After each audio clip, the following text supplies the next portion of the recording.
The meeting, the general session is back in order. It is Thursday, September 16, 2021. And I am at this time going to ask election buddy to push out the question for the purpose of attendance. So everyone should get that, and it's in 15 minutes. Election buddy, please push out the question. Thank you.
Thank you. The results of attendance is up in chat. We have a guest speaker by video, but prior to that, I will address Baba after the video. I will be taking your special privilege. An introduction for Brian Schatz, United States Senator from Hawaii. We are pleased to show a video from Senator Brian Schatz addressing the delegates at our 29th Local 142 convention. Senator Brian Schatz is currently the senior United States Senator who is the chair of the Senate Indian Affairs Committee. Senator Schatz started his career in politics in 1998 as a member of the State House of Representatives. In 2010, Senator Schatz ran for lieutenant governor and won the seat, becoming the 11th lieutenant governor in the state of Hawaii.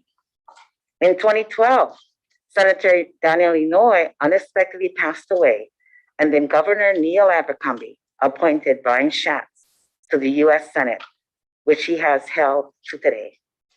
The ILWU has been a strong supporter of Senator Schatz, and we look forward to hearing what he has to say.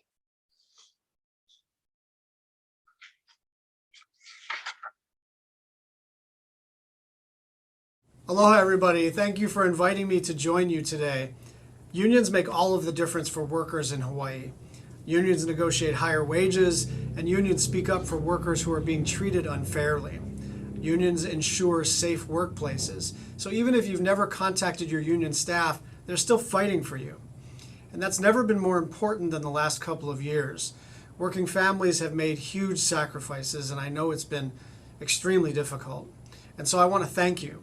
And know that while you support us every day, I'm doing everything I can to support you in Washington, D.C. That starts with passing the Democratic budget. Our budget fines employers who violate workers' rights and makes it easier for workers to recoup damages like back pay. And it includes paid leave and child care for working families. We hope these benefits join the union-driven reforms that we've come to expect, like weekends and employer-sponsored health care. Because for all the talk about developing new industries or reforming the tax code, unions remain the best strategy to equalize what is happening to regular people. If we want to address income inequality and rebuild the middle class, we need to support unions. And there's no better example to look to than ILWU 142. You have a long and storied history dating back even before the Hilo Massacre and the Democratic Revolution. You've protested unsafe conditions, united people across ethnic lines, and lifted up not just your fellow union member, but all workers. And you still do that. And that's why I'll always stand shoulder to shoulder with all of you to support the labor movement. Thanks for everything you do. Mahalo. Stay safe.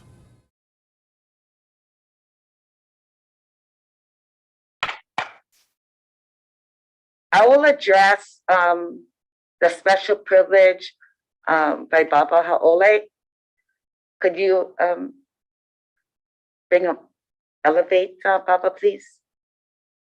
And state your special privilege.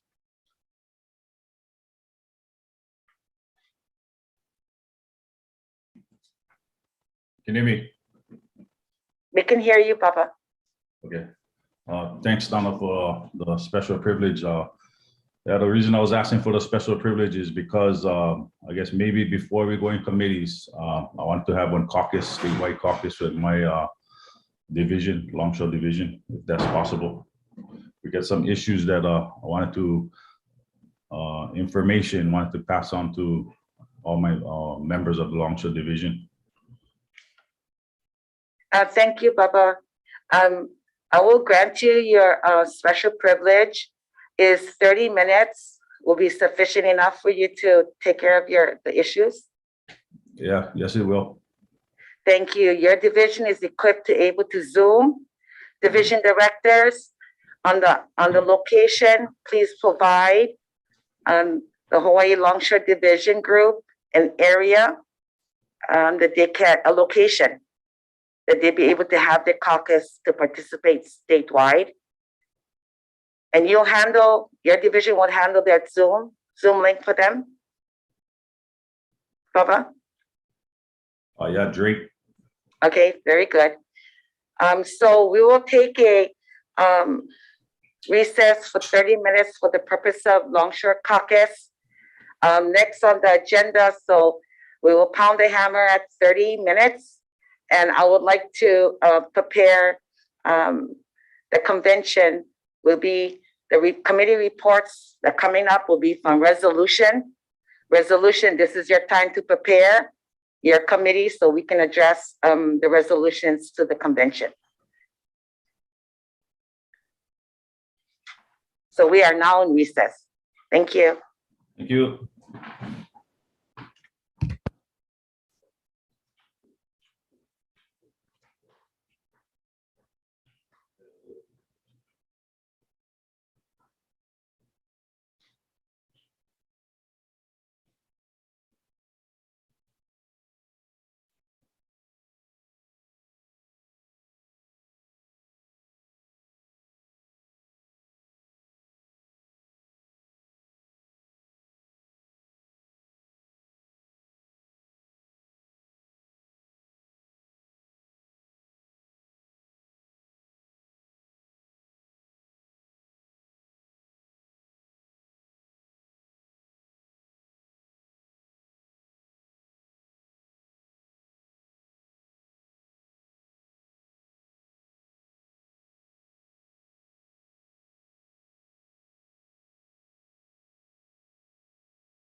I got confirmation from Bubba that the caucus is over, so we'll resume as the agenda. So I would call upon the resolution committee. One more thought, that all the documents are in the cloud for you to review, as well as the OR Constitution Committee's report, as well as programs. So in between, you can review that. So I call upon Elmer Gorospe, Chair of the Resolution Committee, to report.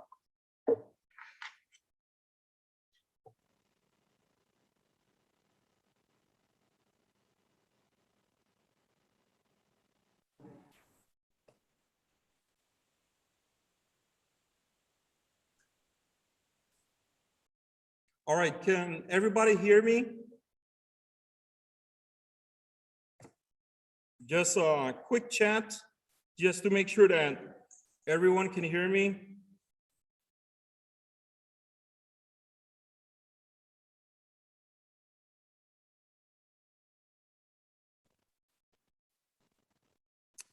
All right, Hilton. Elmer, we can hear you. You guys can hear us, okay. All right, just double checking. All right, before I present our reports on the resolutions committee, there will be two parts. I will summarize the report, and after I summarize the report, we will go through each resolution. We will read entire resolution, each one of it, and vote on each one of it, okay? On the voting process, if there's additional time, if you could put that on the chat box that you need additional time, we will put up an additional 3 minutes on the clock, all right?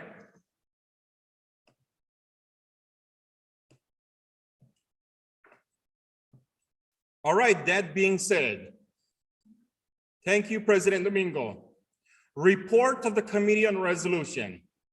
Madam President, delegates, observers, the Committee on Resolution met on Monday, September 13, 2021 at 1 p.m. It was moved, second, and carried to accept the agenda as presented. Elmer Gorospe Sr. was elected chair, Kelvin Corpus was elected vice chair, and Ariana Ramos Segovia was elected secretary. Committee panelists included Deidre Ferreira and Dylan Gaspar. The committee recessed at 4 p.m., reconvened on Tuesday, September 14 at 11 a.m., and concluded its work on 12:30 p.m. A total of 57 delegates attended the committee session virtually. The resolution committee recommends the adoption of the following.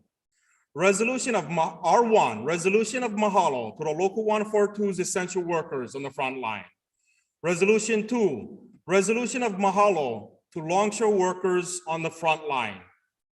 R4, resolution to welcome new units, Queens North Hawaii Community Hospital techs. R7, resolution on the ILWU Local 142 support of Aloha United Way. R8, resolution on the retirement of Jerry Betts. R9, resolution in support of utilizing online services. R10, resolution in support of ILWU political action. R11, resolution supporting longshore statewide negotiation. R12, resolution to commemorate the 1951 pineapple strike on Lanai. Resolution 13, resolution to commemorate the 75th anniversary of the 1946 Great Sugar Strike. R14, resolution to commemorate the 1970 hotel strike. R15, resolution to reaffirm the International ILWU Convention policy. R16, resolution in support of the Jones Act. R17, resolution in oppose right to work. R18, resolution in support of protecting the right to organize act, which is the PRO Act. The following proposed amendment was adopted as amended. R3, resolution to support our workers in the tourism as they face new challenges. R5, resolution of Aloha to close units. And R16, resolution in memoriam of the ILWU leaders past. At this time, Madam Chair, I will call on Ariana Segovia to present R1. If I can have the host put up R1, please.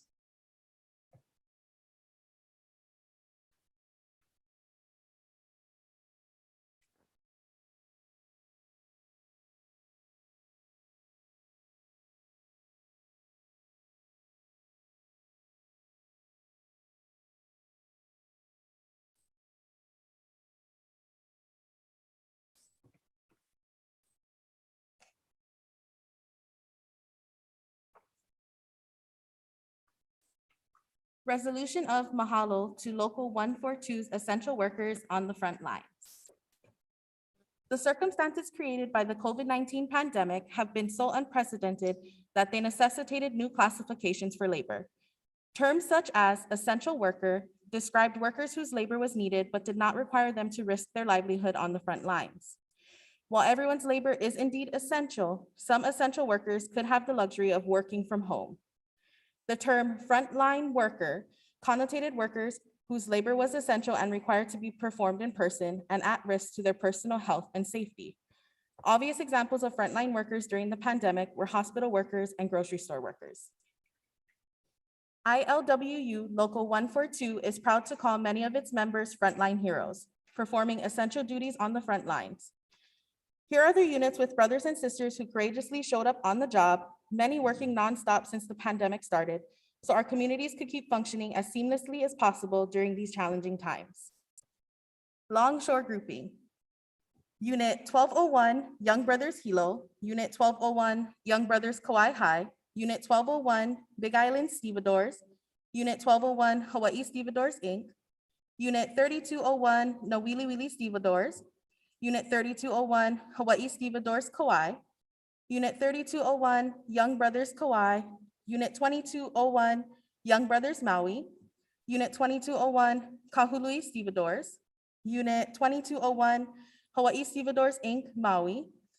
Unit 2201, Young Brothers Molokai. Unit 4201, McCabe, Hamilton, and Rennie, Oahu, Longshore. Unit 4201, Matson Terminals, Longshore. Unit 4201, Hawaii Stevedores Inc., Longshore. Unit 4202, Honolulu Terminals, MHR, Wharf Clerks. Unit 4202, Hawaii Terminals, HSI, Wharf Clerks. Unit 4203, McCabe, Hamilton, and Rennie, Oahu Maintenance. Unit 4203, Matson Terminals Maintenance. Unit 4203, Hawaii Terminals, HSI Maintenance. Unit 4204, Matson Terminals, CFS, CY. Unit 4204, Hawaii Terminals, Container Yard. Unit 4207, Matson Navigation, Clerical. Unit 4208, Matson Terminals, Clerical. Unit 4209, Young Brothers Oahu. Unit 4210, Hawaii Stevedores Inc., Clerical. General Trades Grouping, Supermarkets. Unit 1421, Sack and Save Hilo.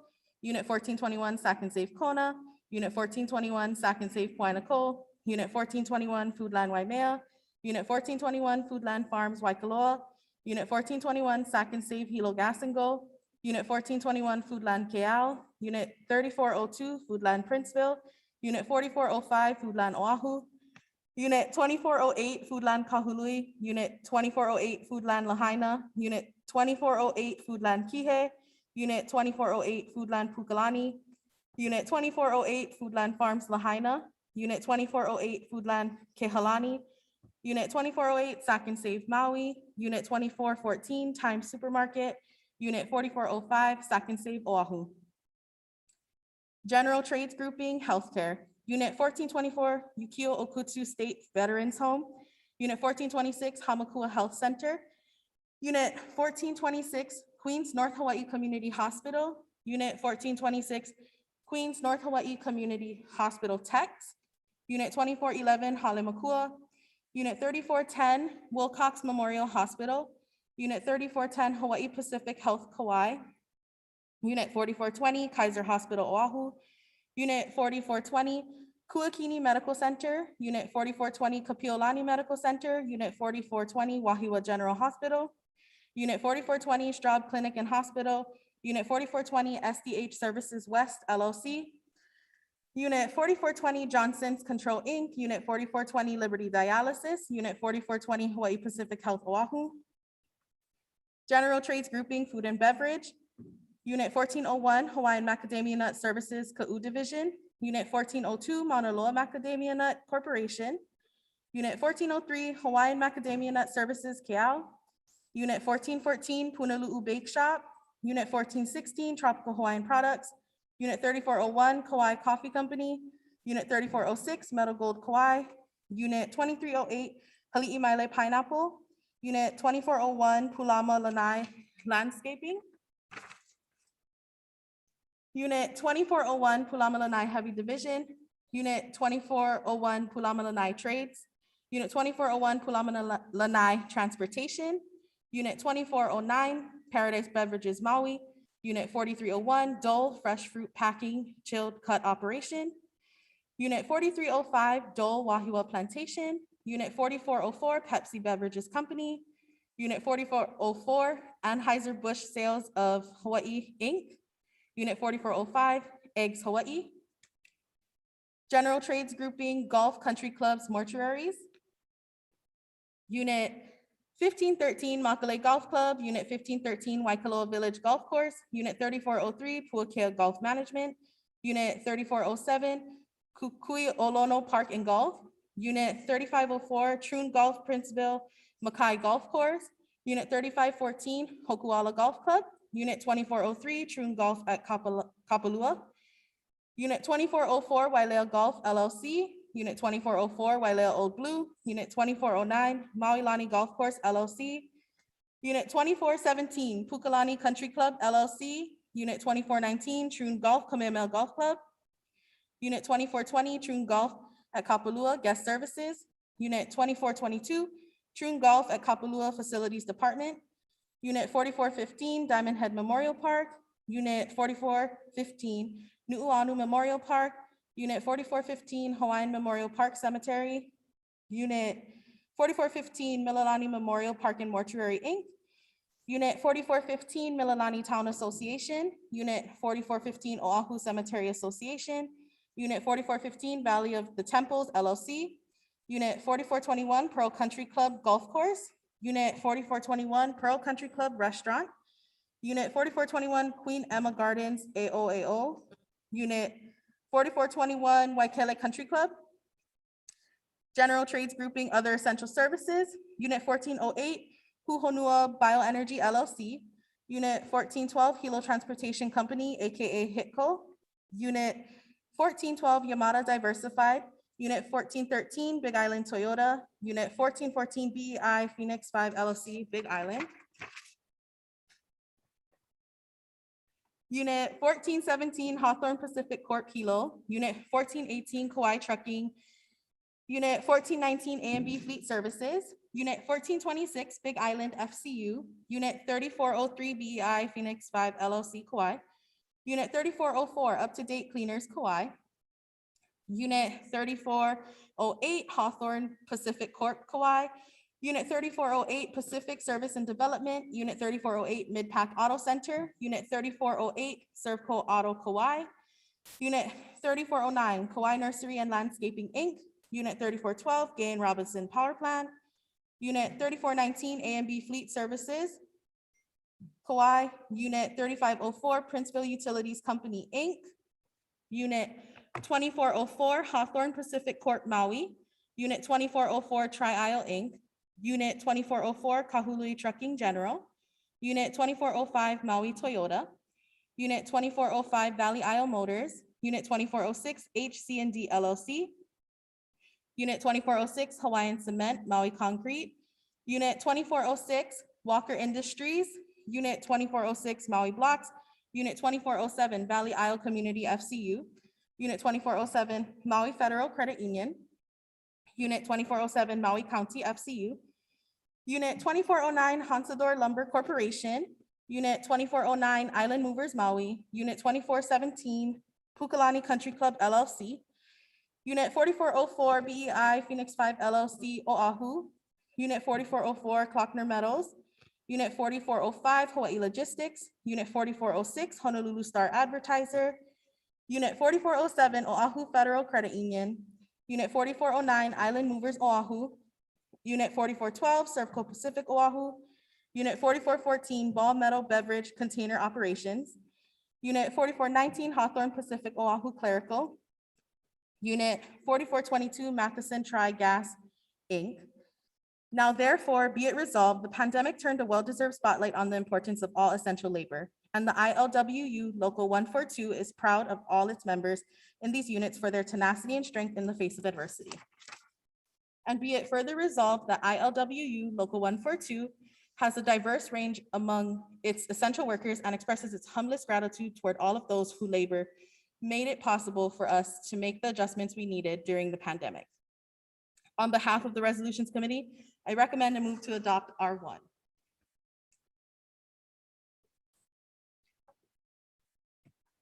Thank you very much, Ariana. It has been moved to adopt R1. Is there a second? Hilton second, Hilton 3 second, Hilton 1 second, Maine second. There's multiple seconds. Is there any discussion?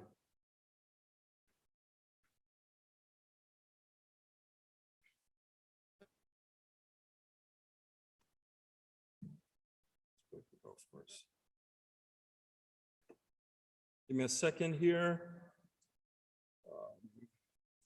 Can you put up Garrett from Maui Beach Hotel?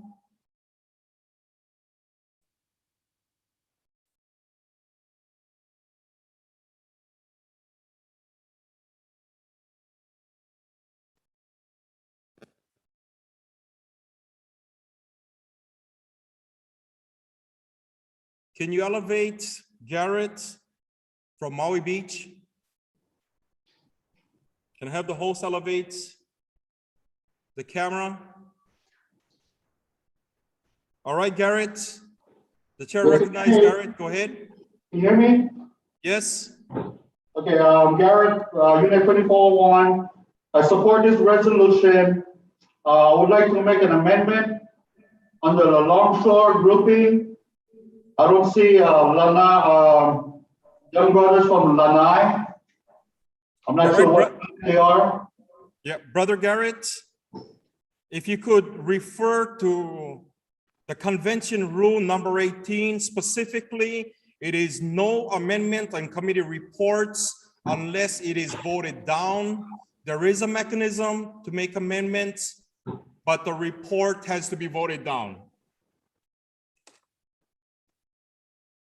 That's all. Again, please refer to the convention rule number 18.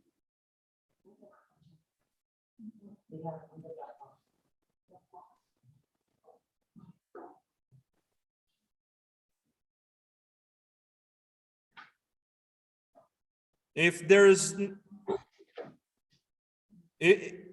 nothing else, Brother Garrett, can I have Hawaii Tree, Enrique Espeso? Can you elevate his camera?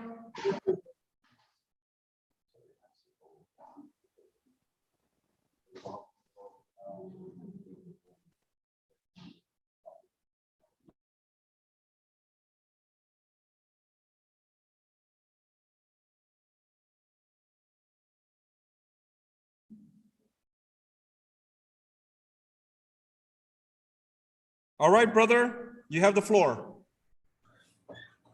Enrique Esposo, Unit 3510. I just want to know about Ubay Golf Course in Hawaii. Is it included also on the list? Are you referring, brother, that there's a company that is not on the list? Yes. Again, if I could have you refer to Rule 18 of the convention rule. There is a process to make amendments. However, at what is before us on Rule 18, there is no amendment that can be made on the resolution unless it's voted down. All right, thank you. All right. Can I have the host put up Maui 1, Kahui, Unit 2201?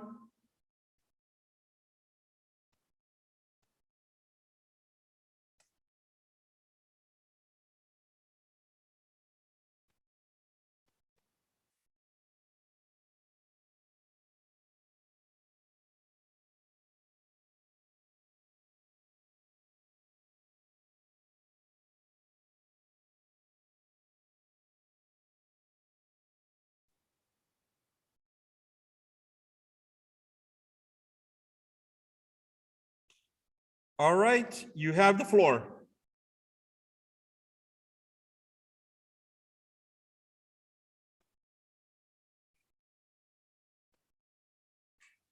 Okay, there we go.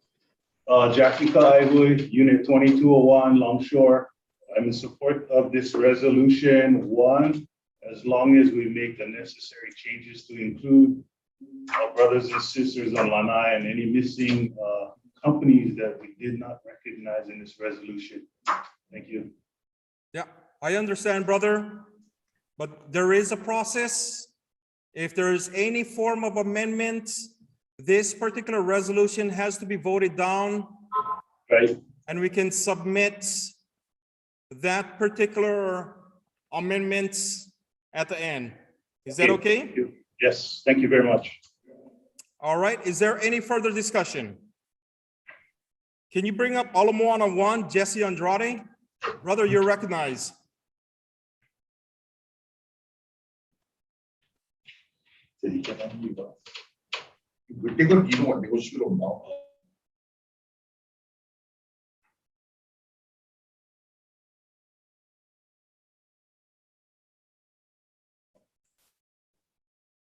Go ahead, brother. Good morning, delegation. Although I support this resolution 110%, I suggest that we all vote down this resolution, give everybody the appropriate time they need to get their names that's not in there, put into this resolution, and bring it back to the body. So please vote this down so we can move on and get everybody in there that should be in there, because everybody that worked through this pandemic deserves that opportunity to be listed on this resolution. Appreciate it. All right, brother, thank you. Just want to make sure that I don't miss anybody here. Can you bring up Maui 5? Can I have the host bring up Maui 5 camera? Mark Gonzalez for 2406. Brother, you are recognized.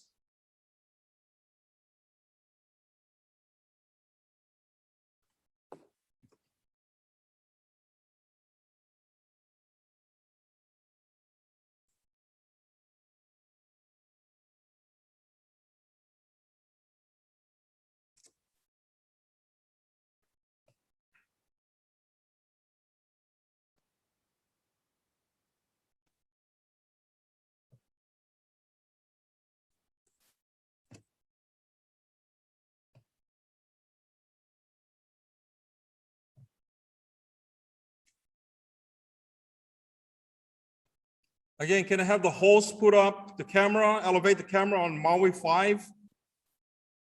All right, brother, you are recognized.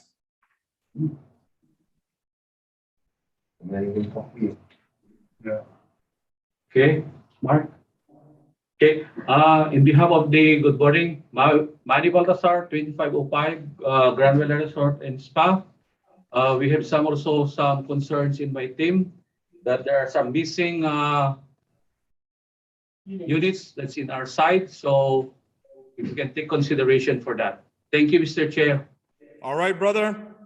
All right, can someone bring up Maui 5? Or is it the same one that Mark Gonzalez? Yeah. Yes. All right, can I have the host elevate the camera and Alamoana 3? Brother Kamoy, you recognize.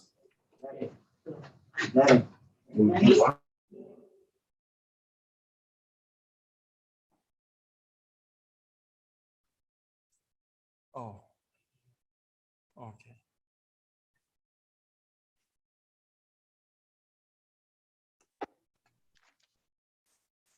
Brother Richard, you recognize. Go ahead. Thank you, Mr. Chair. As it's been echoed, I too rise in support of this resolution, but with hesitation in regards to those that weren't included, such as Lanai and everybody else that's not being mentioned. So if it's a pleasure of the body, I ask that you vote this down and we redo this resolution and move it forward then. Because like we say, our motto is an injury to one is an injury to all. With that being said, thank you, Mr. Chair. All right, brother, thank you very much. Is there any other speakers?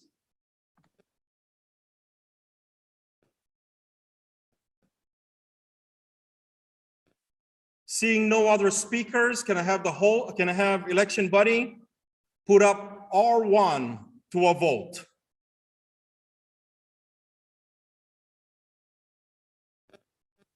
Once the vote goes live, you do have 3 minutes. As I kind of mentioned earlier, if there's additional time that is needed, please put it on the chat box so that we can make sure that everyone has an opportunity to vote. Thank you.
I noticed on the queue, all I'm on room one. Hold on.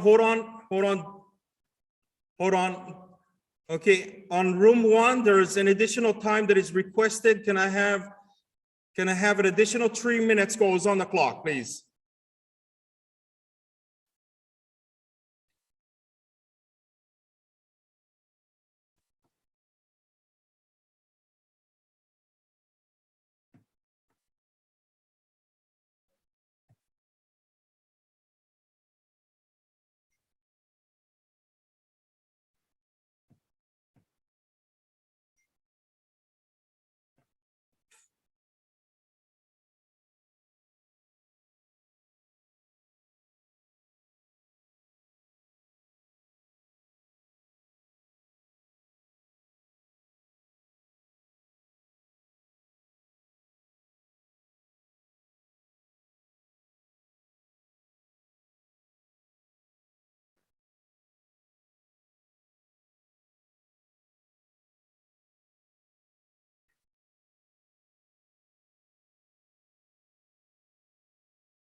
got the horse race, we got the dog race, the human race.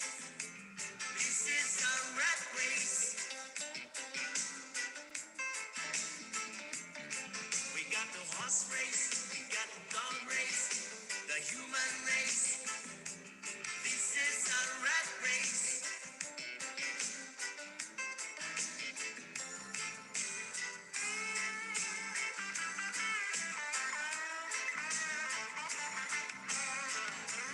No woman, no cry.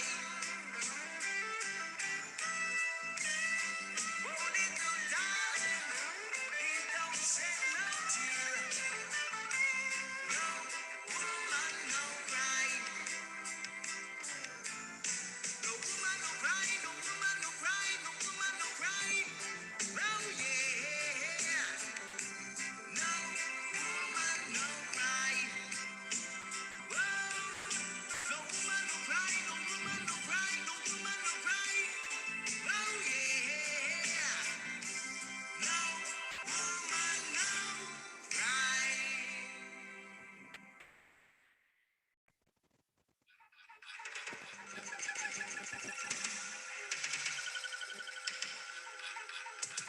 Close your eyes. Imagine all those memories in.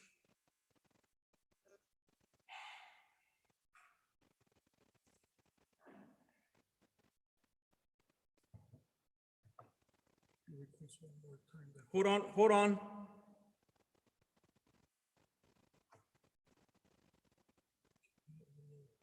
Okay. Seeing that there's no additional request for more time, can I have the result, please?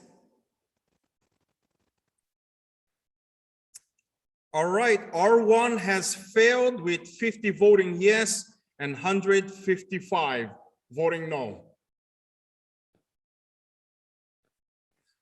All right, for all who are making amendments to R1, can you have all those amendments emailed to us so that we can incorporate those amendments? And after all of the resolution is read, we will go back to read once again on those amendments.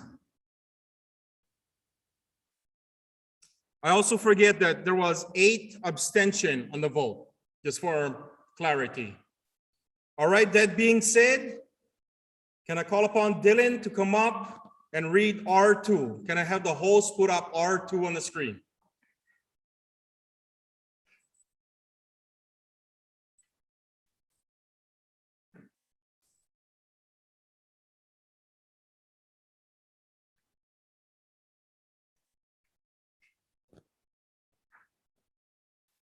Resolution of mahalo to longshore workers on the front lines. The COVID-19 pandemic has brought the value and importance of essential and frontline workers to all our attention and has created an entirely new climate of danger in the workplace. Longshore workers join the ranks of essential workers on the front lines to ensure our state remain functional and operational, even with the threat of a dangerous virus spreading throughout the state. During the COVID-19 pandemic, state and county authorities issued stay-at-home orders requiring all non-essential workers to make a sudden shift to a new way of working to help slow the spread of COVID-19. Working people across the archipelago had to turn their homes into offices or classrooms and needed to acquire the tools necessary to make this change, but longshore workers remained on the job serving the community. As retail stores closed to the public and our communities went virtual, the amount of cargo that had to be unloaded surged to record levels. It was not initially clear whether the harbors had the infrastructure or manpower to carry out this great task, especially with a deadly virus, but our sisters and brothers in the Longshore Division kept the harbors running and kept the public from panicking. People didn't panic and the state continued to operate because toilet paper, masks, home office supplies, groceries, electronics, and essential goods passed through the hands of Hawaii's longshore workers and made it to the appropriate businesses always on time. While workers across Hawaii hunkered down to stop the spread, our brothers and sisters in Longshore stayed on the job to ensure that our communities had what they needed to get through the emergency and pandemic. We recognize the heartfelt commitment to serve our community and labor of love from our members who work at Young Brothers, Pasha, Hawaii Stevedores Inc., Matson, and McCabe, Hamilton, and Rennie. Now therefore it be resolved, the ILWU Local 142 extends our heartfelt gratitude for our sisters and brothers in the Longshore Division for tirelessly laboring to help us get through a once-in-a-generation emergency. Be it further resolved that from the beginning of this union, our sisters and brothers in Longshore have had our backs through our most difficult moments and been an example of solidarity and unity, carrying our guiding principles forward for generations. On behalf of the Resolution Committee, I recommend and move to adopt R2. Thank you, Brother Dylan. It has been moved to adopt R2. Is there a second? Okay, Maui 5, Trent 2420 has second. Is there any discussion? Hilton 2 also second. Is there any discussion on R2?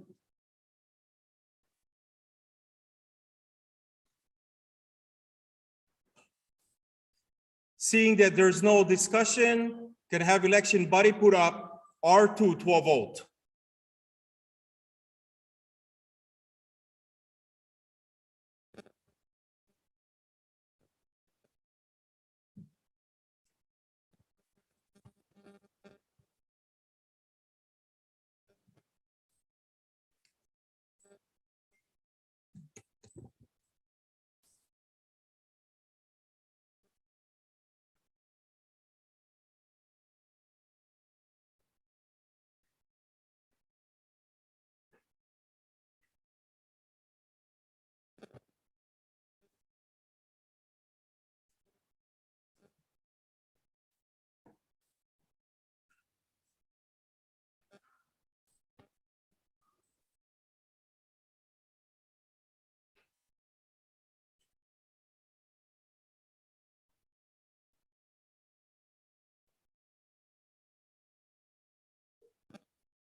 Yeah.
Thank you.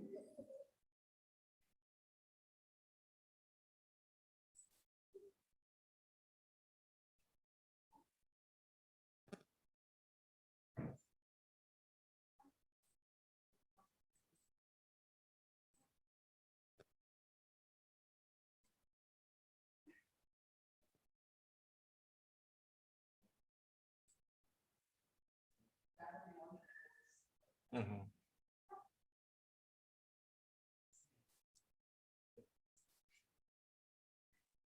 I do want to mention there's a request for additional time in Holly 2 and Holly 1A. Can I have the host put an additional 3 minutes on the screen?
in a world of my own.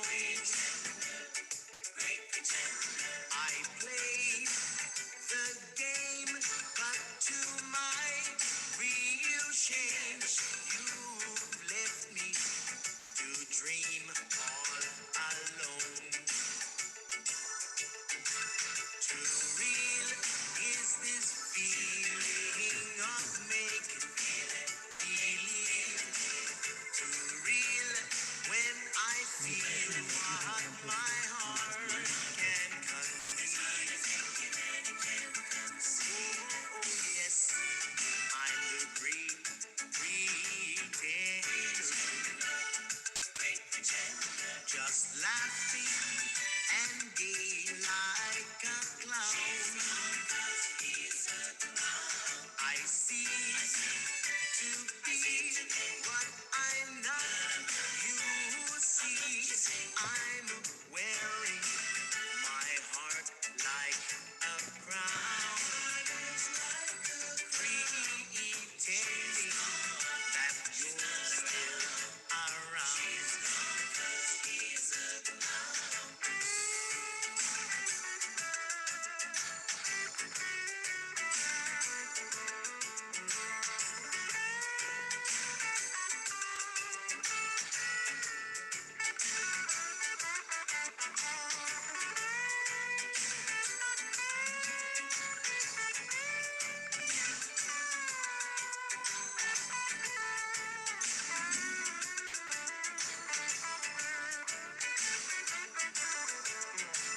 too real.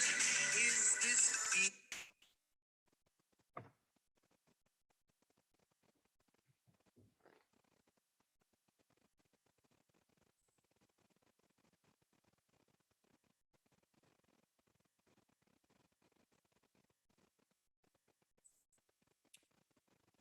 All right, the adoption of R2, that motion has passed with 206 votes yes, 4 no, and 5 abstention. The motion had passed.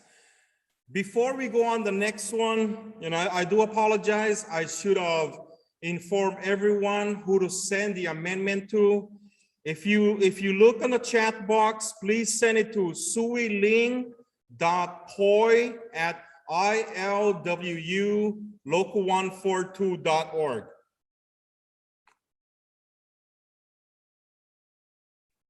All right, there's another question that was also asked, the deadline to submit that. I do request you, if you can, submit it as soon as possible. I do want to read it off, before, I want to read it before the end of the last resolution. Or after the last resolution.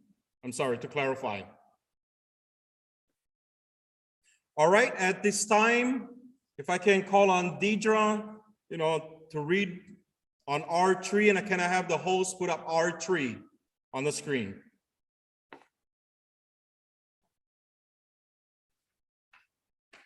Just to clarify, it's R3 as amended. You get the R3 as amended?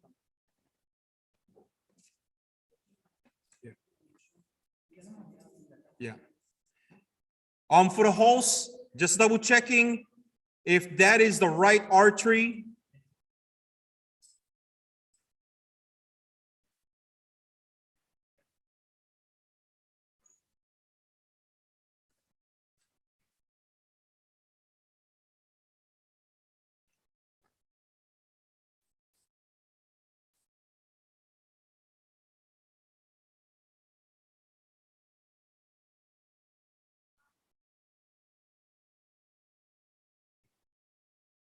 All right, thank you. Deidre?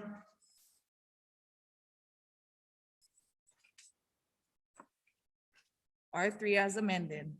Resolution to support our workers in tourism as they face new challenges. Tourism represents nearly a quarter of Hawaii's economy and has been the state's robust economic engine for decades. The tourism industry depends on the visitors' arrivals to survive. And in 2019, Hawaii counted roughly 30,000 visitors arrivals daily. But in 2020, after the pandemic and subsequent lockdowns, Hawaii saw daily arrivals drop as low as the hundreds.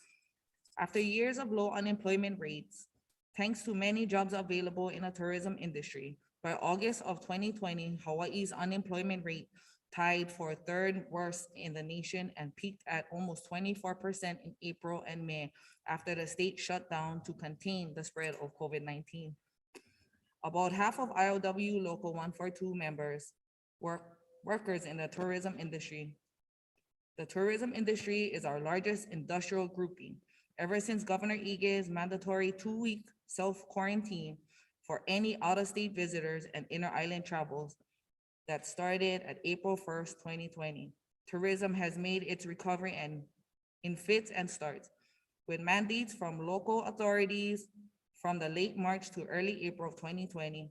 Most of our hotel units closed temporarily. As a result, most of our brothers and sisters in tourism were laid off temporarily or otherwise, if not left with altered hours. In the wake of such drastic measure, the local put forth a massive effort in form of MOAs and ensured much continuity and coverage as possible within the contract. After an abysmal summer of 2020, thousands of bookings for the following December and January 2021 were also canceled as COVID reached new heights on the mainland. Many hotels reopened in the interim only to close again or open with major modification in operations. Thanks to our resilient members in tourism, the union was able to ensure companies follow through on the contract with integrity. Tourism demand started picking up in spring of 2021 when vaccines started to make some progress against the virus and visitors felt confident to travel again. In the spring of 2021, hotels started seeing double digits occupancy, once more with spring break bookings.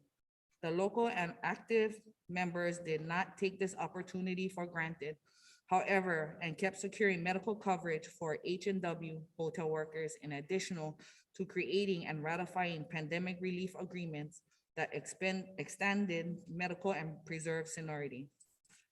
In the summer of 2021, tourism surged to almost pre-pandemic levels. This resurgency could threaten to turn at any moment given the unpredictability of the virus, especially now with the highly contagious Delta variant that has been shown to evade vaccines. Whatever happens, the local is proud of the resilience of the members in tourism and seeks to protect our workers' benefits and security in ever-changing pandemic. ILWU Local 142 stands in solidarity with our tourism brothers and sisters in the following units. Kauai, Unit 3511, Grand Hyatt Kauai.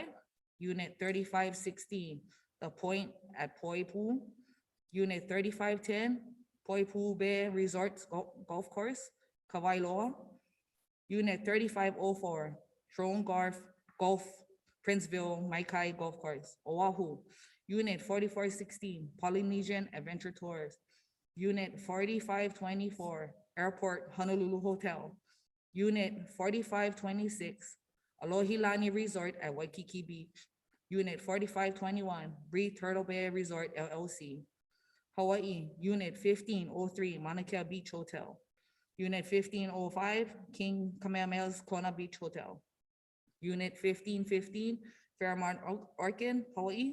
Unit 1517, Hilton Waikoloa Village. Unit 1513, Waikoloa Village Golf Course. Unit 1518, Hapuna Beach Prince Hotel.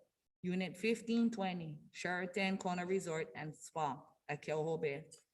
Maui, Unit 2501, Royal Lahaina Resorts. Unit 2505, Western Maui Resorts. Unit 2506, Ka'anapali Beach Hotel. Unit 2409, Maui Lani Golf Course. Unit 2507, Ka'anapali Golf Inc.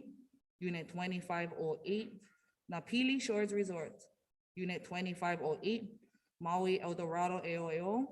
Unit 2508, Lahaina Shore Beach Resorts, DHR. Unit 2509, Four Seasons Resort Lanai. Unit 2509, Four Seasons Resort Landscaping and Golf Maintenance. Unit 2510, Montage Kapalua Bay. Unit 2515, Wailea Ekahi Eoeo. Unit 2516, Hyatt Regency Maui. Unit 2518, Hotel Wailea Maui. Unit 2404, Wailea Golf. Unit 2520, Grand Wailea Resort Hotel and Spa. Unit 2522, Maui Tropical Plantation. Unit 2523, Ritz-Carlton Kapalua. Unit 2525, Maui Beach Hotel. Unit 2526, Andes Maui at Wailea. Unit 2527, Ka'anapali Ali'i. Now therefore be it resolved that the ILWU Local 142 pledges to monitor the tourism industry closely in the ever-changing landscaping of COVID to ensure companies value the labor of our workers in tourism. And be it further resolved that the 29th convention of the ILWU Local 142 honors all its members in tourism for their resilience in the face of the pandemic. On behalf of the resolution committee, I recommend to move and adopt R3. Thank you, Deidre. It has been moved to adopt R3 as amended. Is there a second? Okay, there is multiple second. Maui 5, Janelle. Hilton Room 1, Tristy. Maui 1, Teddy. Maui Beach Hotel, there's another second. There's multiple second in place. Is there any discussion?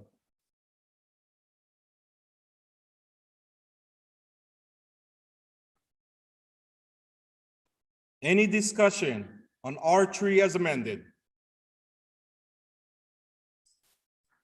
Seeing no discussion, could I have election buddy put up R3 as amended to a vote?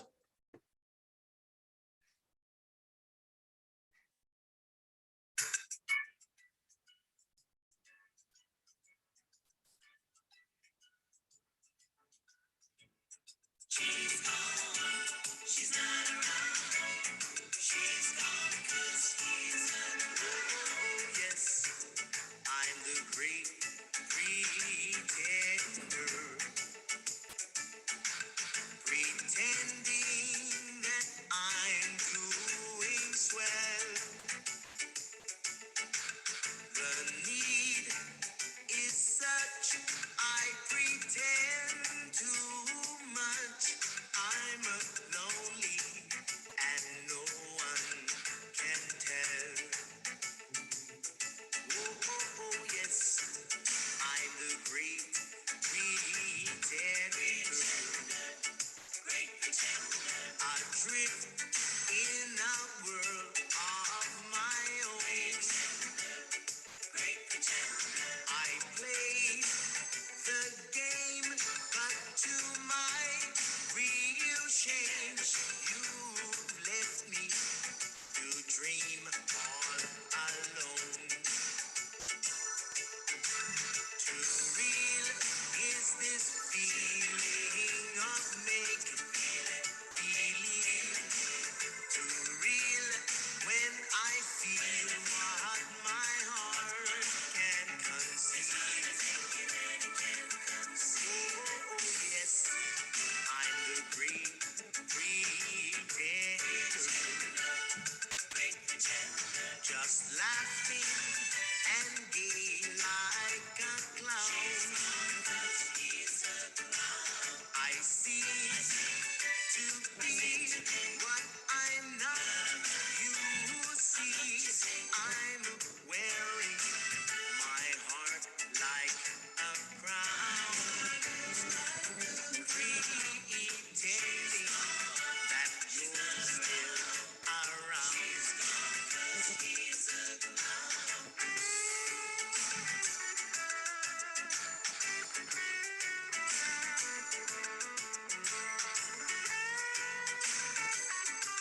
All right, R3 as amended, that motion has passed with 199 voting yes, 11 vote no, and 3 abstention. All right, let's move on to the next one. Can I have Ariana come up to read R4, and can I have the host put up R4 on the screen?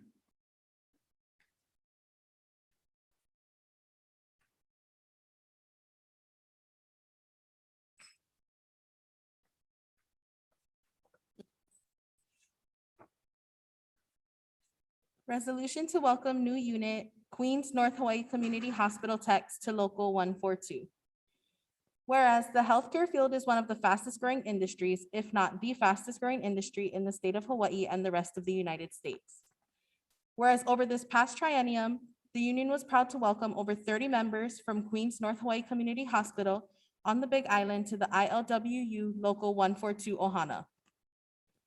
And whereas these new members are composed of highly skilled techs such as MRI techs, ultrasound techs, mammography techs, nuclear med techs, and respiratory therapists.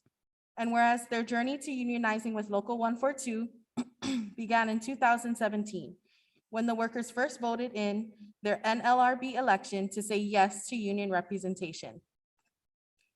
And whereas this vote resulted in a tie, but the workers and the union insisted on having a new election, one without supervisor surveillance and intimidation. And whereas the workers' desire to unionize prevailed with the NLRB, ordering that a rerun of the election be held on March 15th, 2018. And whereas this fair election resulted in a decisive win, with the techs voting overwhelmingly in favor of being represented by ILWU Local 142. And whereas the results were certified on March 23rd, 2018, so the workers could proceed freely to negotiate their first contract. And whereas their journey to negotiate a first contract was a testament to the workers' resilience as well, since it was finalized in the midst of the pandemic. And whereas after 2 long years of negotiating, they were able to secure their first contract, which was officially ratified on June 2nd, 2020. And whereas ILWU Local 142 gives a warm welcome to these techs who join over 1,000 other workers in the healthcare industry already in our union statewide.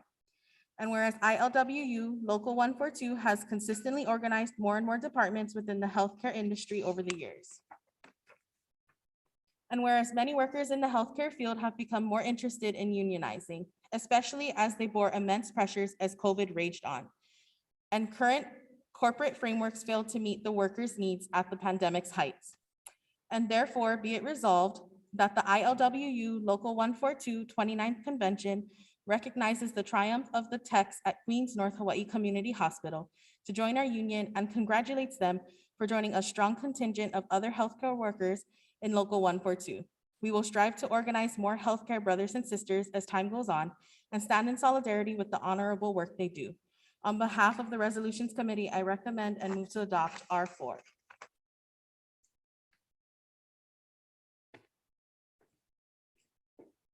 Thank you, Ariana. It has been moved to adopt R4. Is there a second? Hilton 1 has second, Maui 5, Myla from 2520 have also second. Maui Main have also second. So we do have multiple seconds. Is there any discussion? All right, can you bring up the camera on Hilton 3?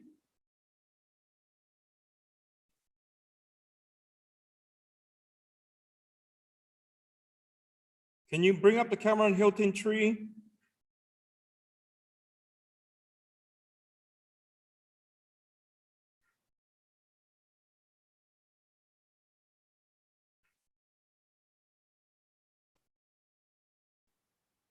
All right, Sister Gibson, you are recognized.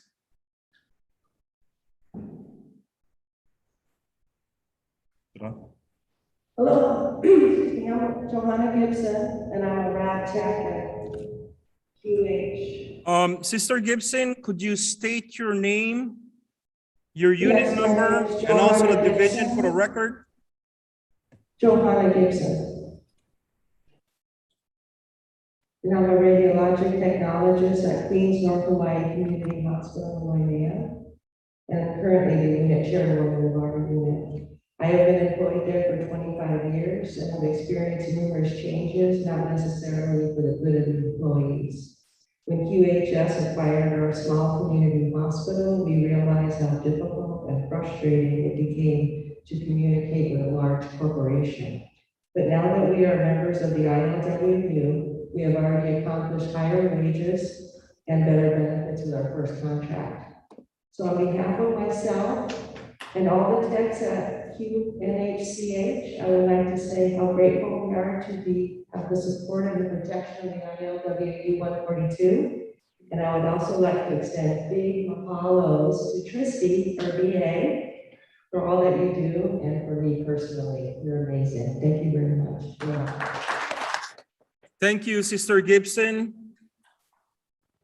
Can I also have the host elevate Hilton Room 1?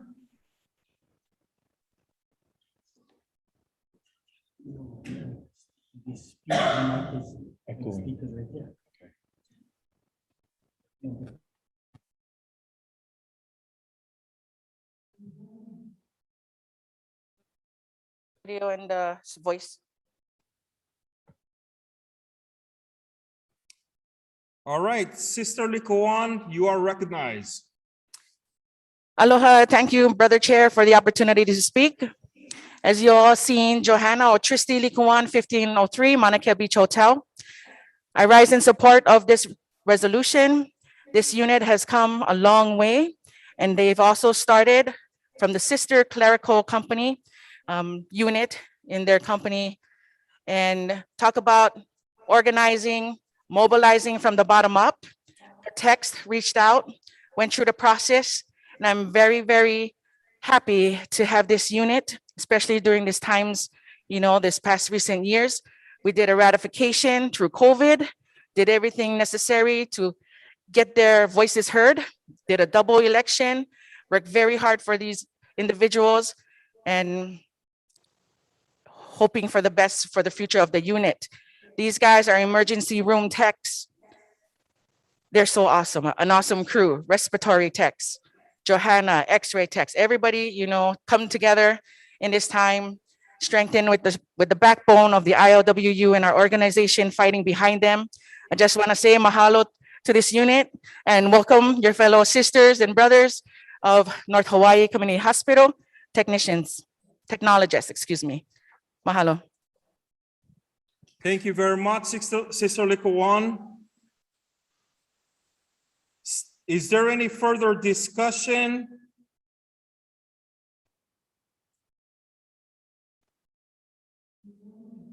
Seeing that there's no further discussion, are you guys ready for the vote? The question. All right, can I have election body put up R4 to a vote?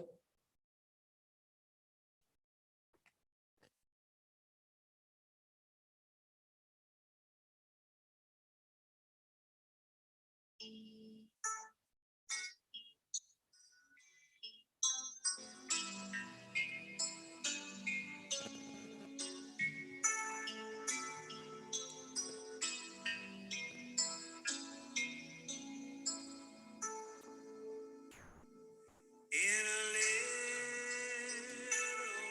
village church in an old Hawaiian town,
That's where I found my happiness with the girl that God had blessed in a church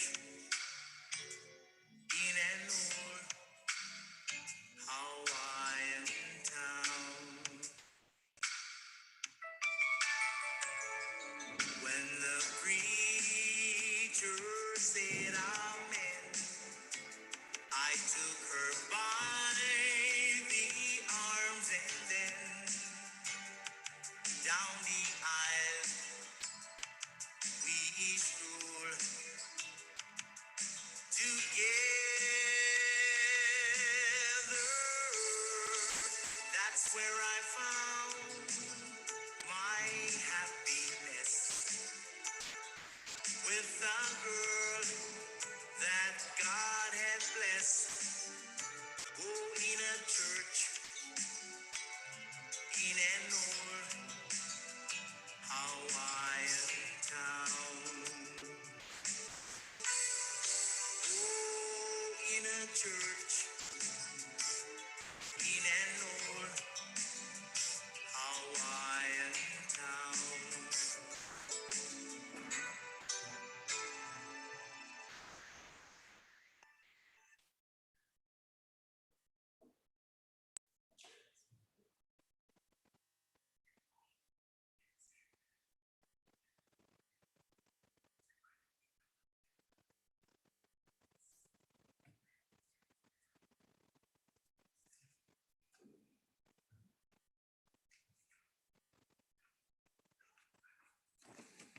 All right, the motion has passed with 211 votes yes, 1 vote no, 0 abstention. The motion has passed. All right. Can I have the next speaker come up?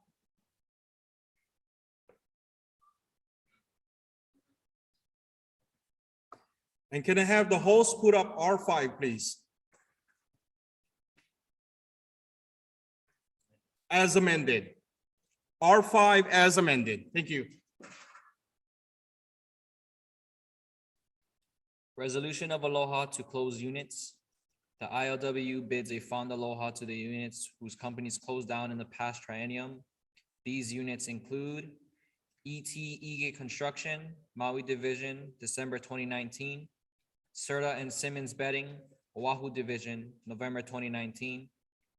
Princeville Resort, Kauai Division, March 2020. Princeville Resort, Halilea Spa, Kauai Division, March 2020. Kauai Island Tours, Kauai Division, June 2020. Maurice Collective, Maui Division, August 2020. Food Land, number 20, Waipuli, Kauai Division, August 2020. Love's Bakery, statewide, March 2021. Second Save Foods, Stadium, Oahu Division, June 2021. Moss Salt Lake, oh sorry. Foodland, Baratania, Oahu Division, June 2021. Ige Construction, defuncted because the company no longer exists. Serta and Simmons Bedding consisted of 12 employees. The two companies, Serta and Simmons, merged but were represented by different unions. Unfortunately, there were more employees represented by the Teamsters, so in the final election on union representation, the majority voted to be represented by the Teamsters. Princeville Resort employed 442 of our members. The resort initially shut down for the extensive renovation. They planned to reopen after renovations were complete, but canceled their reopening altogether as a pandemic unfolded. The company decided to close on March 31st, 2020 due to COVID. Princeville Resort Halilea Spa had 36 members who organized for their first contract in 2017. The Princeville shut down its operation in entirety in late March of 2020 because of the pandemic. Kauai Island Tours stopped functioning in June of 2020. This unit was constituted of 4 members. Marie's Collective, 2 boutique shops at Four Seasons Lanai, employed 8 of our members. The owners decided to shut down during the pandemic.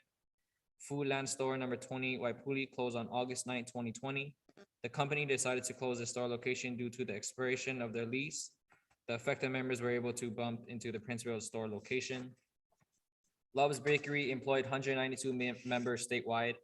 The bakery shut down its operation in March 2020, citing the pandemic, among other problems, as its reason to cease functioning.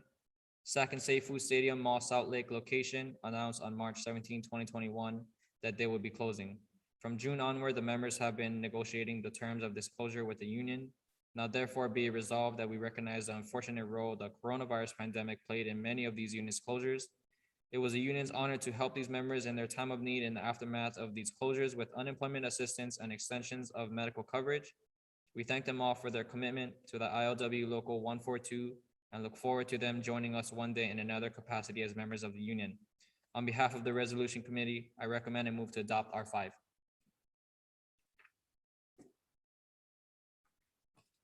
Thank you, Dylan. It has been moved to adopt R5 as amended. Is there a second? Maui Main, Dane has second, Hilton Tree has also second. So there is multiple second. Is there any discussion? All right, can I have the host elevate Holly 1A, Donna Fakimori to speak? Sister, you are recognized.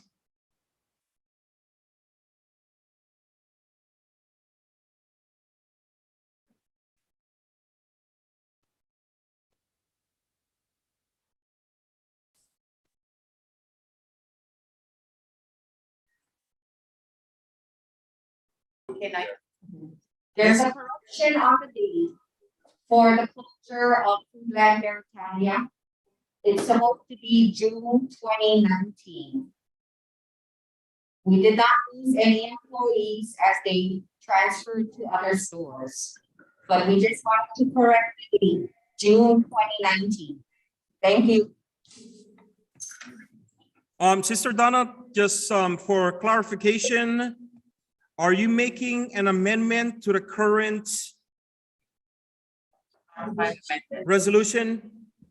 We just wanted to make the correction of the date so that it's current. The date is incorrect. It's not 2021. Okay, just for clarity, is it Foodland or Second Save? It's Foodland, Americania. Foodland. Okay, it's in there, right?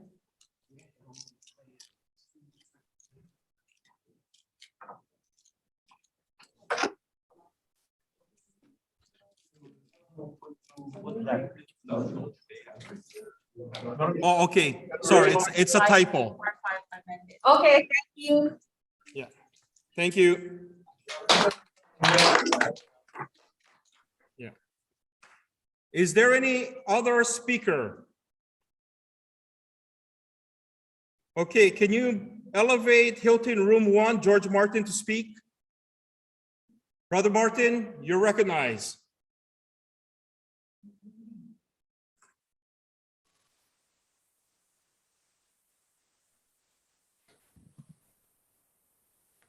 Go ahead, Brother George. Thank you, Mr. Chair. I'd like to just say a special thank you to the organizers who not only helped bring new units in, but also was a major help statewide with the units that we've lost for whatever reasons, especially with us here in the Big Island. There was a big help with Loves. And I just like to thank them for the due diligence that they do for us. Mahalo. All right, Brother George, thank you. Is there any other further speakers? Any other speakers? Seeing none, can I have election buddy put up R5 as amended to a vote?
took her by the arms and then down the aisle we strolled together. Oh, that's where I found my happiness with the girl that God had blessed in a church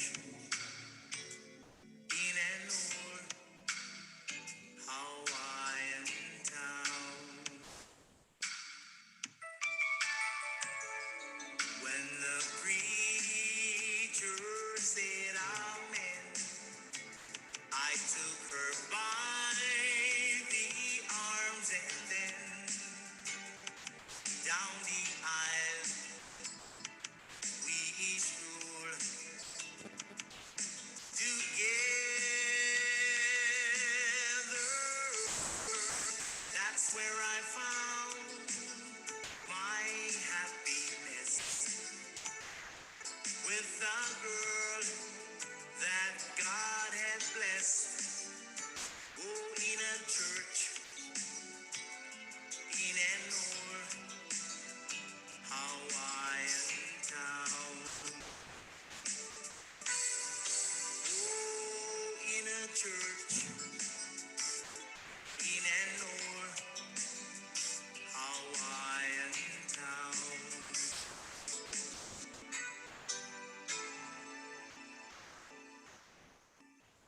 Yes, in a church in an old Hawaiian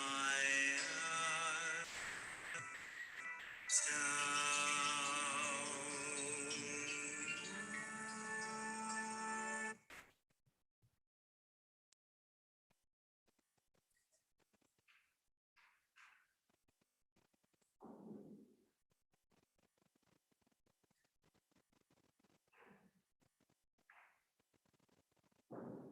All right, we have the results. The motion has passed to adopt R5 as amended. There has been 206 votes yes, 2 votes no, and 2 abstention. All right, can I call on Deidre to read R6? Can I have the host put up R6 on the screen as amended?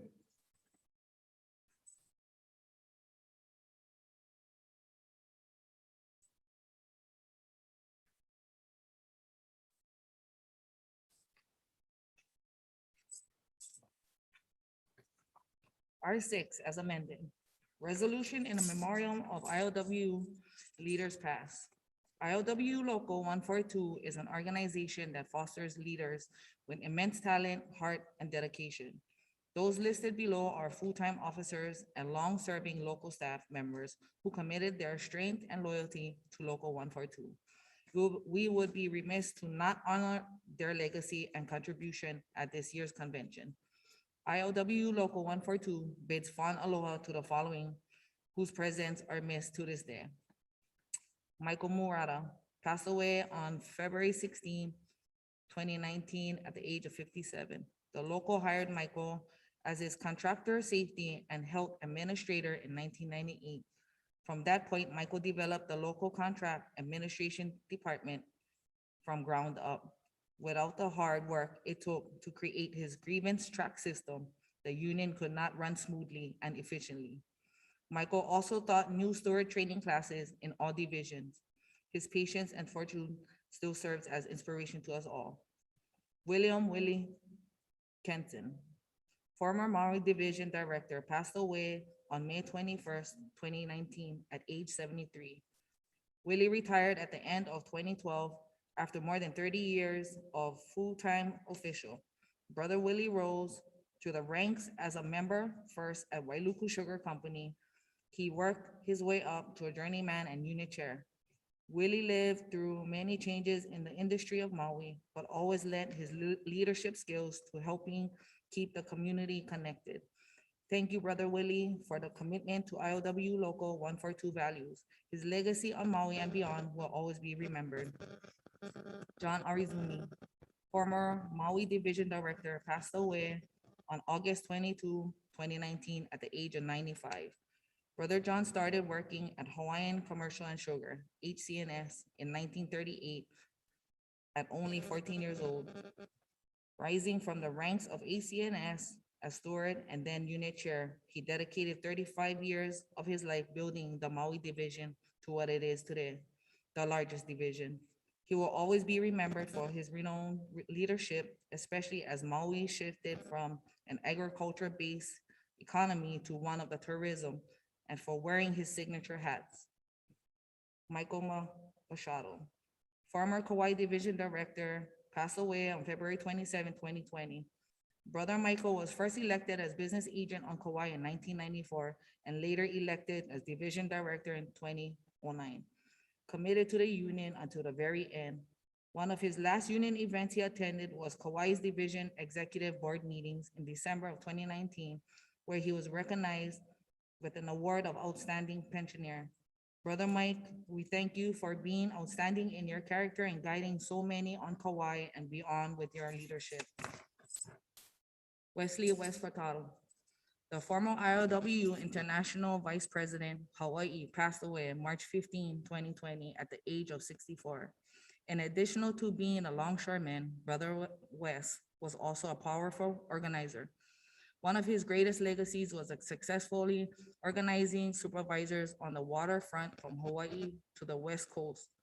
Brother West upheld the union value of solidarity in arenas beyond longshore and played a crucial role in helping his brothers and sisters in the tourism industry succeed as well.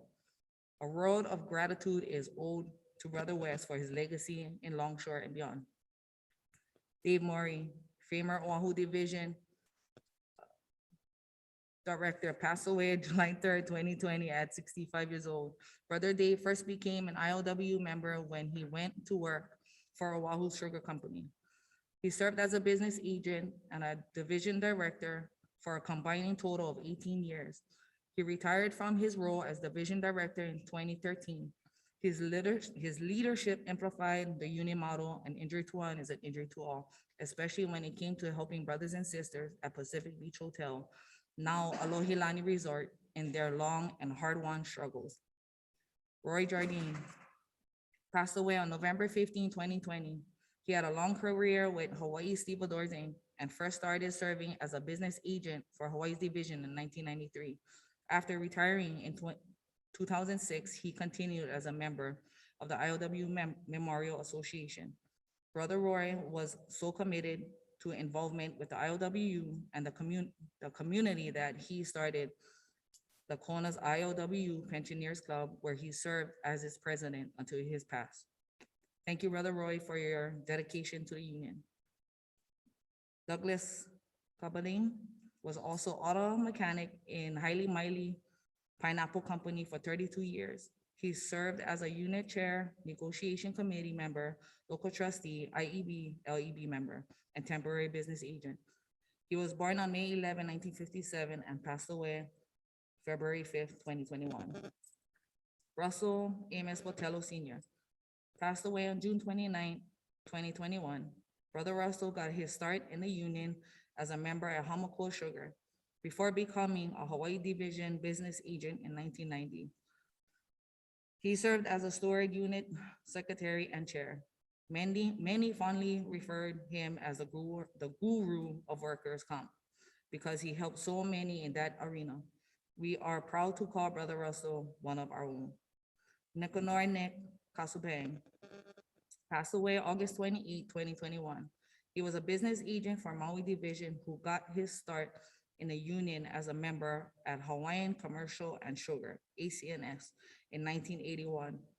While at ACNS, he was active in a union holding positions such as steward, unit chair, local rep. In his time of business agent, he also served the community as a member of the board of directors of the Filipino Chamber of Commerce of Maui. Mahalo, Brother Nick, for your passionate engagement in the union and amplifying its principles in the Wardo community. Now, therefore, be it resolved that the 29th convention fondly remembers our fallen heroes and honors them for their legacy of service to ILWU Local 142. May they all rest in peace, and may we go forward to make them all proud. On behalf of the Resolution Committee, I recommend to move and adopt R6.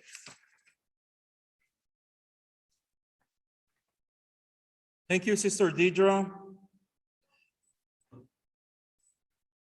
It has been moved to adopt R6 as amended. Is there a second? George Martin, 1412, second. Maui 5, Mark, also second. And also in Hilton 3, second. We do have multiple seconds. Is there any discussion?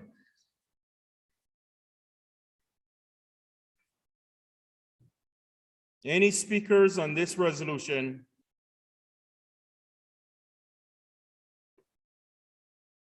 Seeing no speakers, can I have election body put up R6 as amended to a vote?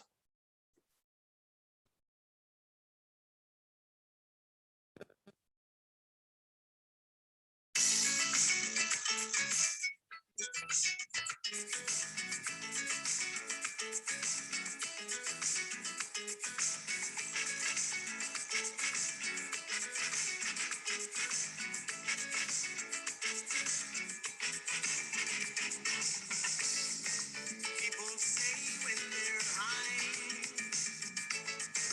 things they don't remember. That is why this song describes them funny talking people. Too much funny talking, funny talking. Too much funny talking, funny talking. Too much funny talking, funny talking. Too much funny talking, that crazy funny talk.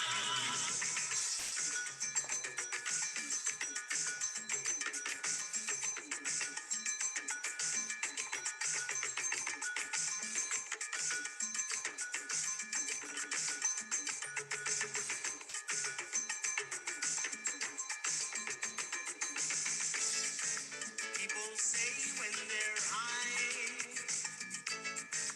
things they don't remember. That is why this song describes them funny talking people. Too much funny talking, funny talking. Yeah, too much funny talking, funny talking. Too much funny talking, funny talking. Yeah, too much funny talking, that crazy funny talk. No, no, no, no, no. Yeah, yeah, yeah, yeah, yeah. No, no, no, no, no. Yeah, yeah, yeah, yeah, yeah.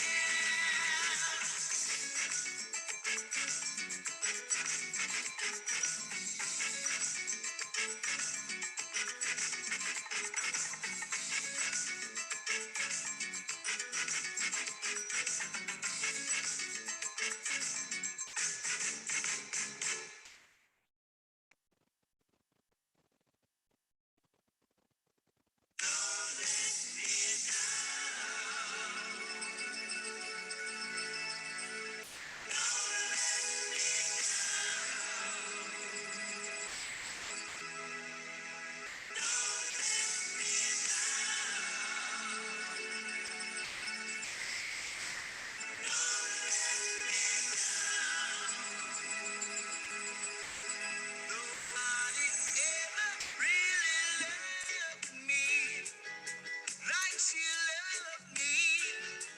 She loved me good.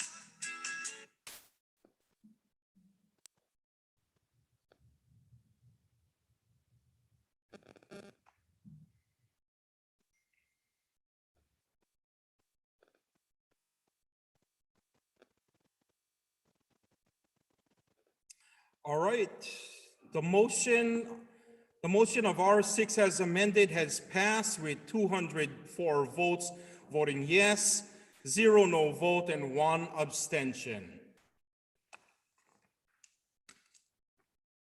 All right, can I have Ariana come up to read R7?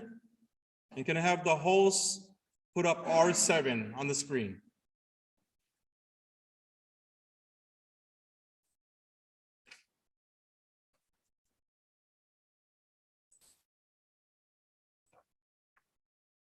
Resolution on ILWU Local 142 support for Aloha United Way. In Hawaii, the partnership with the Aloha United Way dates back to 1966 when Jack Hall and Lowell Dillingham worked together to form the Aloha United Way. The partnership has served labor and the United Way well over the years. However, as fundraising has become more of a challenge for the United Way, particularly with nonprofit organizations increasingly relying on its own fundraising base for support rather than somewhat unstable or non-existent support from the United Way, United Way fundraising campaigns have fallen short of their goals. Whereas in the past, the United Way was the largest fundraiser in town. Today, individual donors have many options for their discretionary charitable dollars. A key feature of United Way giving is payroll deduction. No other charitable organization is able to get employers to allow deductions from employee paychecks. For employees, payroll deduction is an easy and virtually painless way to make regular contributions. A few dollars a month is not a huge sacrifice for an individual employee, but multiplied by thousands of employees, the amount of contributions can be substantial and the donations are tax deductible. While the Aloha United Way's partnership with labor may have ended several years ago, the ILWU Local 142 has continued to believe in its mission and continues to support the positive work Aloha United Way provides to the community and those in need. The ILWU Local 142 encourages members to contribute when they can and has established a workplace giving campaign that allows titled officers, division directors, business agents, and staff to regularly contribute from their paychecks. Further, the officers and staff also continue to support fundraising drives to keep Aloha United Way a valuable partner in the community. The ILWU Local 142 recognizes the importance an organization like Aloha United Way provides to the community, and we are proud to support them and grateful when we need them. And these last 2 years are an example when many people, including some of our members, needed Aloha United Way. The pandemic caused mass layoffs throughout Hawaii, and challenging times resulted. With the help of our donations in partnership with Aloha United Way, they were able to help tens of thousands of residents in need. Over 8,500 masks were distributed to residents in need and helped ensure Hawaii stayed healthier by limiting the spread of COVID-19. But most importantly, Aloha United Way helped keep thousands of families in their homes by helping establish a rent and utility relief program and provided financial support to those who were negatively impacted by the COVID-19 pandemic. And this is why we give. We give because we know there are times when people need help. And this was a time when tens of thousands of people needed help and assistance. As such, we will continue to support Aloha United Way and help make Hawaii better for all of us. Our workplace giving campaign will continue, and we will continue to encourage our membership to give when they can. When Aloha United Way succeeds, we all succeed. Now therefore be it resolved that the ILWU Local 142 continue to support Aloha United Way and their workplace giving campaign and continue to encourage members and staff to donate when they can. On behalf of the Resolutions Committee, I recommend and move to adopt R7. Thank you, Sister Ariana. It has been moved to adopt R7. Is there a second? Shovlin Balios has second. All right, is there any discussion? Any discussion on R7?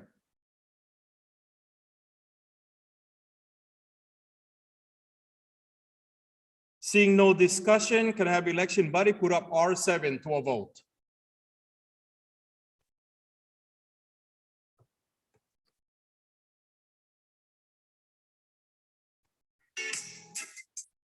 From the first time that she loved me, ooh, she loved me, yeah, she loved me good. Don't let me down. Don't let me down.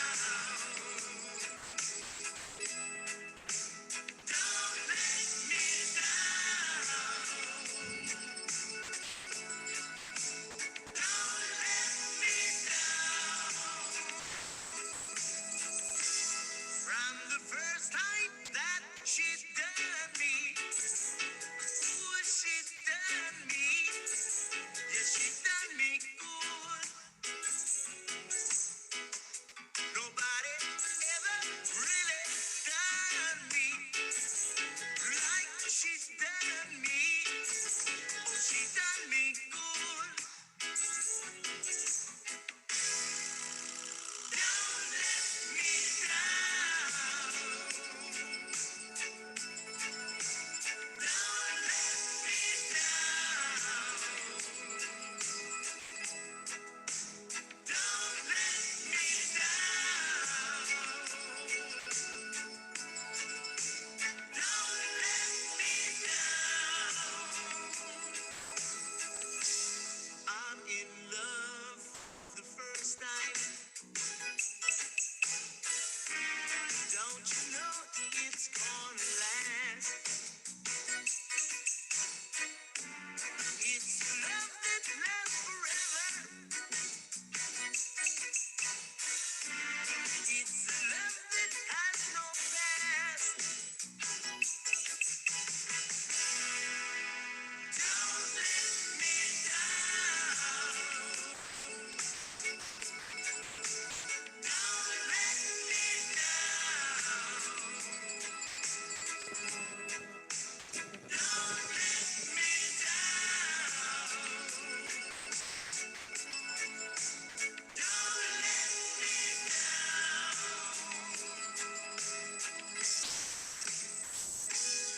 Why don't you play?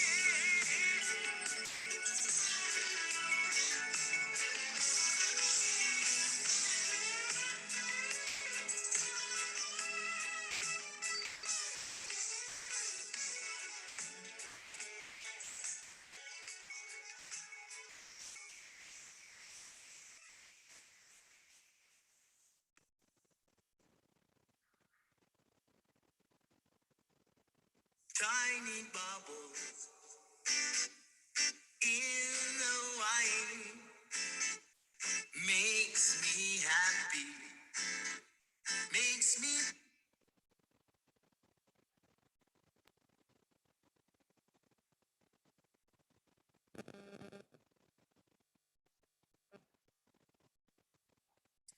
All right, the motion of R7 has passed with 196 vote yes, 5 no votes, 2 abstention. All right, can I have Brother Dylan come up to read R8? And can I have the host put up R8 on the screen?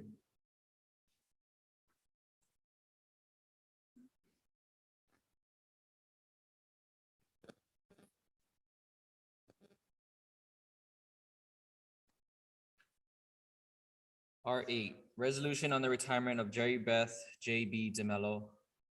Jerry Beth DeMello, fondly known to many as JB, retired in April of 2021 after nearly 30 years as a full-time official. JB's involvement in the union was all but inevitable, seeing as she came from a family that was generation strong with union pride. The ILWU banner has been branded in my family for 4 generations, from the pineapple plantation to tourism, said JB in one of her candidate statements while running for election in 2015. I emphasize to my loved ones that almost everything we purchase is bought with hard-earned union wages. They know that without the union, we could not enjoy a better opportunity and future. ILWU Local 142 is very fortunate that JB's deep-rooted connection to the union informed her many years of heartfelt and dedicated service. JB first became a member of ILWU Local 142 in 1973 when she started working at Maui Surf, now Western Maui Resort, in the culinary department as a frontline cook. She was inspired to get more involved with the union, so became a steward in her department. From then on, she held a range of leadership positions such as unit treasurer, unit secretary, and unit chair. In addition to being chair of her balloting committee, she won her first election to the role of business agent in 1992. JB served under 5 different division directors, said former Maui Division Director Stephen Castro, reminiscing about JB's tenure as a business agent. She served under John Arisumi, Roger Takdal, Willie Kennison, me, and most recently, Bobby Andron. With long service like that, we would always joke to her and say, "Hey, when you gonna retire?" But we all knew how much she cared. She was a team player, said Castro. As someone who started in the tourism industry, JB was an asset to her whole division. Maui Division has the most membership in the tourism industry, and JB serviced many hotel units in addition to units in other industries. In addition, JB served on several different Maui County boards and commissions, such as the Liquor Commission, to better understand and advocate for the needs of the membership. As a business agent, she was a very dedicated individual who always put the union first, said Maui Division Director Roberto Bobby Andreon. Indeed, JB filed countless grievances on behalf of her members and helped them constantly with workers' comp and unemployment in addition to defending the collective bargaining agreement. She was vocal and could come across sharp to management at times, reflected Castro. But she always had the members' best interests at heart, and her passion would get her point across. JB's fierce advocacy extended itself to her being active in PAC as well because she believed in the union and everything it stood for, especially when it came to having an impact in the broader community. Let us remember Sister JB every time we look at the mural Solidaridad Sindical by Pablo O'Higgins in the ILWU Hall in Honolulu. This mural underwent reconstruction in 1997, and JB was one of the first business agents to make a 2-year pledge to contribute to mural restoration and educational programs. In sharing why she felt motivated to contribute, she said, "To me, the mural represents the blood, sweat, and tears of the union, our history. I want to be sure that future generations can enjoy the mural and be reminded of the roots of our union. This union means a lot to me. I remember when my parents went on strike. We had to depend on the soup kitchen and bumming committees for food. The union was like a family to us, a real part of the community. Mahalo, Sister JB, for being such a vital and inspiring part of our ILW Local 142 family. Like this mural, your legacy and commitment to the union will live on. Now therefore be resolved that the 29th convention of the ILW Local 142 recognizes the passion and dedication of Jerry Beth JB DeMello and her service as a business agent for nearly 30 years. And be it finally resolved that the ILW Local 142 wishes JB good health and peace in her well-deserved retirement, and that she enjoys her time with her family and children, including daughter Kelly Jo Kahai, a member at 2408 Foodland, and son-in-law Joey Kahai, a member at 2508 Lahaina Shores Beach Resort. We congratulate you wholeheartedly on your retirement and wish you joyful quality time with your grandchildren, who under your babysitting care will most likely become strong union members one day as well. On behalf of the resolution committee, I recommend and move to adopt R8.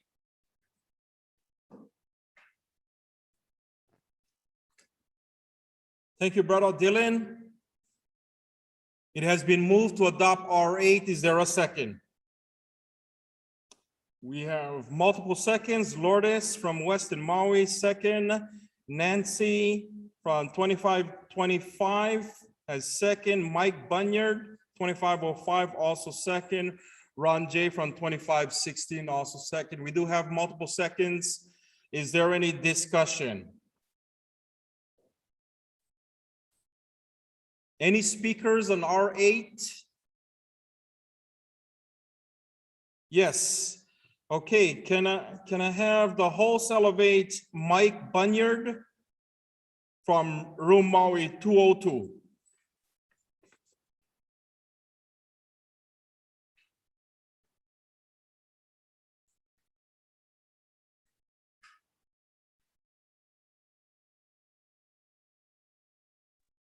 All right, Brother Mike, you are recognized. Thank you. Mike Bunyard, Unit 2505, the Westin Maui, which is also was JB's home unit as well. I've worked there about 27 years. Unfortunately, never worked side beside her at work because she was such a dedicated business agent. She's been doing it for many, many years. She was our business agent for years. And I would also like to just put out a big mahalo to JB for everything she's done for us. Thank you. All right, Brother Mike, thank you. Is there any other speakers? Any other speakers on R8? Seeing no other speakers, can I have election buddy put up R8 to a vote?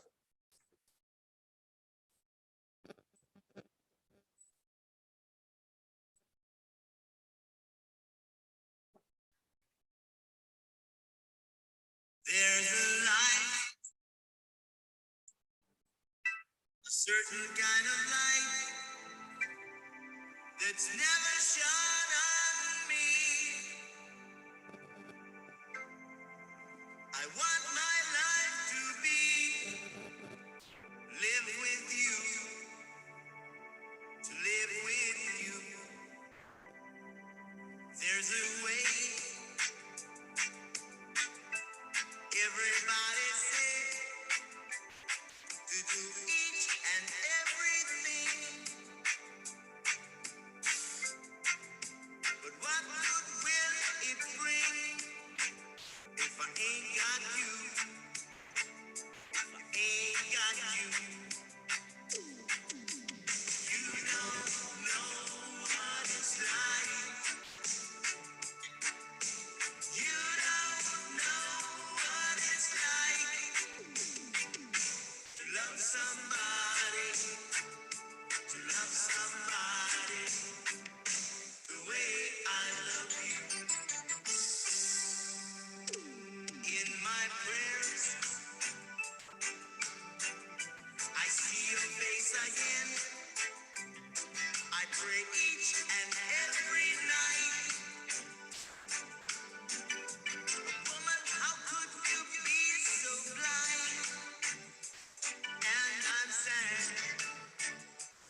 sad. I'm a man. Can't you see that I am? I live and breathe for you. But what good will it do if I ain't got you? If I ain't got you, baby, you don't know what it's like. You don't know what it's like to love somebody, to love somebody the way I love you. Baby, you don't know what it's like. You don't know what it's like to love somebody, to love somebody, to love somebody, to love somebody, to love somebody, to love somebody the way I love you, baby.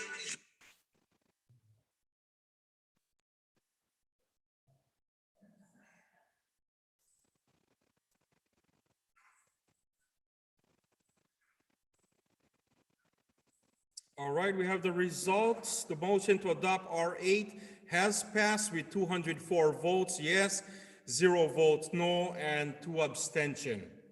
We're gonna do one more resolution. It's a short one here before we break or before we recess. All right, that being said, can I have Deidre come up to read R8? Can I have the host put up R8? Or 9, excuse me, R9.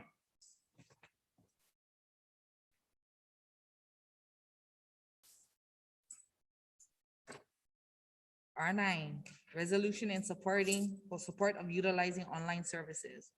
Whereas during this time of COVID, it is encouraged and often expected to practice social distancing to help limit the spread of COVID-19 and other illnesses. Whereas the state of Hawaii and our local municipalities have enacted mandatory stay-at-home orders and have limited the size of social gatherings to mitigate the spread of COVID-19. Whereas local businesses, especially hospitals and care homes, have enacted rules that restrict who can enter the hospital and care homes to help prevent the COVID-19 outbreak among the vulnerable patients. Whereas for nearly 2 years, workers, customers, families, and individuals have grown accustomed to utilizing computers and various softwares, such as Zoom, during the stay-home orders. Whereas for the last year and a half, many businesses have encouraged workers to work from home and utilize digital technology to help keep as many people as possible safe and healthy.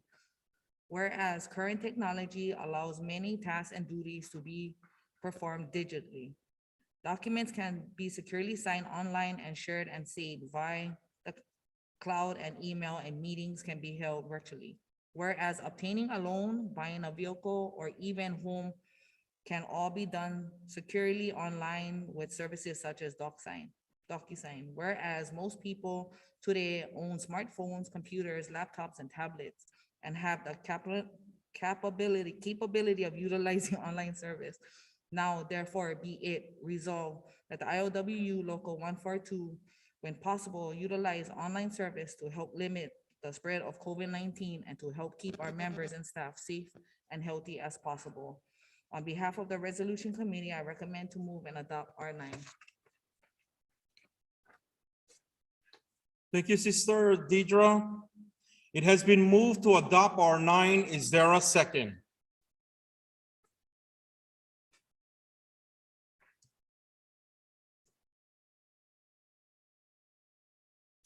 All right, we have in Kitchen 3, third floor has second, Hilton 3 second, Maui Beach second, Greg from 2406 second, Hassel from 1A second. So we do have multiple seconds in place. Is there any discussion?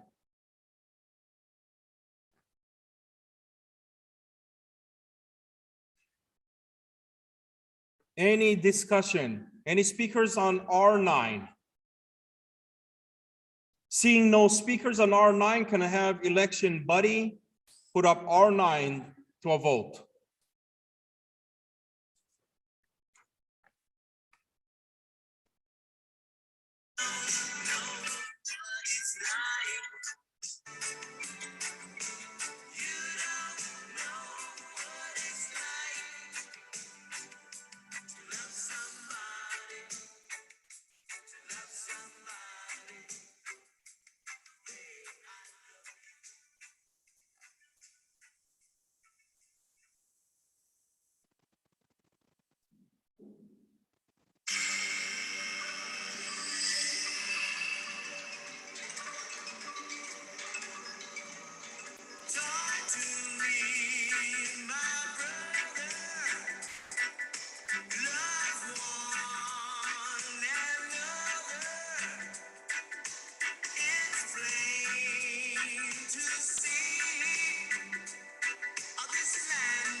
All right, we have the result. The motion to adopt R9 has passed with 199 votes yes, 3 vote no, 4 abstention. At this time, because it's close to 12 o'clock, I'll be calling for a recess for a lunch break. Let's reconvene at 1 o'clock.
Nakayahea kamali e halimai ku aloha he aloha I poia no nakauaka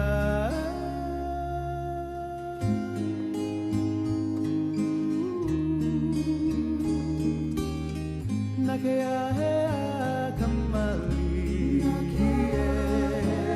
e halimai ku aloha he aloha I poia no nakauaka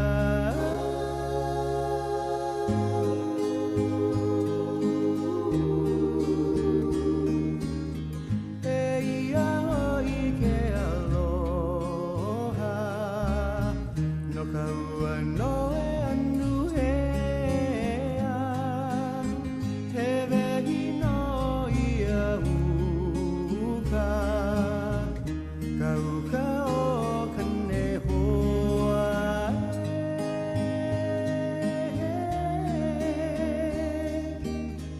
e ia hoi ke aloha no ka ua noe anu hea he vehi no ia uka ka uka o kane hoa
Pearly shell, Yasashiko, Tsunami, Hikaru, Koboreru, Nami no Shizuku ni Sabishiku tara hitotsu. Pupu Ikanuku Hey love mai Kameaho Ahi aina Mahina Kubuna mai Alla hele bulo Ella hele nakaupa Nanega alla Emolele Gamali Hey Kuahire Aula na Eva Eva leana Kamakani Ogaira Hey Akamubai Hey Alave Ke Aloha Pearly shell Irakeba Munewa Itamu Shienjuno Ikariri Usuru Anohi no Ireyo Anohi no Ireyo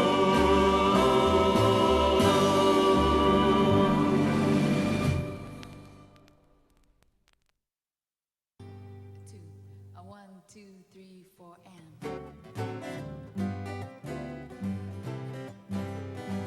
Blue eyes and blonde hair don't thrill me, 'cause I'm in love with the local boys. Don't try to convince me.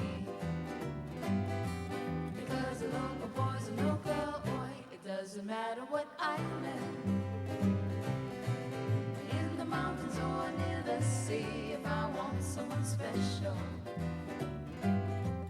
Local boys are the one for me. You may say I'm crazy, but I'm right. Local boys will keep you warm throughout the coldest nights. Wherever you go in the island, I see the Malahini on the street, but my eyes never wander. Because the local boys can't be beat. Oh, oh, local boys. Da-da-da-da-da. Local boys.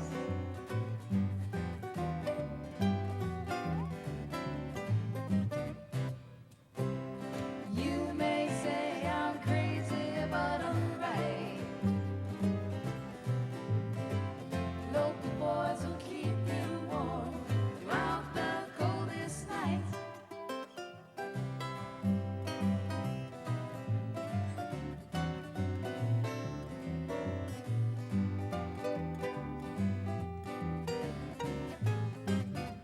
Oh, oh, local boys. Da-da-da-da-da. Local boys.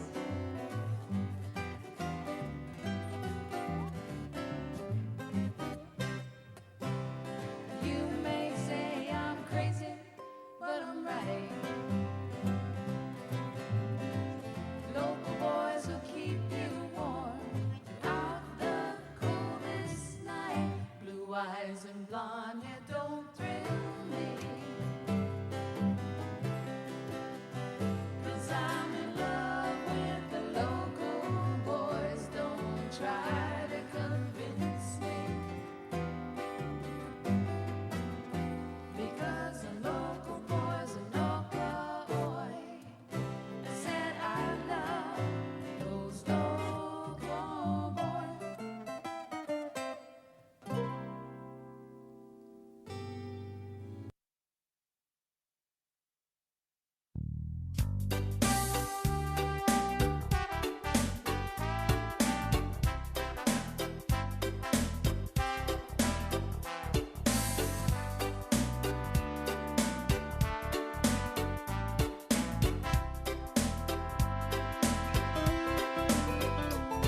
Down a little old country road not far away. Let's talk story. It's where my mama was born, it's where I come from, it's where my daddy fell in love not long ago. Let's talk story. Let's talk story. Let's talk story.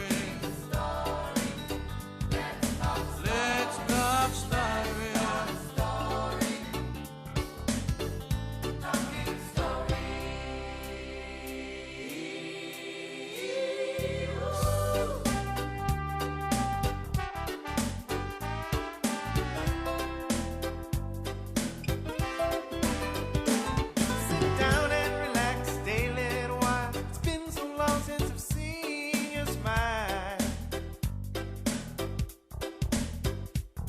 Well, a little of this and a little of that. Funny how time just slips away. Cuz, we gonna talk story. Eh? Let's talk story. Let's talk story.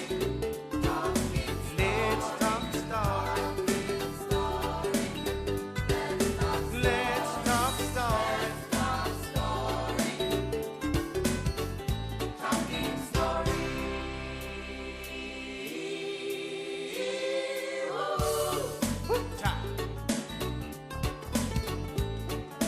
Time for friends to share. Time to hear what's new. Hey, you. Oh, me. Over there. Over here. How's life been treating you?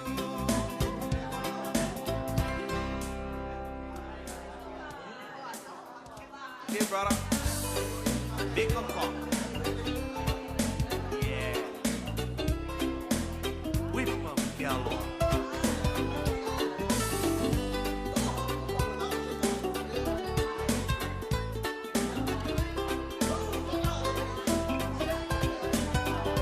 Well, there's one thing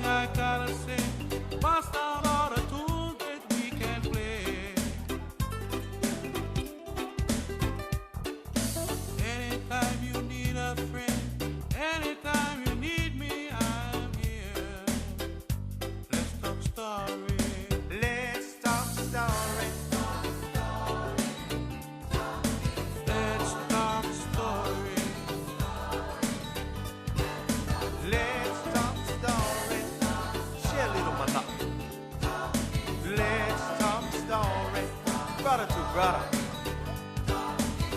Hey, cuz. Me and you, sister. Eh? Let's talk story about everything that will happen before. Let's talk story. Ooh, how you gonna act? Oh, okay. Let's talk story. To me, cuz. About the Hanabara days? Oh, the Barahana days. About Tutu's ways? Oh, nakaslap from Tutu, eh? Oh, remember Palolo days? Picking plums on the river. Stay in the shirt. Don't get cracks from your mother. Oh, this was a dance. Let's come story. On top of front porch. Oh, I remember that on Macau Street, brother.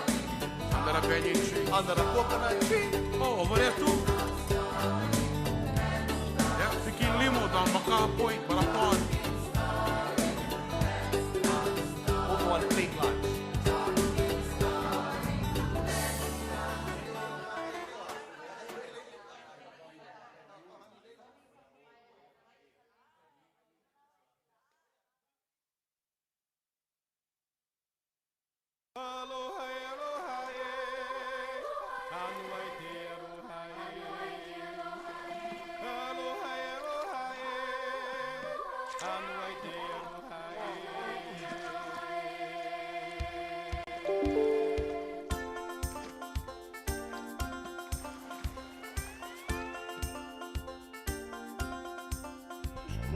There's no place I'd rather be.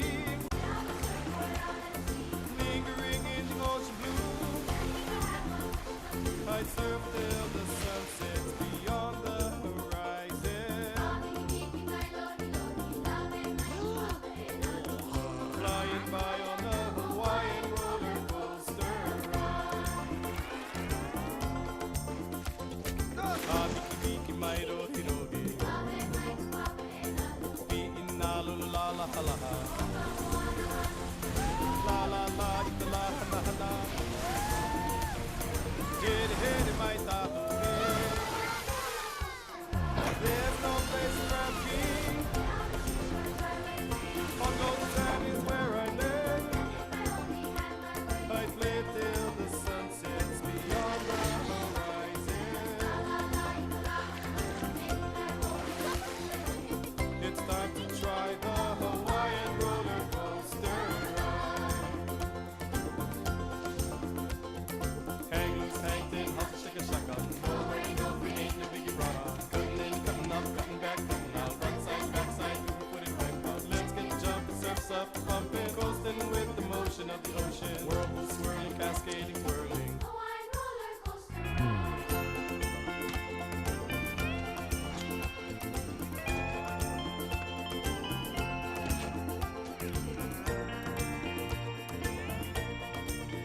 Oh, can't complain, Mom. I'm camping out with a convicted criminal. And oh, I had my head chewed on by a monster! Well, something is not right. 626 is returning willingly to water. Oh, hold on, Mom. Another call. Mr. Blinky, you are overdue. I want a status report. Oh, things are going well. He cannot swim. They're going well. Jumba, aren't they going well? Why will he risk drowning? Jumba? Jumba, help me out here. I would have expected you back by now with 626 in hand. Just a few things left to pack. And we'll be... Hang up. We are going swimming. Huh? There's no place I'd rather be. Lingering in the ocean blue. I'd surf till the sun sets beyond the horizon. Flying by on a Hawaiian roller coaster ride. Biki mai rohi rohi. Ina la la la la la la. La la la la la la. Hit my tattoo.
I guess we're always living on borrowed time. Yes, I will be here to hold your hand. Just close your eyes and see. I understand. You fly with angels above us all, and I'll be here to catch you if you fall.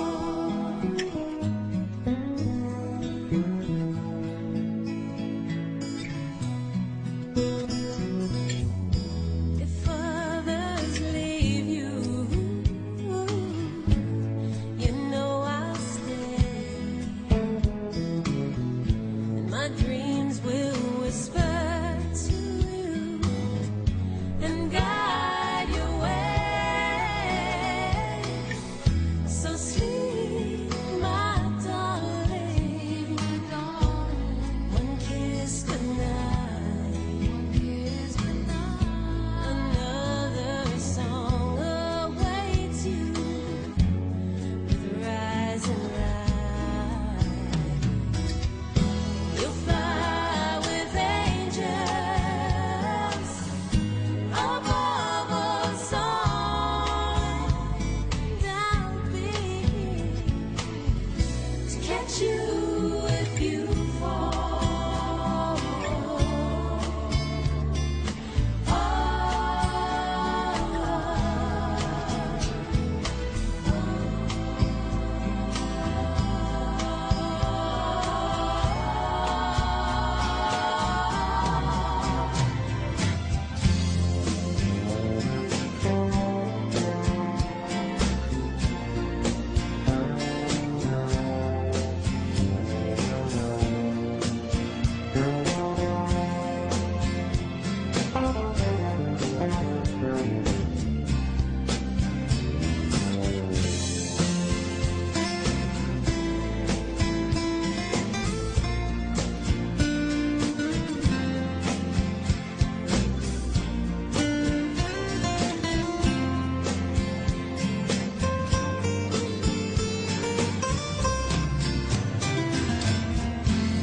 Fly with angels above us all, and I'll be here to catch you if you fall. I'll be here to catch you if you fall.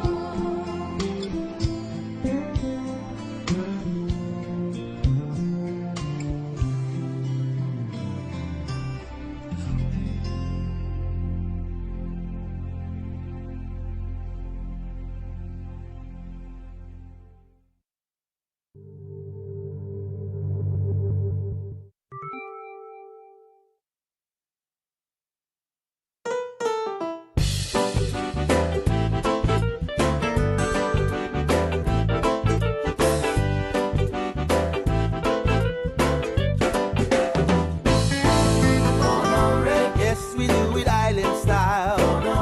From corner to the garden aisle. Island make you smile. Boy, kinda in a rubber duck style. Yes, we do it island style. From corner to the garden aisle. Island make you smile. Boy, kinda them a wicked and wild. We're from the big, big island and we love our land. ILWU, corner where it all began. We know me not Jamaican, but me is Hawaiian. Playing sweet reggae music all across the land. Ace did the best way back in the day. Music from the heart and in a special way. Sharing your aloha with your family. Stand strong, Hawaiian people live on the island. Yes, we do it island style. From corner to the garden aisle. Island make you smile. Boy, kinda in a rubber duck style. Yes, we do it island style. From corner to the garden aisle. Boy, can't them a wicked and The land wild. of red sunset and the coffee bean. Sweet corn of gold is my favorite green. Corn are getting hot, said you know what I mean. From Kohala to Kau and everything in between. Come on, crowd of people, said you got to know. Corn a red feeling, gotta let it flow. Sip 'em nice and easy, take it nice and slow. The corn red fever got you back for more. Yes, we do it island style. From corner to the garden aisle. Island Larry make you smile. Boy, can't in a rubber duck style. Yes, we do it island style. From corner to the garden aisle. Island Larry make you smile. Boy, can't them a wicked and wild. Ano, Okona kai o pua I kalai. O pua inano loi ka maalie. Pua ina vai. Kamako ka o pua o leno. E lua e like a puai. Me kona kai o pua. E kona kai o pua. Ke kai maoki oki. Ke kai maoki oki. Ke kai malino a o kona. Yes, we do it island style. From corner to the garden aisle. Island Larry make you smile. Boy, can't in a rubber duck style. Yes, we do it island style.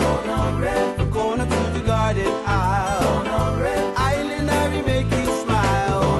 Boy, can't them a wicked and wild. 1, 2, 1, 2, 3, 4.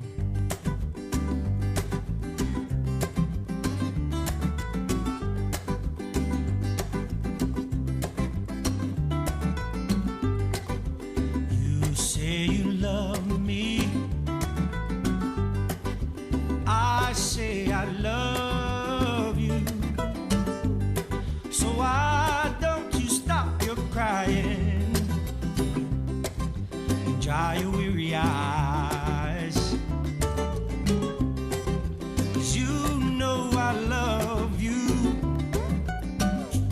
Ooh, baby, here I am. Come rub upon my belly like guava jelly. Ooh, baby, here I am. Come rub upon my belly like guava jelly. Guava jelly, guava jelly, guava jelly, guava jelly.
one's gone far away from home, and we've been lonely, miss you only when we are away.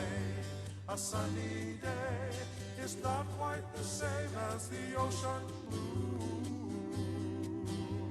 At home in the islands, at home in the islands, at home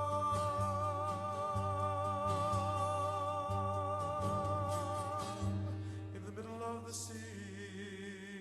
We're two happy guys, neath tropic skies, living the life of the gypsy musician, and it's hard on our heads, and the lady of our hearts is miles and miles and miles away. At home in the islands, at home in the islands, at home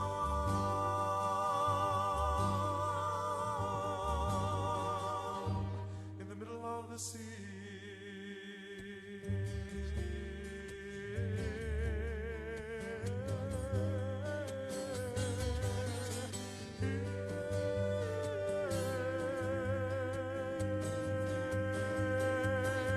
Well, there's no other place that I'd rather be than home in these islands in the middle of the sea.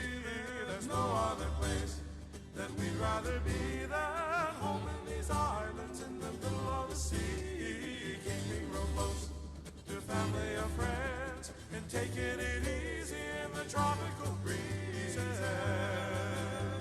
At home in the islands, at home in the islands, at home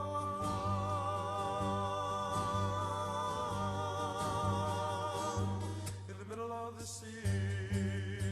At home in the tropics, at home in the tropics, at home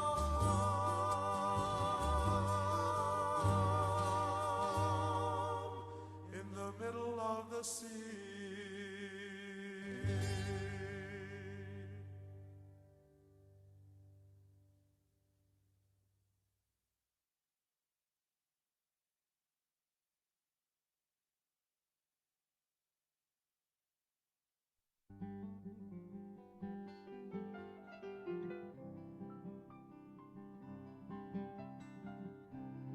Looking out upon the city lights and the stars above the ocean.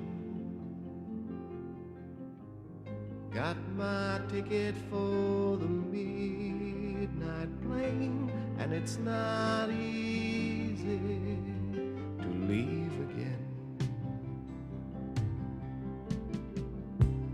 Took my clothes and put them in my bags. Try not to think just yet of leaving.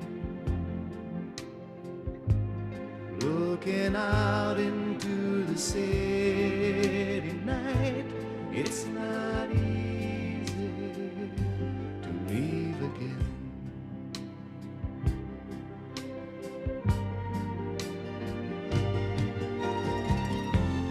Each time Honolulu city lights stir up memories in me. Each time Honolulu city lights will bring me back again. You are my island sunset, and you are my island rain. Put on my shoes and light a cigarette, wondering which of my friends will be there, standing with their leis around my neck. It's not easy to leave again.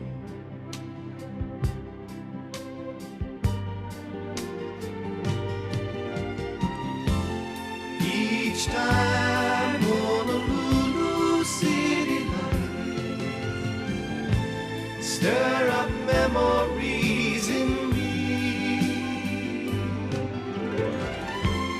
Each time Honolulu city lights will bring me back again.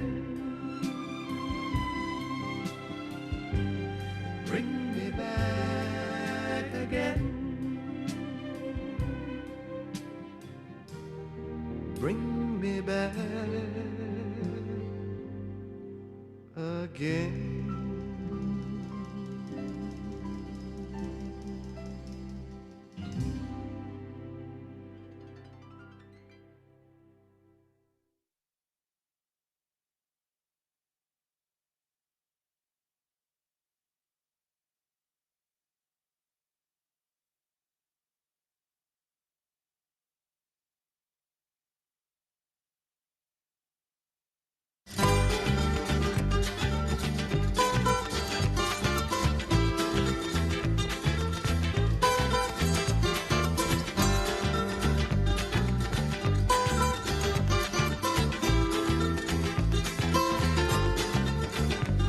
The island woman prepares for her man tonight. She bathes in pools mountainside and lingers there to last light. The brown-skinned woman dries her hair in the breeze. She oils her body for the dance with the reddest limbs built to please. She gonna take me to a place where the ferns are scented with rain, and there I will taste what brought me back again. Juice from the mango, milk from the coconut, but of cannabis I can't smoke enough. Juice from the mango, milk from the coconut, taste of the ladies I can't smoke enough. I love it, keeps me thinking about the woman I long to see, and how she gives me out in love, and how she sets my mind free.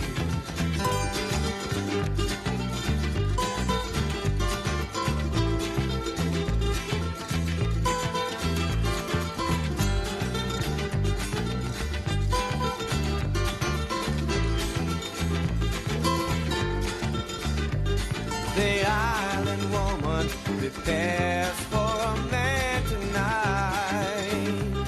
She bathes in pools mountainside and lingers there to last light. She gonna take me to a place where the ferns are scented with rain. There I will taste what brought me back again. Juice from the mango, milk from the coconut, but of cannabis I can't smoke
I've heard that island words are somewhat fascinating. To express the very best, there's one phrase dominating. They're always crying Royal Hawaiian to express superlative degree. Though this may sound so strange to me, I have to keep in style, you see. I'm going to Honolulu. I'm looking forth with great anticipation when I'll be clad in the mu'u on a Royal Hawaiian vacation. I leave my cares behind me. My heart will then be filled with great elation when on the beach at Waikiki you'll find me on a Royal Hawaiian vacation. When I sing aloha and do the hula too, how much more will I enjoy this lovely tropic rendezvous when I leave you Honolulu. I'll say to you with deep appreciation, a million thanks and mahalo to you for a Royal Hawaiian vacation. I'm going to Honolulu. I'm looking forth with great anticipation when I'll be clad in a mu'u on a Royal Hawaiian vacation. I leave my cares behind me. My heart will then be filled with great elation when on the beach at Waikiki you'll find me on a Royal Hawaiian vacation. When I sing aloha and do the hula too, how much more will I enjoy this lovely tropic rendezvous when I leave.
All right, it's 1 o'clock.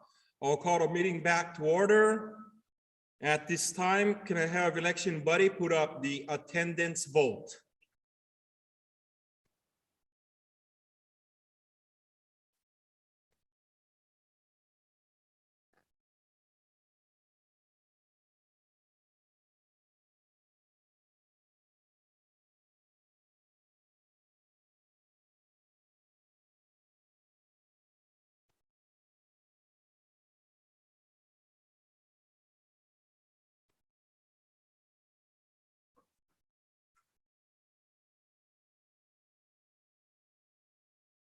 Is election buddy on?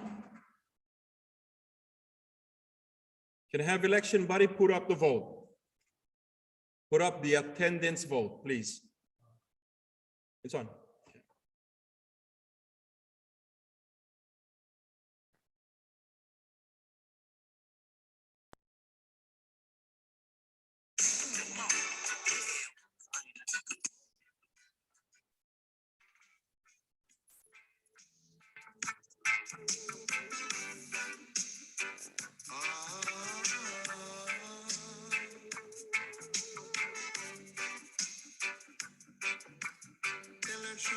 best just to make it quick. Woman tend to the sick.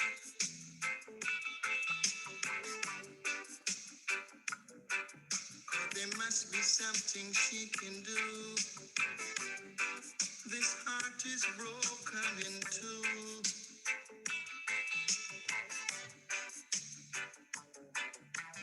Tell her it's a case of emergency. There's a patient by the name of Gregory. Night nurse, only you alone can quench this your thirst.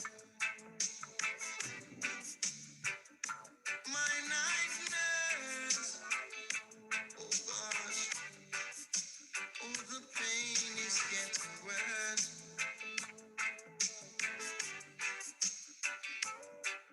I don't wanna see no doctor. I need attendance from my nurse around the clock.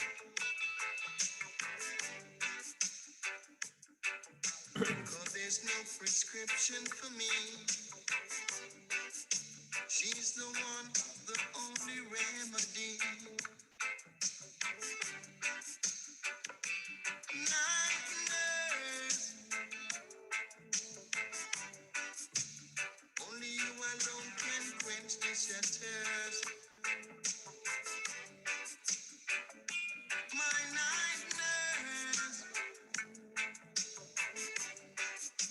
oh the pain is getting worse. I'm hurt by love.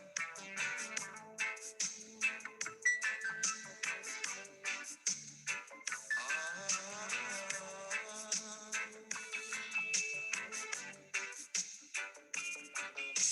don't wanna see no doctor. I need attendance from my nurse around the clock. Cause there's no prescription for me. She's the one, the only remedy. Night nurse, only you alone can quench this your thirst. My night nurse, oh the pain is getting worse. I'm hurt by love.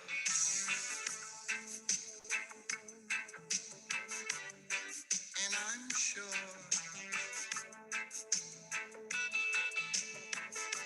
no doctor can cure.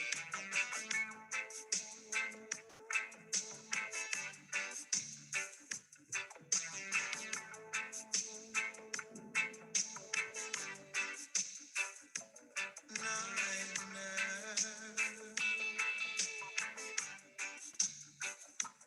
night nurse. Oh gosh.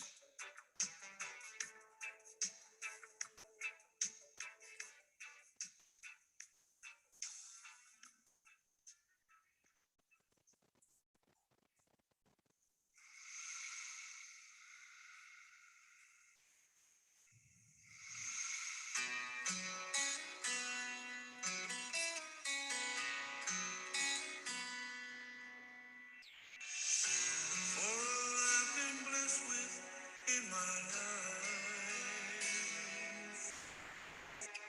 there was an emptiness in me. I was imprisoned by the power of God. With one kind touch, you set me free. Let the world stop turning. Let the sun stop burning. Let them tell me love's not worth going through. If it all falls apart, I will know deep in my heart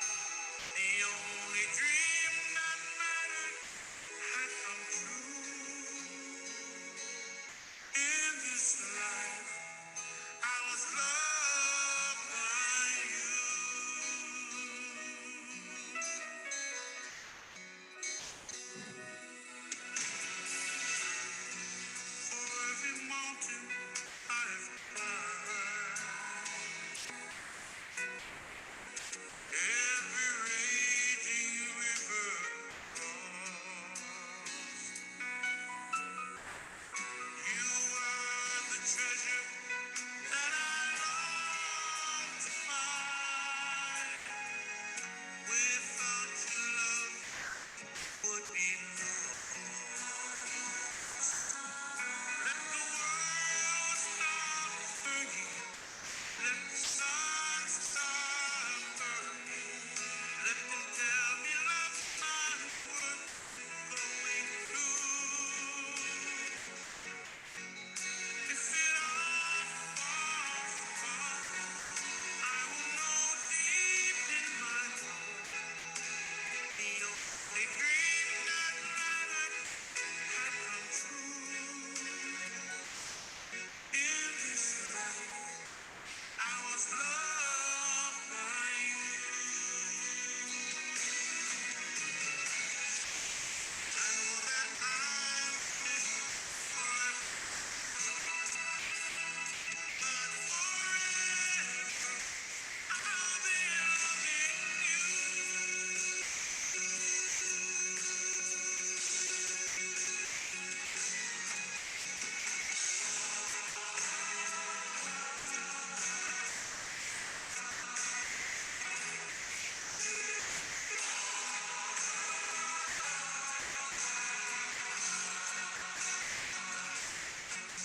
Let the sun shine. Tell me love's not worth going through. If it all falls apart, I will know deep in my the only dream that matters has come true. In this life, I was loved by you. In this life, I was loved by you.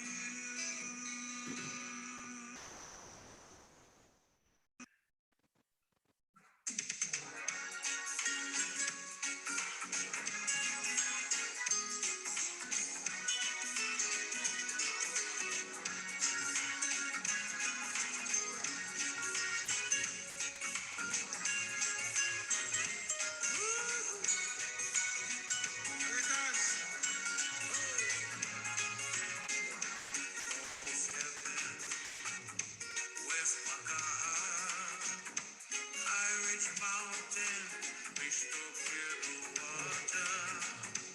All my friends there, hanging down the beach, young and old among them, feel the ocean breeze. Country road, take me home to the place I belong. West Pakaha.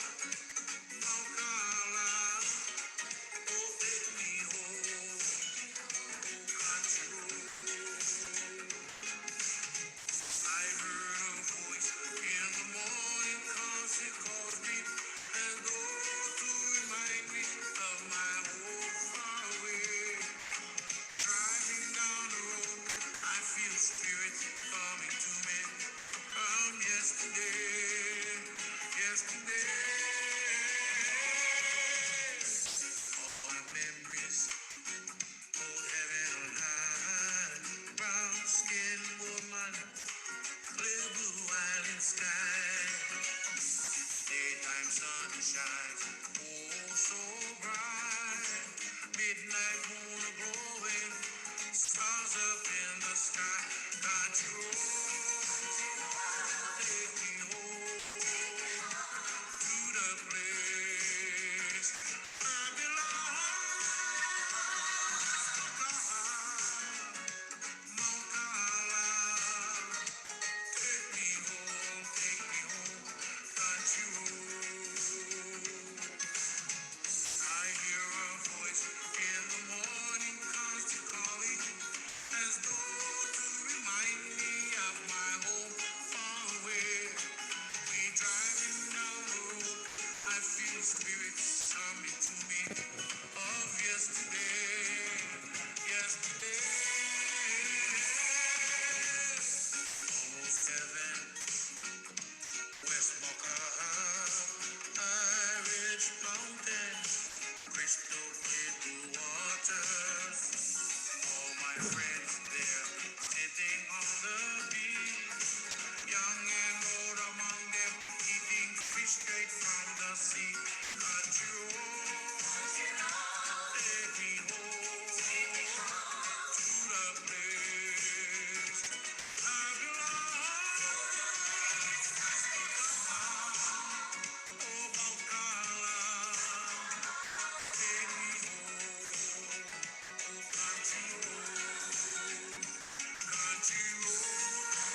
All right, we have the result here. We have 213 attendees has signed in. Before we move on to the next resolution, can I have the host put up Alamoana tree?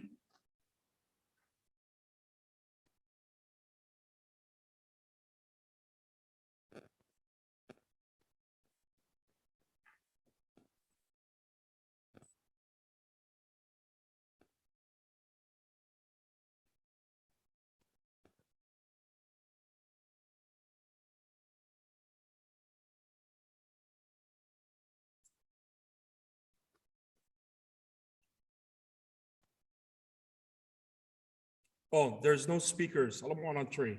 Okay, got it. All right, so let's move on to the resolution. The next resolution is R10. Can I have Ariana come up to read R10? Can I have the host put up R10 on the screen?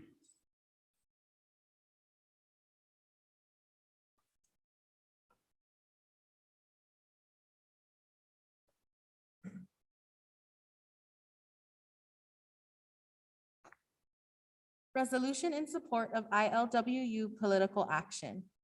In 1954, Hawaii experienced a revolution. No one was shot, there was no rebellion in the streets, but the political system in Hawaii was dramatically changed for the good. Since the overthrow, politics in Hawaii had been dominated by Republican landowners, many descended from missionaries who brought Western religion to the native people and secured a better life for themselves and their families.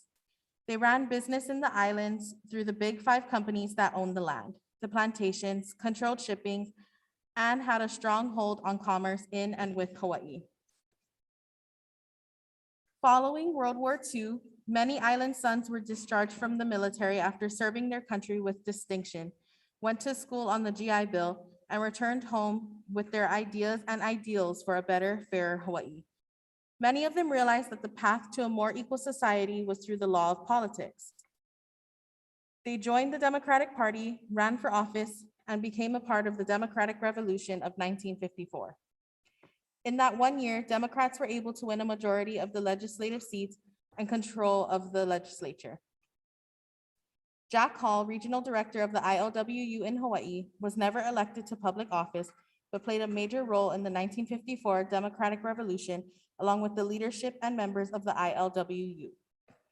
Hall believed that the political rule of bosses, who controlled the lives of workers both on and off the job, needed to come to an end. He aligned himself and the ILWU with Democratic candidates who would support workers and fight for justice. He organized political campaigns. The ILWU mobilized members to register to vote and turn out to vote for candidates endorsed by the ILWU. All of this, Jack Hall did while his own Smith Act conviction was being battled on appeal. The Ninth Circuit Court of Appeals finally reversed his conviction in favor of an acquittal in 1957. The ILWU had a big hand in shaping political history in Hawaii. Today, the ILWU is still considered a political leader, in some places more so than others, despite the decline in our members. But there is no doubt that maintaining political clout requires more numbers and action. Because of our reach into all islands, the ILWU is positioned to sustain political clout, but needs the commitment and support of its members. First, everyone who is eligible must be registered to vote. To register to vote, a person must be 18 years of age, a US citizen, and a resident of Hawaii.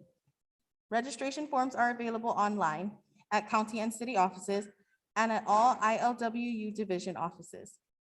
And starting in July 2021, eligible residents are also automatically registered to vote when they apply for a Hawaii driver's license. The ILWU encourages units to make sure that their members are registered to vote and to encourage members to register their family members as well. Secondly, ILWU political actions means supporting endorsed candidates. These candidates rely on our support for canvassing door to door, sign waving along the streets and highways, phone banking, donating to and attending fundraisers, and helping with campaign literature, including independent mailers. There's a lot of work to be done, but if each person gives just a few hours, the work will be easier. Thirdly, and most critically, we need to get out the vote. All of the above activities mean nothing if we don't get out the vote. That means voting for ILWU endorsed candidates. That means convincing your friends and families to vote the ILWU way. Even if you don't live in a particular candidate's district, your friend or relative may. Give them an ILWU endorsement card. The 2022 elections will shape Hawaii's political landscape for the next 8 years and beyond. David Ige is termed out and cannot seek another term for governor. This means there will be an open seat for governor and lieutenant governor, and they are expected to be competitive races. But most importantly, all 51 state representatives and all 25 state senators are up for election in potentially new districts due to redistricting that occurs every 10 years. Some incumbents could be reapportioned together, and some districts could change. As always, these races are important to the ILWU, our membership, and all working families. These races are important because the legislative body for Hawaii is the state House and state Senate. They draft and introduce legislation that could help the ILWU and all working families, or do the opposite and support business and corporate interests. That is why picking the right candidates for the state House and state Senate is extremely important. The right candidates, if elected, will help Hawaii achieve legislation that matters to working families and the ILWU Local 142. This includes a living wage, repealing the regressive tip credit, paid sick and family leave, collective bargaining rights for all workers, tax reform for working families, and opposing legislation such as repealing or modifying the Jones Act or establishing a harbor authority. And although Democrats are the supermajority in the state House and state Senate, and even in the nonpartisan county councils, unions and their members must keep reminding elected officials of the values they should uphold, that the working class must be preserved, and that unions play a major role in ensuring equity, equality, and a sustainable economy. Each citizen has the power to determine who these elected officials will be and those interests they will serve. We should not abdicate the power to anyone else. Support ILWU political action, vote in 2022 and 2024. Now therefore be it resolved that all convention delegates pledge to register voters, work on behalf of ILWU endorsed candidates, and get out the vote in 2022 and 2024. And be it finally resolved that all convention delegates pledge to bring the message of ILWU political action to members in their units and to their families, and to mobilize them to participate in the 2022 and 2024 election campaigns. On behalf of the Resolutions Committee, I recommend and move to adopt R10. Thank you, Sister Ariana.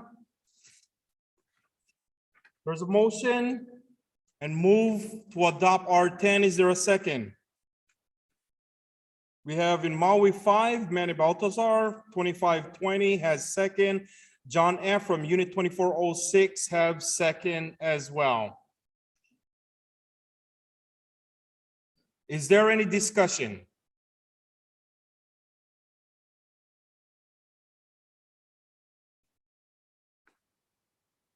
Any discussion on R10?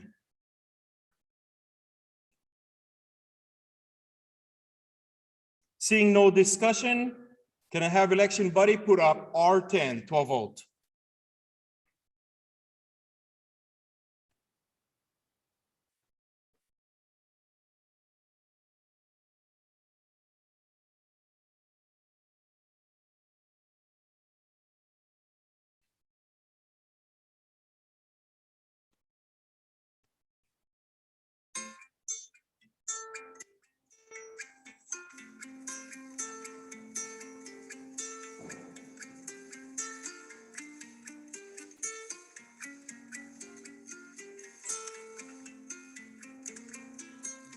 I saw you in my dream.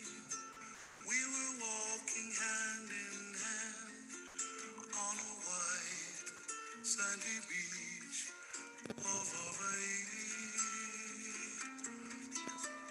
We were playing in the sun. We were having so much fun on a white sandy beach of Hawaii. The sound of the ocean soothes my restless soul. The sound of the ocean rocks me all night long.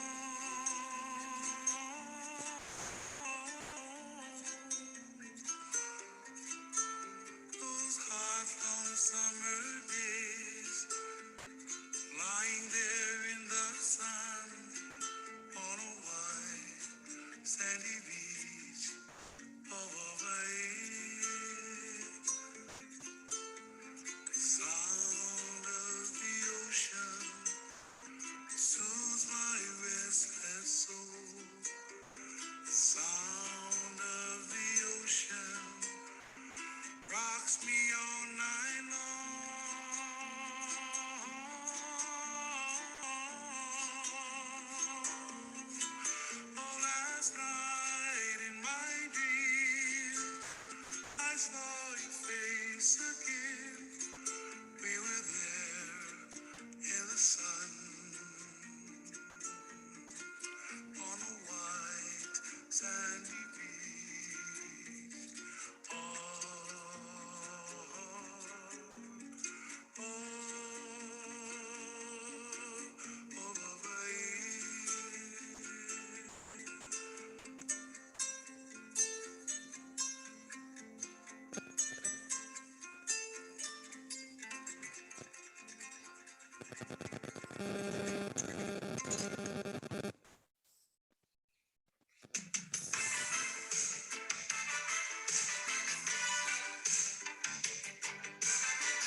right, we have the results.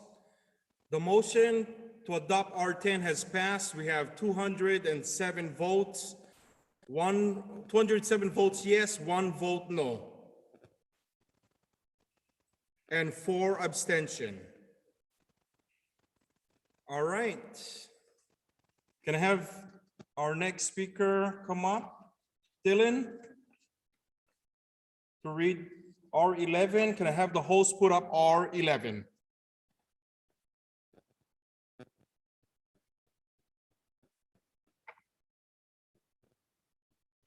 Resolution supporting longshore statewide negotiations. The ILWU Local 142 stands in solidarity with our brothers and sisters in the Longshore Division seeking a new contract for all their hardworking members who have served the community tirelessly since the pandemic. When the pandemic hit, longshore workers continued on the job to ensure the state remained functional and operational, and communities had the goods necessary to meet demand and expectations in an ever-changing world. Longshore workers have always been essential workers, but this time they were also frontline workers, dealing with a deadly virus that could disrupt their daily lives and the lives of millions of families living in Hawaii. And they did their job with pride, dignity, and knowing the state and our communities were relying on them, and they never backed down. The harbors and ports remained operational and never shut down. Even with the threat of a virus, longshore workers carried on and delivered for the state. Longshore employers should recognize the hard work and sacrifices longshore workers made during the pandemic and should support and show appreciation to them by supporting their contract proposals. The ILWU Local 142 will be standing in support and ready to provide whatever resources are needed to help ensure longshore workers are recognized for their hard work and sacrifices. We all appreciate our brothers and sisters in the Longshore Division and strongly support their statewide negotiation efforts. Now therefore be it resolved, the ILWU Local 142 will work with the Longshore Division when needed to help secure a favorable contract for all the members. Be it further resolved, the ILWU Local 142 will provide resources needed to help our brothers and sisters secure the contract they are seeking. On behalf of the Resolution Committee, I recommend to move and adopt R11. Thank you, Brother Dylan. There's a motion to adopt R11. Is there a second? Maui 5, Corey Comfort 2511 has second. Hilton Tree, John Amar 1503 also had second. Is there any discussion? Any discussion on R11? Also, there's another second, Greg Santiago.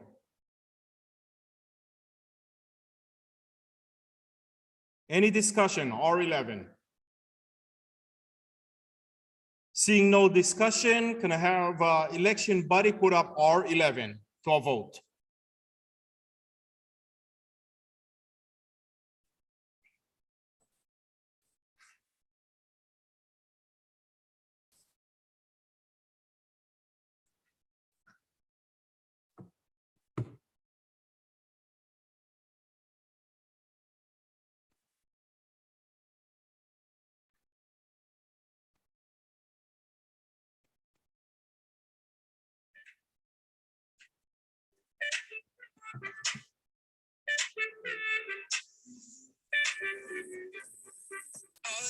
I was trying to find the answer in the world around me.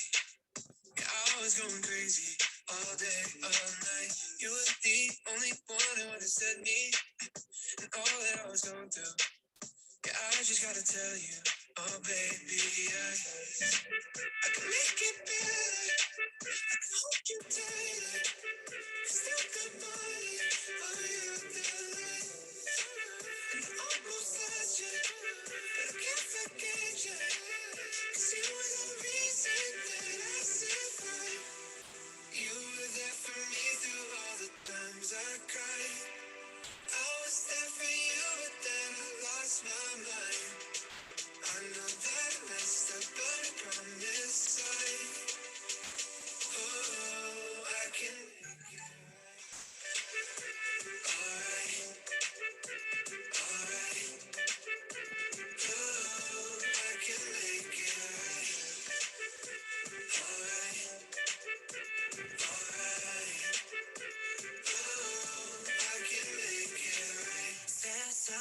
추억의 영웅이 됐나 나를 찾는 그날 너와 It's a trophy walking bit more all day everywhere 모든 게 너에게 닿기 위함인 girl 내 결정의 답인 girl 널 찾기 위해 노래 baby 처음보다 조금 더 커진 기회 좀 더 단단해진 목소리에 모든 건 내게 돌아가기 위해 이제 너라는 지도 활짝 펼칠게 My rehab 나봐 왜 못 알아봐 남들의 하우스 땀이나 듣고 싶지 않아 너의 향긴 여전히 나를 꿰뚫어 무너뜨려 되돌아가자 그대로 Make it better I can hold you tighter 그만 길은 널 향한 거야 소용없어서 너를 믿다는 걸 가치처럼 날 어루만져줘 끝도 보이지 않던 영원의 밤 내게 하지마 선물인 건 너야 이제 그저 내가 잡아도 될까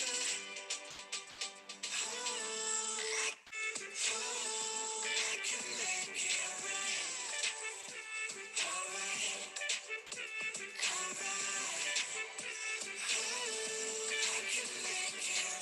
여전히 아름다운 너 옛날엔 그때처럼 말없이 그냥 날 안아줘 지옥에서 내가 살아남은 건 날 위했던 게 아닌 되려 너를 위한 거란 걸 한다면 주저말까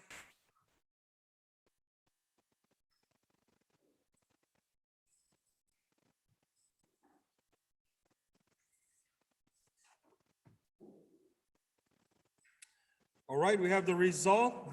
The motion to adopt R11, 197 votes yes, 6 vote no, then there's also 3 abstention.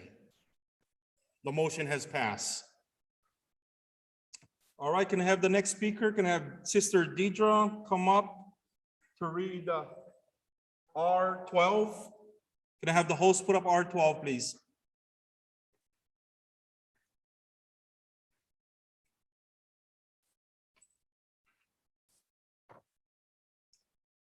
R12, resolution to commemorate the 1951 pineapple strike on Lanai.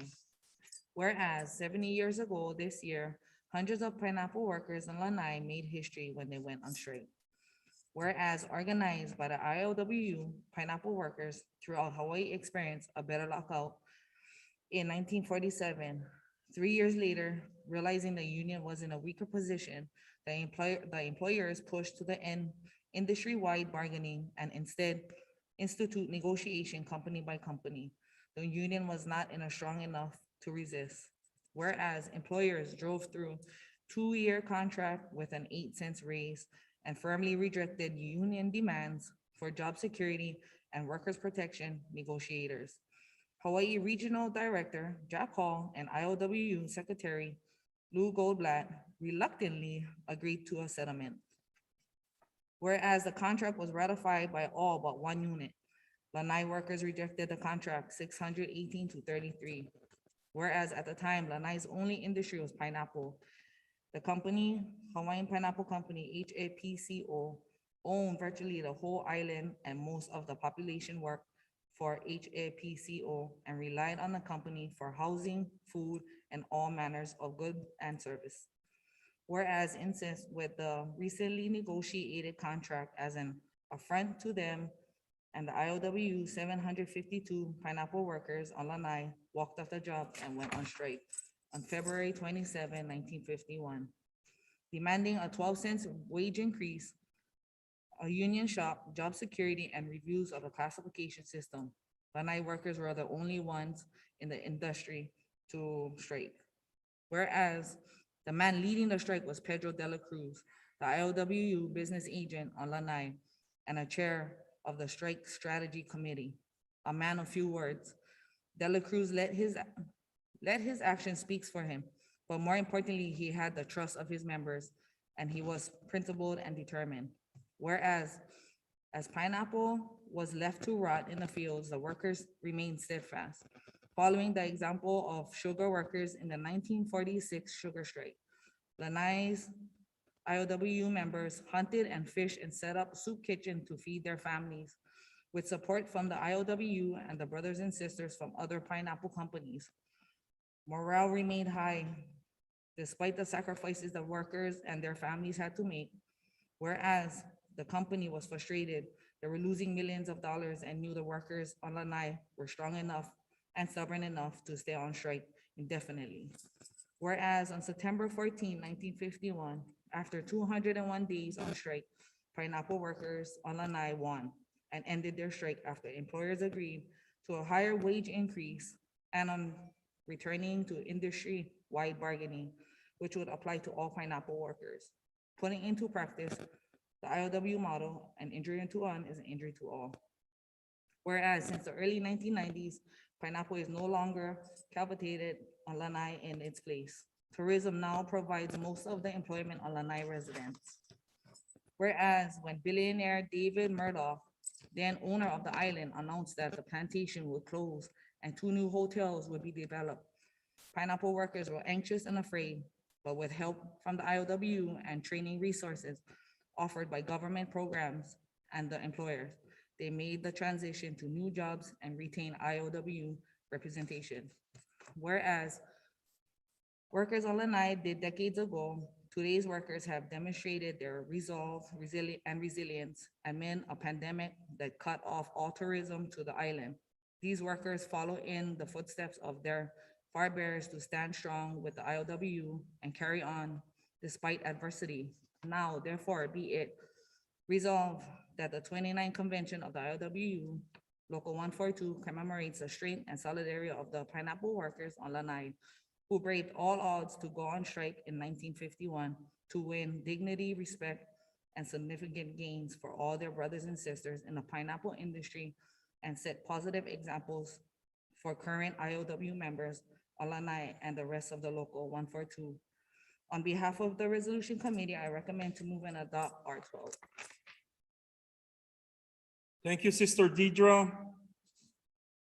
It has been moved to adopt R12. Is there a second? Maui Beach.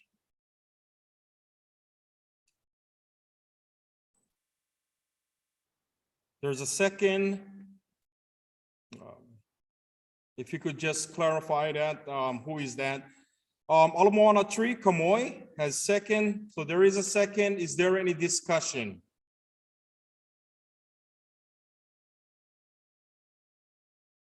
Any discussion on R12?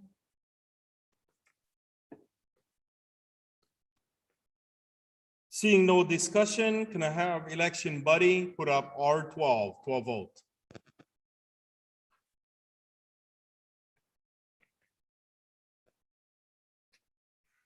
Okay, this one's for Gabby.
passing by, I see friends.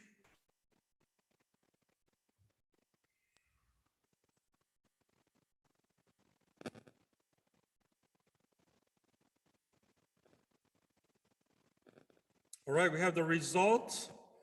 The motion to adopt R12 has passed with 207 votes, voting yes, 1 no vote, and 2 abstention.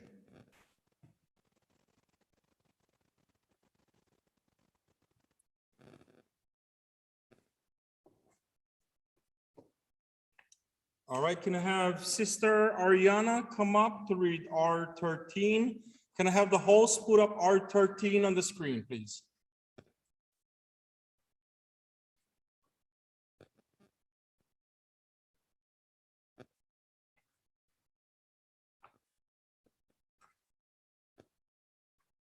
Resolution to commemorate the 75th anniversary of the 1946 Great Sugar Strike.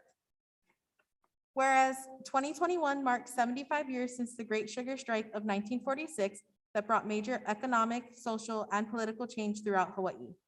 Whereas for decades, sugar was king in Hawaii, it was the primary industry in what was then the US territory.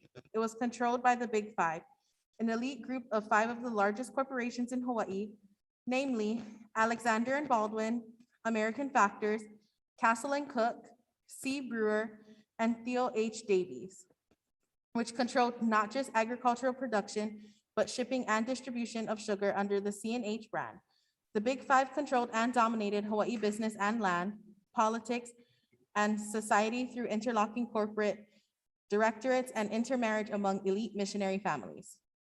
Whereas to cultivate, harvest, and process the sugar on the plantations, the Big Five needed thousands of workers who were recruited from all over China, Japan, Korea, the Philippines, and even Portugal.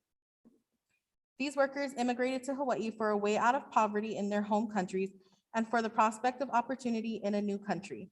Yet, while plantations did help to create the multi-ethnic society in Hawaii today, their semi-feudalistic system also fostered paternalism and systemic racism in the early days that to some extent exists today.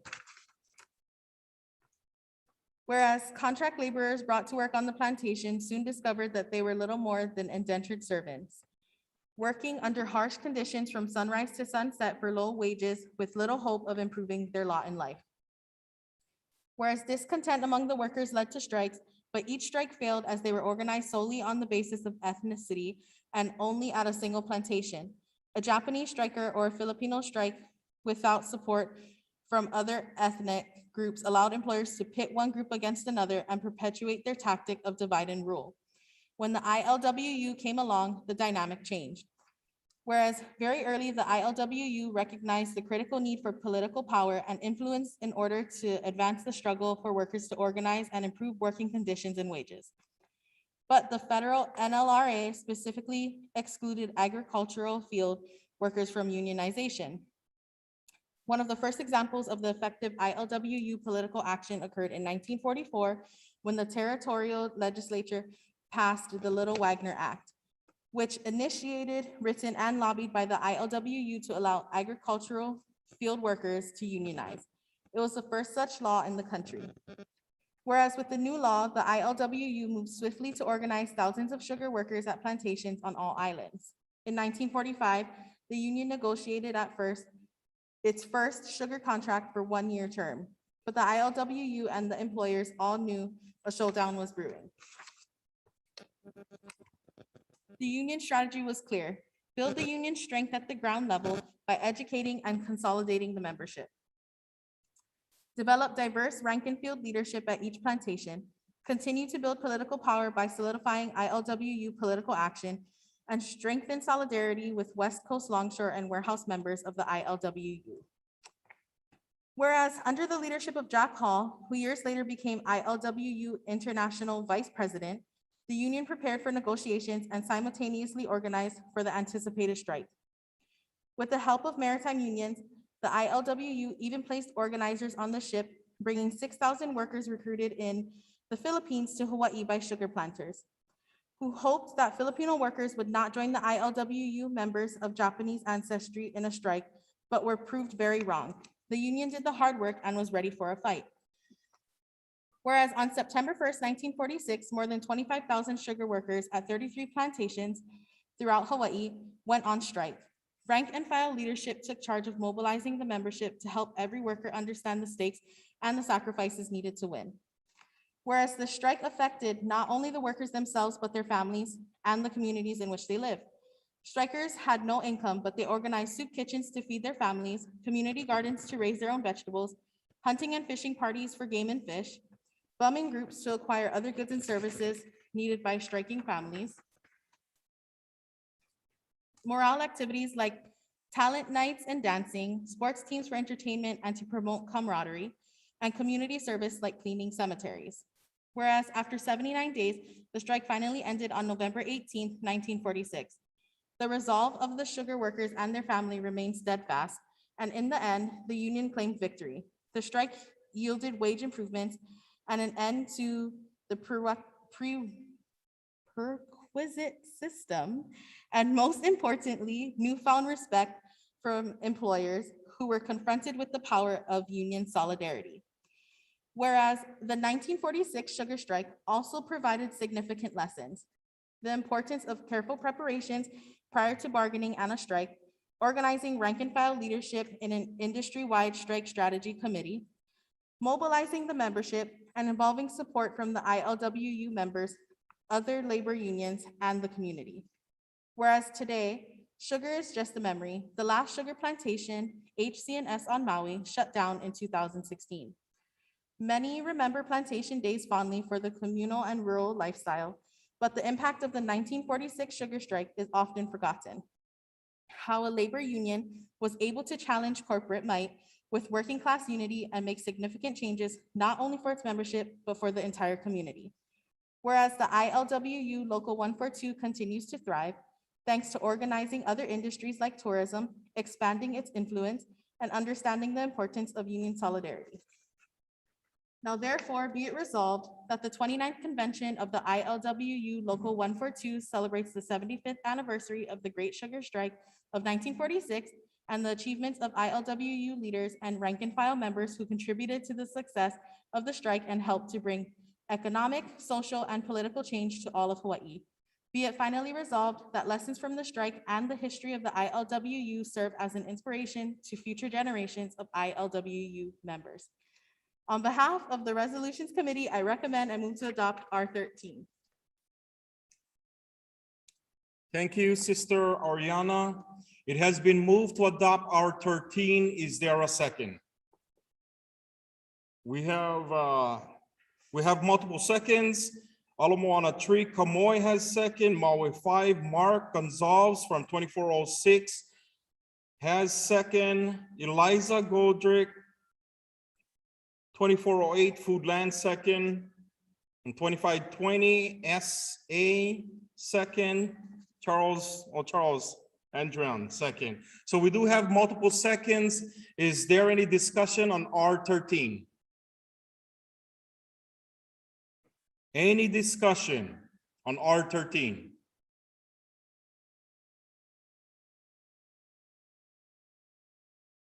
Seeing no discussion, can I have election body put up R13 to a vote?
Islands in the stream, that is what we are. No one in between. How can we be wrong? Sail away with me to another world. We rely on each other. From one lover to another.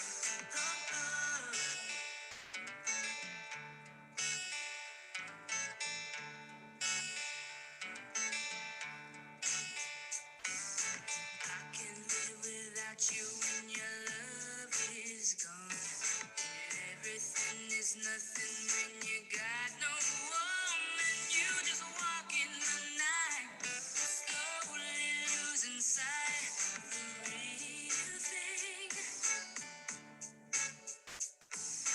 That won't happen to us, and we got no doubt. Too deep in love, and we got no way out. And the message is clear. This could be the year for the real thing. No more will you cry, baby. I will hurt you never. We started in this one, in love forever. We rely on each other, making love with each other. Islands in the stream, that is what we are. No one in between. How can we be wrong? Sail away with me to another world. We rely on each other.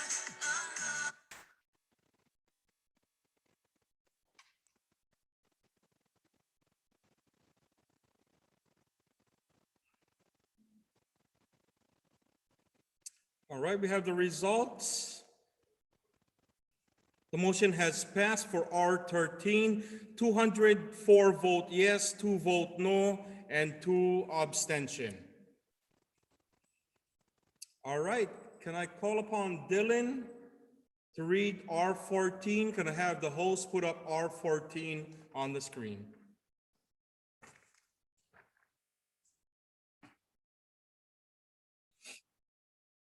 Resolution to commemorate the 1970 hotel strike. The 1970 Hawaii hotel strike is 50 years gone, but the strikers' accomplishments remain as a testament to the militancy, commitment, resilience, and strong leadership shown by ILWU Local 142 members in the hotel industry that continues until today. Whereas while tourism to Hawaii began as early as the 1870s, mass travel made possible by jet service between the mainland US and Hawaii began in 1959, the year Hawaii became the 50th state. Whereas major hotels in Waikiki, Oahu were organized by the Hotel and Bartenders Union, Local 5, now part of Unite Here, and the ILWU respected its jurisdiction regarding hotel workers. Whereas when Local 5 organizing efforts at neighbor islands hotels failed, the ILWU stepped up to provide union representation for those workers, many of whom trusted Local 142 because they came from families whose members worked in the sugar and pineapple industries, or because they were former ILWU members themselves. And by 1970, the ILWU was a union of choice for neighbor island tourism workers at 18 locations from Lihue to Hilo. Whereas in 1970, adhering to the highly democratic contract bargaining practices of Local 142, division and unit leadership conducted meetings with rank and file members to educate them about recent contractual gains made by Local 5 on Oahu and to discuss and draw up proposals for submission to the negotiation committee.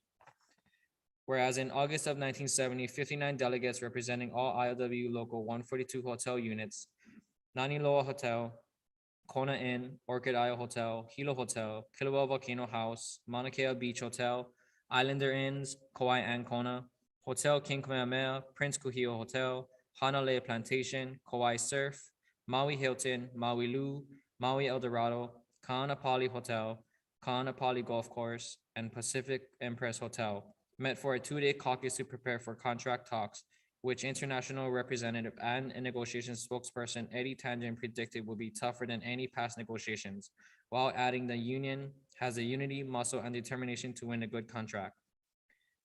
Whereas while past negotiations were conducted directly with hotel management, the Hawaii Employers Council set up the Hotel Employers Association of Hawaii and convinced hotel on both Oahu and the neighbor islands to join, imposing a minimum $10,000 penalty for dealing with unions individually.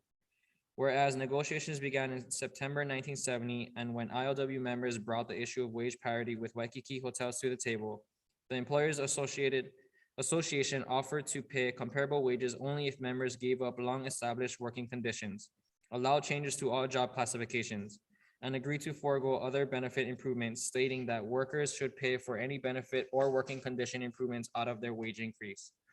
Whereas members took a secret ballot vote that resulted in a 99% strike approval, and on October 9, 1970, workers at 8 of the hotels, Mauna Kea Beach, Kona Inn, Kona Islander, Naniloa, Kaanapali Beach, Royal Lahaina, Kauai Surf, and Kauai Islander went on strike to demand equality, refusing to tolerate being treated as second-tier hotel workers. Whereas employers locked out members at Hotel King Kamehameha and Hanalea Plantation a few days later. Whereas the strike, which involved more than 2,000 ILW members, included 24-hour picket lines. Whereas the University of Hawaii Travel Industry Management School allowed a hotel representative to recruit student strikebreakers, but the university acting president Richard Takasaki, Hawaii Senate President David C. McClung, and House Speaker Tadao Bipu publicly denounced the move, and UH students actively flooded TIM students not to scab, all while college students who work part-time at the hotels probably walked the picket lines. Whereas the ILWU negotiation committee continued to meet in good faith nearly every day, with management representatives proposing a short one-year contract and offering compromises in every area, including a 10-month status quo in order to end the walkout. But management broke off negotiations on November 9th, refusing to move any of its positions. Whereas in a report to the membership made immediately after November 9th, the negotiation committee stated, with what is happening from the employer's side, we must conclude that their main goal is to try and bust the ILWU in the neighbor island hotels. We can expect an all-out attack by these employers to divide and weaken our ranks. They will make threats and promises, but as long as we maintain our unity and stick together in fighting for our rights, we shall win. Whereas in December 1970, at the 2.5-month point, morale remained high even though it was the first time many of the hotel workers had walked off the job. Families ate dinner together at their strike headquarters. Units published strike bulletins. ILW members from the Longshore, General Trades, Pineapple, and Sugar Industries helped with picketing and made monetary contributions. Local farmers donated produce. Governor John A. Burns joined the Lehui picket line. Units held Halloween and Christmas parties for their children. Whereas after 76 days, when it became clear that ILW hotel workers weren't going to give up and that the union had the support of ILW locals on the mainland, other labor organizations, neighbor island businesses, students, and community, management agreed to a mediated settlement. Whereas hotel workers won an average wage increase over 9% in the first year, family medical and dental plans, a paid sick leave plan for up to 5 weeks, long-term disability payments, new paid vacation benefits, improvements in classifications, working conditions and job security, and workers learned that they could stand up and demand fair recognition of their worth, growing as unionists and labor leaders through the experience. Whereas the union leaders born out of the 1970 hotel strike and their successors' service, especially the women who paved the way for today's females leadership, has stood local 142's tourism units in a good stead over the past 5 decades, particularly in the most difficult year they have endured since 1970. 2020, when the COVID-19 pandemic caused the closure of all Hawaii hotels and 9,000 plus ILW members lost their jobs and income. Now therefore be it resolved, the 29th convention of the ILW Local 142 commemorates the accomplishments of the hotel workers who won that strike 50 years ago. Their indefatigable spirit and steadfast belief in the strength of the union solidarity led to the best industry contract of its time and a culture of rank and file leadership that all ILW workplaces strive to achieve. On behalf of the resolution committee, I recommend and move to adopt R14. Thank you, Brother Dylan. It has been moved to adopt R14. Is there a second? We have Ligaya from 2520 has second, from the Oahu Fishbowl, Tyrone Tahara also Accept the motion. Okay. Is there any discussion? Any discussion on R14? Any speakers? Seeing none, can I have election buddy put up R14 to a vote?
I'm with my baby, and she's doing just fine.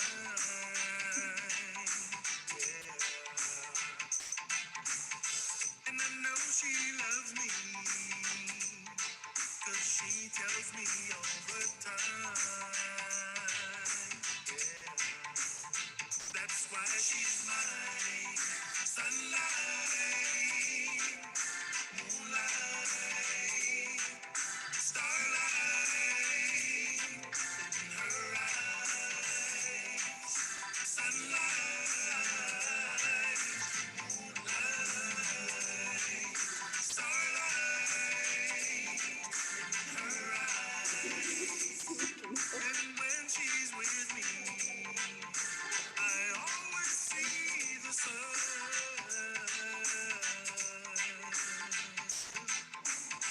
And when she's not in my arms, her love surrounds me. That's why she's mine. Sunlight, moonlight, starlight in her eyes. Sunlight, moonlight, starlight in her eyes. Every day I would see you walking down my street. I prayed to Lord one day that you and I would meet. On a baseball field is where I first saw you. And I knew from the start your heart would always be true to me. When you're around, it's like the sun shines brighter. The moon floats up, it seems to rise a little higher. And when you are near, it's like I don't have a care. And like the other song says, all I could do is stare. That's why she's mine. Sunlight, moonlight, starlight in her eyes. Sunlight.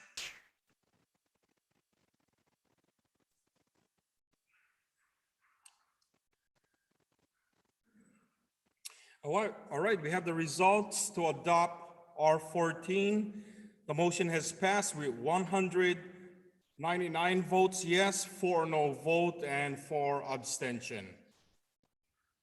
At this time, can I call on Sister Deidre to come up to read R15? Can the host put up R15 on the screen, please? Thank you.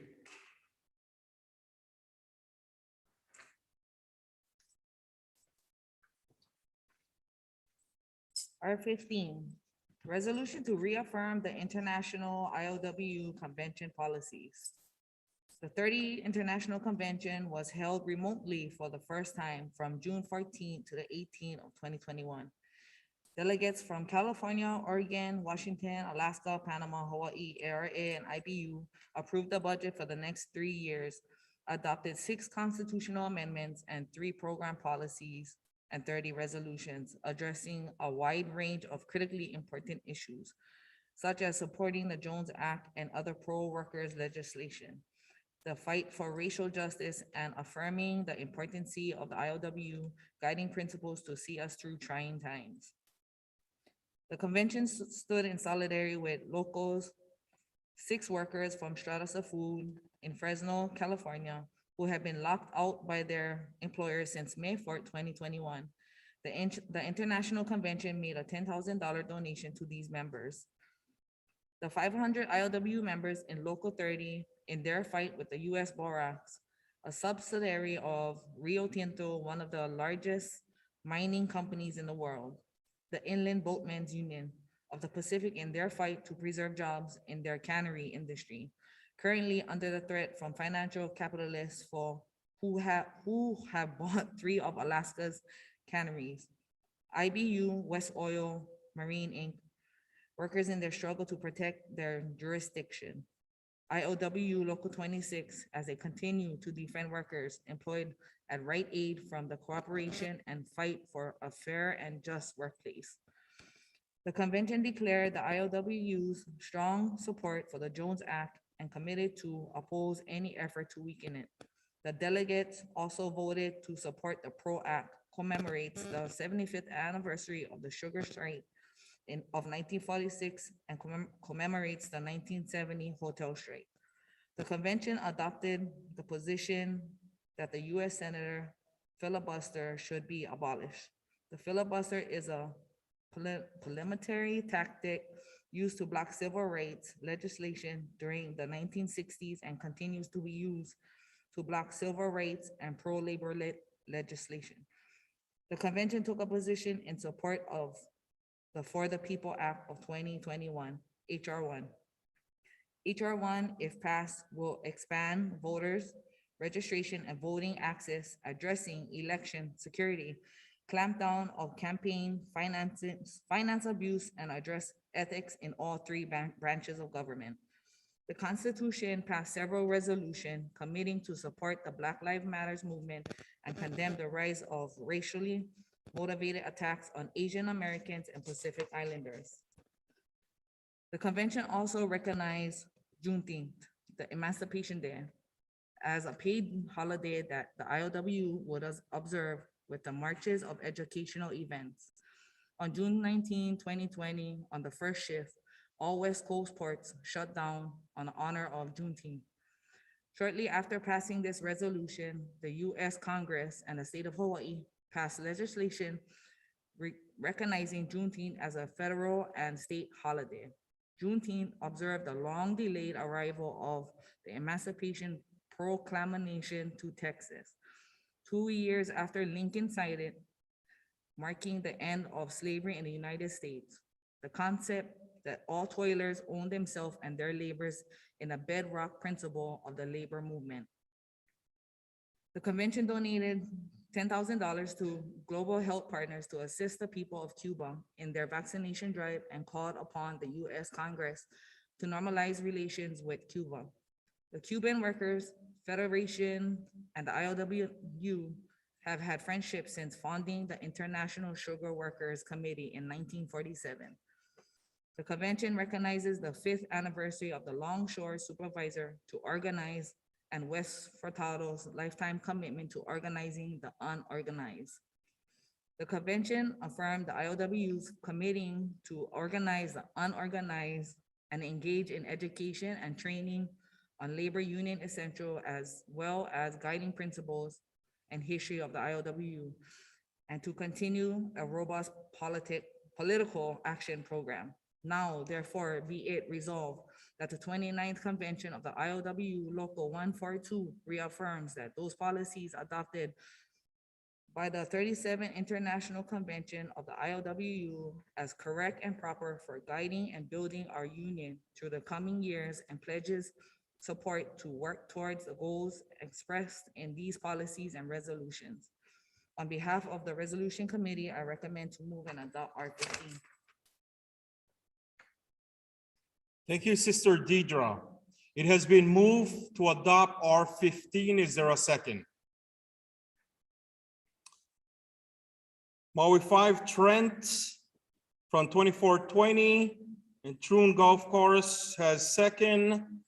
Maui 1, Michael Victorino from 2201, also second. Is there any discussion on R15? Any discussion?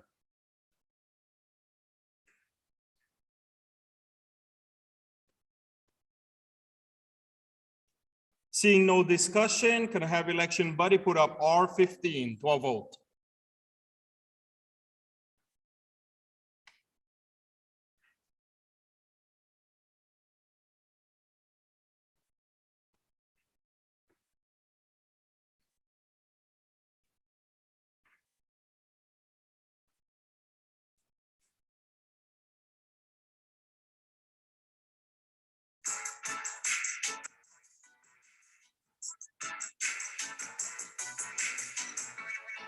You know that I've been thinking about you. Oh, pretty girl, you look so fine. Oh. And every time you pass me, baby. Oh, pretty girl, you blow my mind.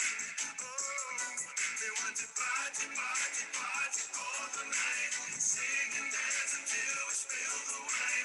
Party, party, party with you, girl, all night. They want to party, party, party all the night. Sing and dance until we spill the wine. Party, party, party with you, girl, all night. You know that I love you, yes I do. No matter what people say, I can never take my love for you away. Pretty girl, won't you say you'll stay with me? They want to party, party, party all the night. Sing and dance until we spill the wine. Party, party, party with you, girl, all night. They want to party, party, party all the night. Sing and dance until we spill the wine.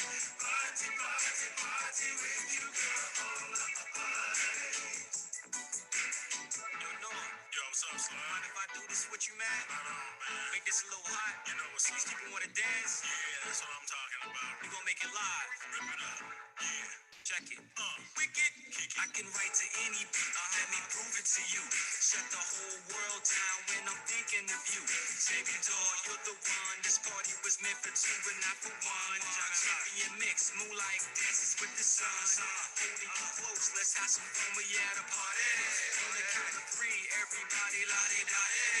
Mood is set, mama delicious when you sweat, sweat. That's what I'm talking about, Noah. Yeah. You know I wanna have a real good time with you. We'll dance the night away. Yeah. And when the nighttime comes, we'll do it all again. I just want you. Party, party, party all the night. Sing and dance until we spill the wine. Party, party, party with you, girl, all night. I just want to party, party, party all the night. Sing and dance until we spill the wine. Party, party, party with you, girl, all night. They want to party, party, party all the night. Sing and dance until we spill the wine. Party, party, party with you, girl, all night. They want to party, party, party all the night. Sing and dance until we spill the wine. Party, party, party with you, girl, all night. Swell, Noah, bring it the way that you want it. Way out west.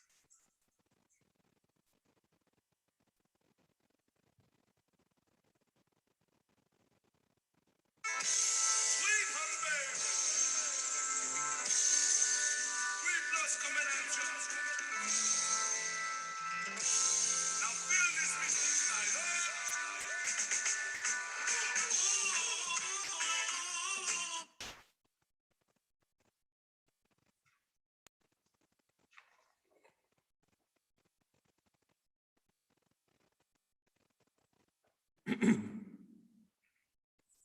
All right, the motion to adopt R15 has passed with 200 vote yes, 3 vote no, and 4 abstention.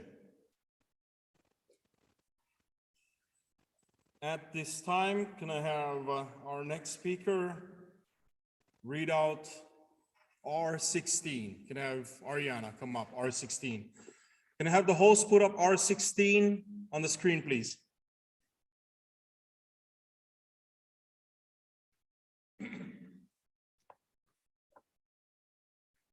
Resolution in support of the Jones Act. Whereas the Merchant Marine Act of 1920, also known as the Jones Act, is the foundation of the modern American merchant marine and maritime industry. The intention of the U.S. Congress when they enacted the Jones Act was to ensure a strong U.S. maritime industry. Under the Jones Act, all cargo transported by water between 2 U.S. ports must be carried on a vessel that is U.S. built, U.S. flagged, owned by U.S. citizens, and crewed by U.S. citizens. And whereas the U.S. maritime industry moves hundreds of millions of tons of cargo annually, supports nearly 500,000 good-paying jobs, provides nearly $100 billion in annual economic output, and provides stable, high-paying manufacturing jobs for American workers, and contributes $36 billion to the nation's gross domestic product. And whereas opponents to the Jones Act claim that the cost of goods in Hawaii, Alaska, and elsewhere are high because of the requirements of the Jones Act.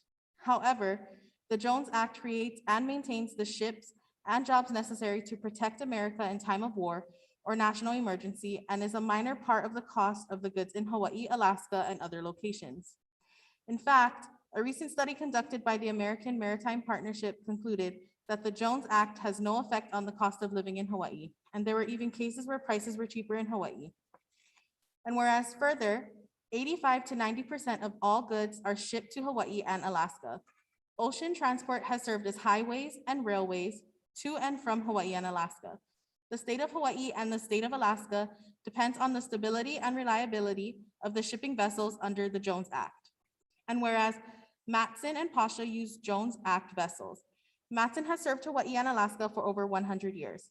Foreign companies have no ties or loyalty to Hawaii or Alaska. Their interest to call and serve Hawaii or Alaska is in profit margins only. We in Hawaii or Alaska must think what will happen if the profits are deemed not enough and these foreign companies decide to leave. We as a state rely on a regular, dependable shipping schedule, and whereas allowing foreign companies to service Hawaii or Alaska will allow for non-compliance with United States federal environmental and labor laws as well. Hawaii and Alaska could see trash dumping and oil spills, which are harmful to the environment and our health, and foreign workers are likely to be paid well below the U.S. maritime standard. Now, therefore be it resolved that the 29th Convention of the ILWU Local 142 reaffirms its strong support of the Jones Act and its commitment to continue to oppose any proposed anti-Jones Act legislation and any other attempt to weaken the act, and ordered that copies of this resolution be transmitted to all members of Congress and the United States Secretary of Transportation. On behalf of the Resolutions Committee, I recommend and move to adopt R16. Thank you, Sister Ariana. It has been moved to adopt R16. Is there a second? Hilton 3, Michael Dela Cruz has second. Maui 1, Michael Victorino from 2201 has second. George Martin from Unit 1412 also second. Is there any discussion?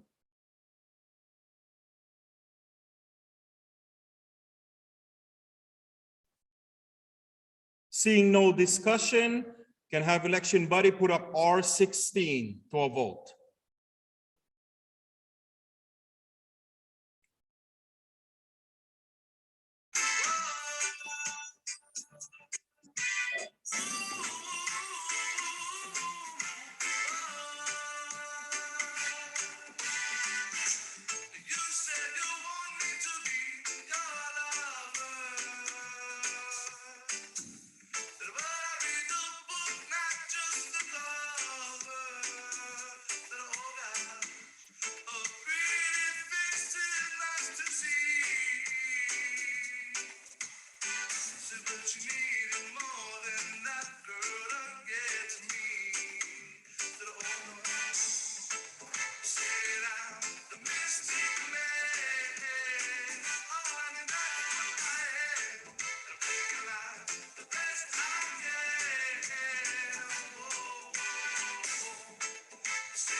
All right, the motion has passed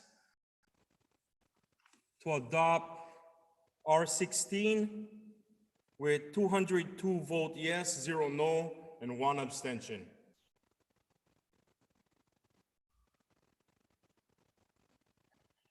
All right, can I have the next speaker come up, Dylan? To read R17. You can have the host put up R17 on the screen. Resolution in opposing right to work. Unions have fought for and won the 8-hour day, protection against child labor abuses, unemployment insurance, workers' compensation, pensions, workplace safety, a minimum wage, and much more. Unions continue to negotiate and fight for good contracts with good wages and benefits. Most importantly, unions fight to maintain these standards of wages and benefits because they can easily be taken away if not vigorously defended. All workers benefit from the union contract standard, benefit laws and worker protection.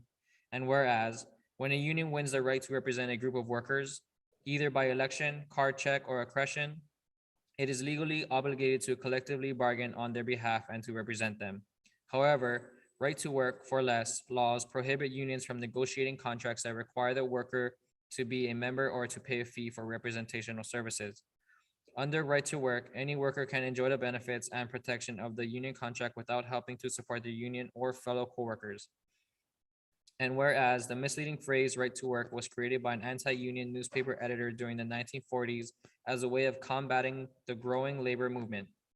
With the passage of the Taft-Hartley Act in 1947, individual states were permitted to pass and enforce these laws. At that time, 14 states enacted right to work laws. There are currently 28 states with right to work laws, and whereas so-called right to work legislation is an attack on union resources and working families. Whether with fewer resources and limited influence, unions are less able to bargain for and defend members, less able to pass worker-friendly legislation and fight against bad laws, and less able to support good causes such as civil rights and economic justice. In the end, businesses and corporations become more powerful and less likely to help working families. And whereas wages in right-to-work states are significantly lower than wages in non-right-to-work states by nearly $9,000 a year, workers in right-to-work states are also less likely to have employer-sponsored health insurance, pension, or retirement coverage, and other benefits such as paid sick days or paid family leave. When unions are weakened by right to work for less, all workers are hurt and the middle class starts to evaporate. And whereas we cannot be complacent, corporations, conservative think tanks, and conservative politicians are continually attacking unions by filing lawsuits and introducing legislation to undermine workers and unions. We must work to elect as many labor-friendly candidates as possible to help advance the right of workers. We can do this by passing legislation such as the PRO Act, increasing minimum wage, and work to repeal anti-labor legislation such as right to work. Now therefore be resolved that the 29th convention of the ILWU Local 142 urges all delegates and staff to educate their members of the dangers of right to work for less, locally and nationally, and oppose candidates who support anti-labor legislation such as so-called right to work legislation, or those who oppose pro-labor legislation such as the PRO Act. On behalf of the resolution committee, I recommend to move and adopt R17. Thank you, Brother Dylan. It has been moved to adopt R17. Is there a second? We have multiple seconds from Maui 5, Janelle. 2516 has second. Dino Guzman from 2520 has second. Maui Beach, Stephen L has second. Brother Cruz from Unit 2201 has second. And Ron Johnson from 2516 has second. Hilton Tree, Lloyd Matsubara from 15-7 also have second. We do have multiple seconds in place. Is there any discussion on R17? Any discussion? Seeing no discussion, can I have election buddy put up R17 to a vote?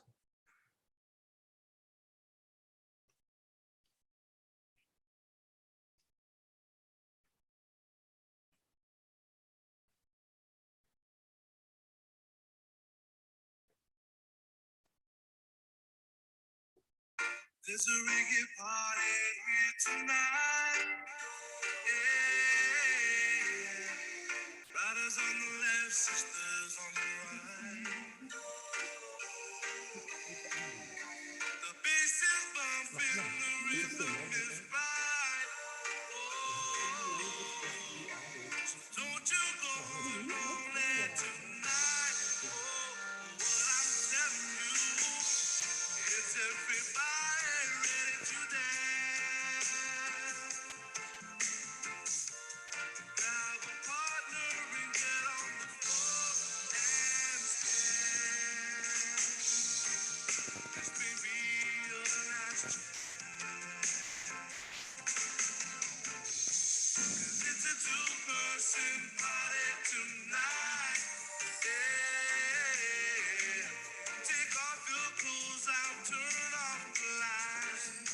Oh, don't worry, girl, I'll have you home on time. This is what I'm telling you, that it's a two-person party tonight.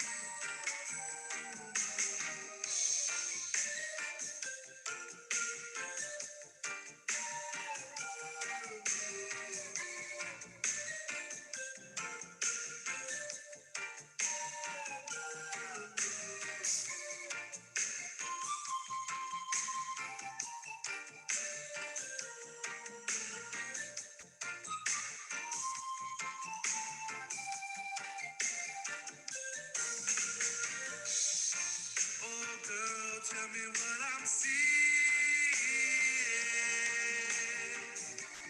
You and me together, that's the feeling.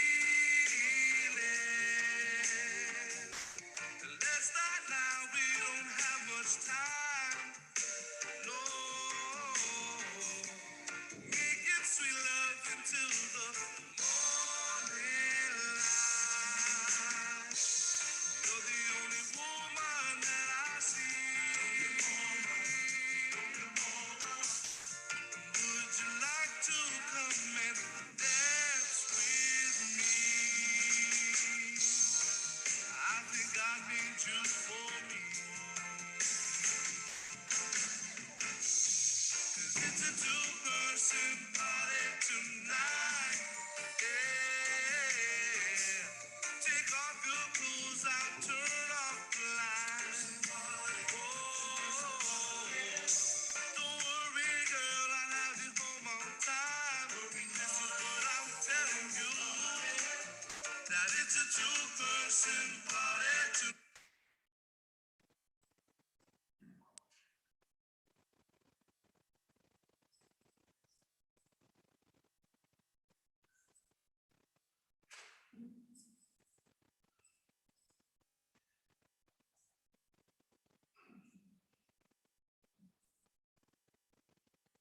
All right, we got the result. The motion to adopt R17 has passed with 203 votes voting yes, 0 no, and 1 abstention.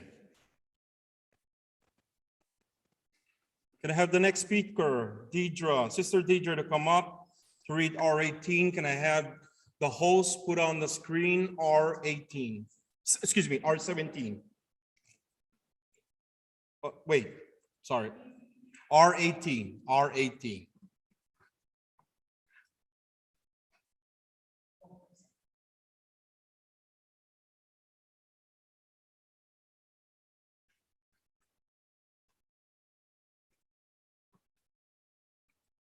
R18, resolution in supporting or protecting the right to organize act, PRO Act. Whereas in the United States, wealthy inequality continues to rise and the wage gap between the rich and the poor continues to grow at an exponential rate. Just last year during the COVID-19 pandemic, millions of Americans lost their jobs, yet billionaires increased their wealth by a staggering 1.3 trillion.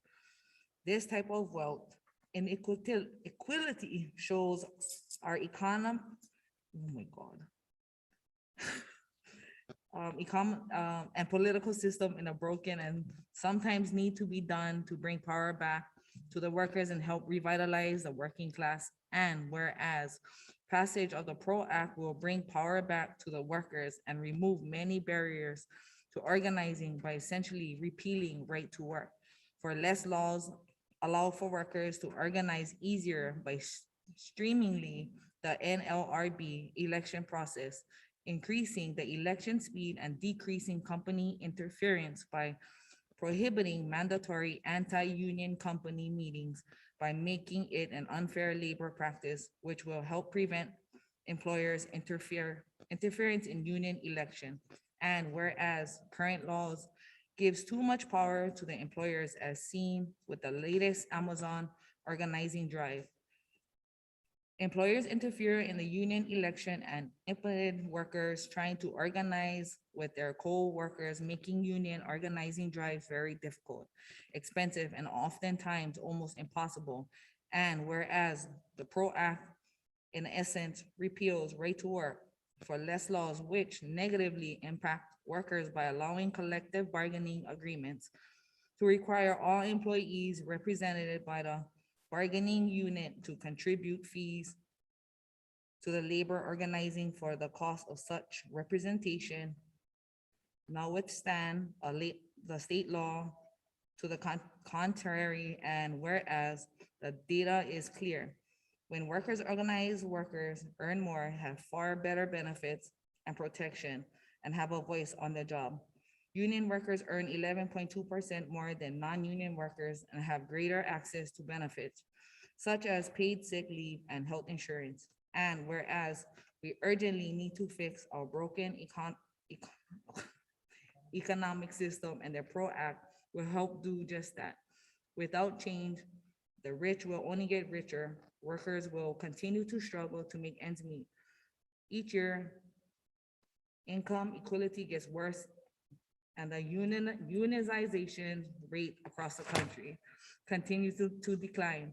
The PRO Act helped tilt the balance towards workers and provide more just and fair economy, and now therefore be it resolved that the ILWU Local 142 stands in strong support of the PRO Act and encourage all delegates, members, and staff to urge the US Senate to pass the PRO Act swiftly and order the copies of this resolution to be transmitted to presidents and vice presidents of the United States, US senators, and US representatives. On behalf of the resolution committee, I recommend to move and adopt R18. All right, thank you, Sister Deidre.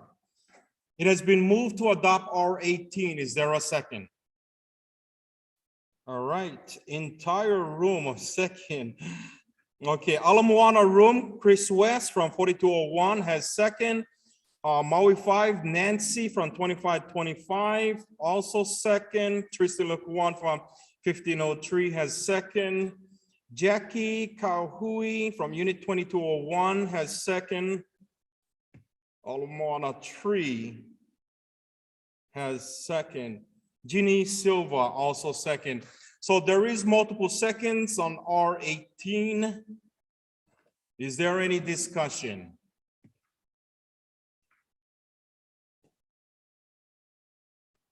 Any discussion? Seeing none, could I have election buddy put up R18, 12 volt?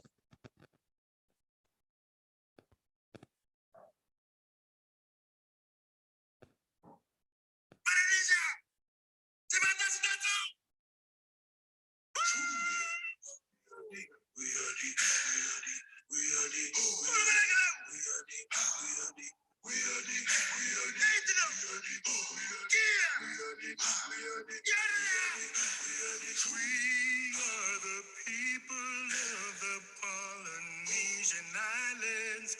We hold the proud blood that runs into this earth. We know that love is the key to what we must conquer in this life. This was the message left by our ancestors. We feel the drum beat beneath us. It's the heartbeat of these islands, and we will show the world just what it means to love. We are the Polynesian people. We are here to show and harmony.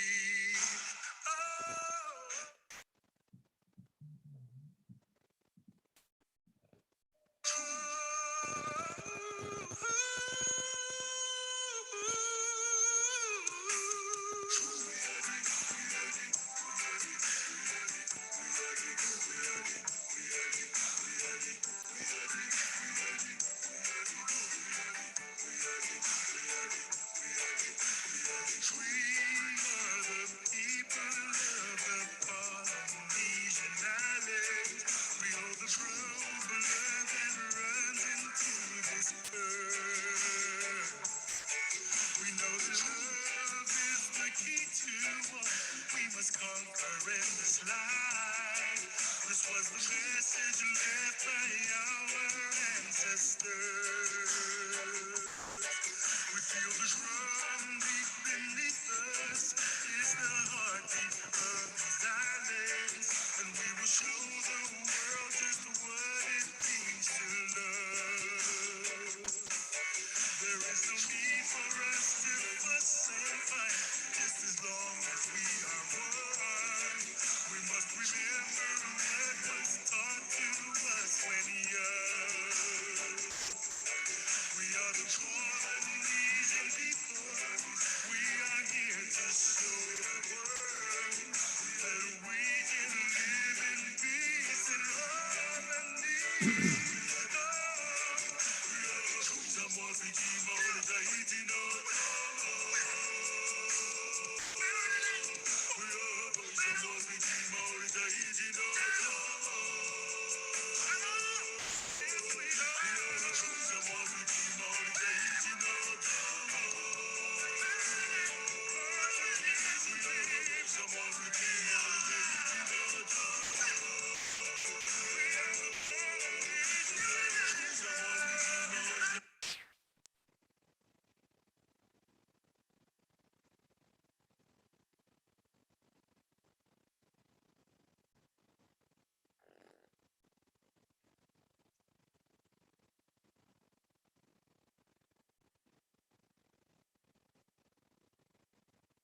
All right, the motion has passed to adopt R18. We have 206 vote yes, 0 no vote, and 2 abstention. All right, we do have one more resolution. This is in reference to the first resolution that we have discussed earlier. It was voted down. We did receive the amendments, as we have indicated. So you will also notice that on this particular amendment, it will be bolded and also underlined in the actual grouping, below the grouping. There is a new grouping, which is the hotel tourism grouping that is added on. As such, if I can have Sister Ariana come up to read the entire R1 as amended. And can I have the host put up on the screen the amended version?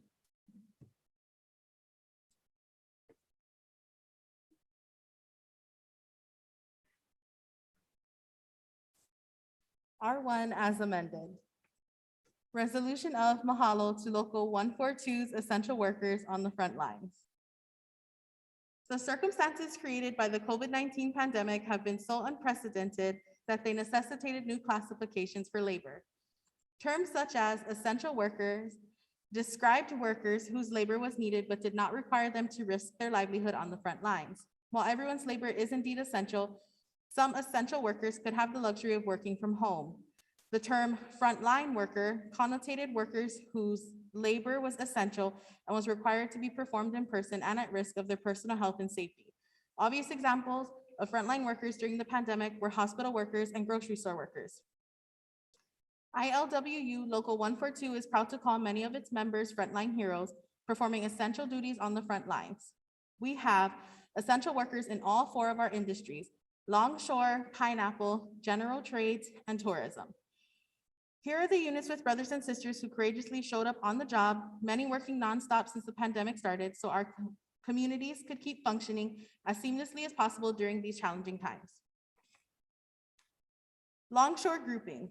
Unit 1201, Young Brothers Hilo, Unit 1201, Young Brothers Kauai High, Unit 1201, Big Island Stevedores, Unit 1201, Hawaii Stevedores, Inc., Unit 3201, Nawili Wili Stevedores, Unit 3201, Hawaii Stevedores, Kauai, Unit 3201, Young Brothers, Kauai, Unit 2201, Young Brothers, Maui and Lanai, Unit 2201, Kahului Stevedores, Unit 2201, Hawaii Stevedores, Inc., Maui, Unit 2201, Young Brothers, Molokai, Unit 4201, McCabe, Hamilton, and Rennie, Oahu Longshore, Unit 4201, Maxon Terminals Longshore, Unit 4201, Hawaii Stevedores, Inc., Longshore, Unit 4202, Honolulu Terminals, MHR Wharf Clerks, Unit 4202, Hawaii Terminals, HSI Wharf Clerks, Unit 4203, McCabe, Hamilton, and Rennie, Oahu Maintenance, Unit 4203, Maxon Terminals Maintenance, Unit 4203, Hawaii Terminals, HSI Maintenance, Unit 4204, Maxon Terminals, CFS, CY, Unit 4204, Hawaii Terminals Container Yard, Unit 4207, Matson Navigation Clerical, Unit 4208, Matson Navigation Clerical, Unit 4209, Young Brothers Oahu, Unit 4210, Hawaii Stevedores, Inc., Clerical. Pineapple Grouping, Unit 2308, Hali'i Maile Pineapple, Unit 4301, Dole, Fresh Fruit Packing and Chilled Cut Operation, Unit 4305, Dole, Wahiwa Plantation, General Trades Grouping, Supermarkets, Unit 4221, Sac and Save Hilo, Unit 1421, Sac and Save Hilo, Unit 1421, Sac and Save Kona, Unit 1421, Sac and Save Poinaco, Unit 1421, Foodland Waimea, Unit 1421, Foodland Farms Waikoloa, Unit 1421, Sac and Save Hilo Gas and Go, Unit 1421, Foodland Ke'au, Unit 3402, Foodland Princeville, Unit 4405, Foodland Oahu, Unit 2408, Foodland Kahului, Unit 2408, Foodland Lahaina, Unit 2408, Foodland Kihei, Unit 2408, Foodland Pukalani, Unit 2408, Foodland Farms Lahaina, Unit 2408, Foodland Kehalani, Unit 2408, Sac and Save Maui, Unit 2414, Times Supermarket, Unit 4405, Sac and Save Oahu, General Trades Grouping Healthcare, Unit 1424, Yukio Okutsu State Veterans Home, Unit 1426, Hamakua Health Center, Unit 1426, Queens North Hawaii Community Hospital, Unit 1426, Queens North Hawaii Community Hospital Tax, Unit 2411, Halemakua, Unit 3410, Wilcox Memorial Hospital, Unit 3410, Hawaii Pacific Health Kauai, Unit 4420, Kaiser Hospital Oahu, Unit 4420, Kuakini Medical Center, Unit 4420, Kapiolani Medical Center, Unit 4420, Wahiwa General Hospital, Unit 4420, Straub Clinic and Hospital, Unit 4420, Straub Clinic Lanai, Unit 4420, SDH Service West LLC, Unit 4420, Johnson Control Inc., Unit 4420, Liberty Dialysis, Unit 4420, Hawaii Pacific Health Oahu, General Trades Grouping Food and Beverage, Unit 1401, Hawaiian Macadamia Nut Services, Ka'u Division, Unit 1402, Mauna Loa Macadamia Nut Corporation, Unit 1403, Hawaiian Macadamia Nut Service Ke'au, Unit 1414, Punalu'u Bake Shop, Unit 1416, Tropical Hawaiian Products,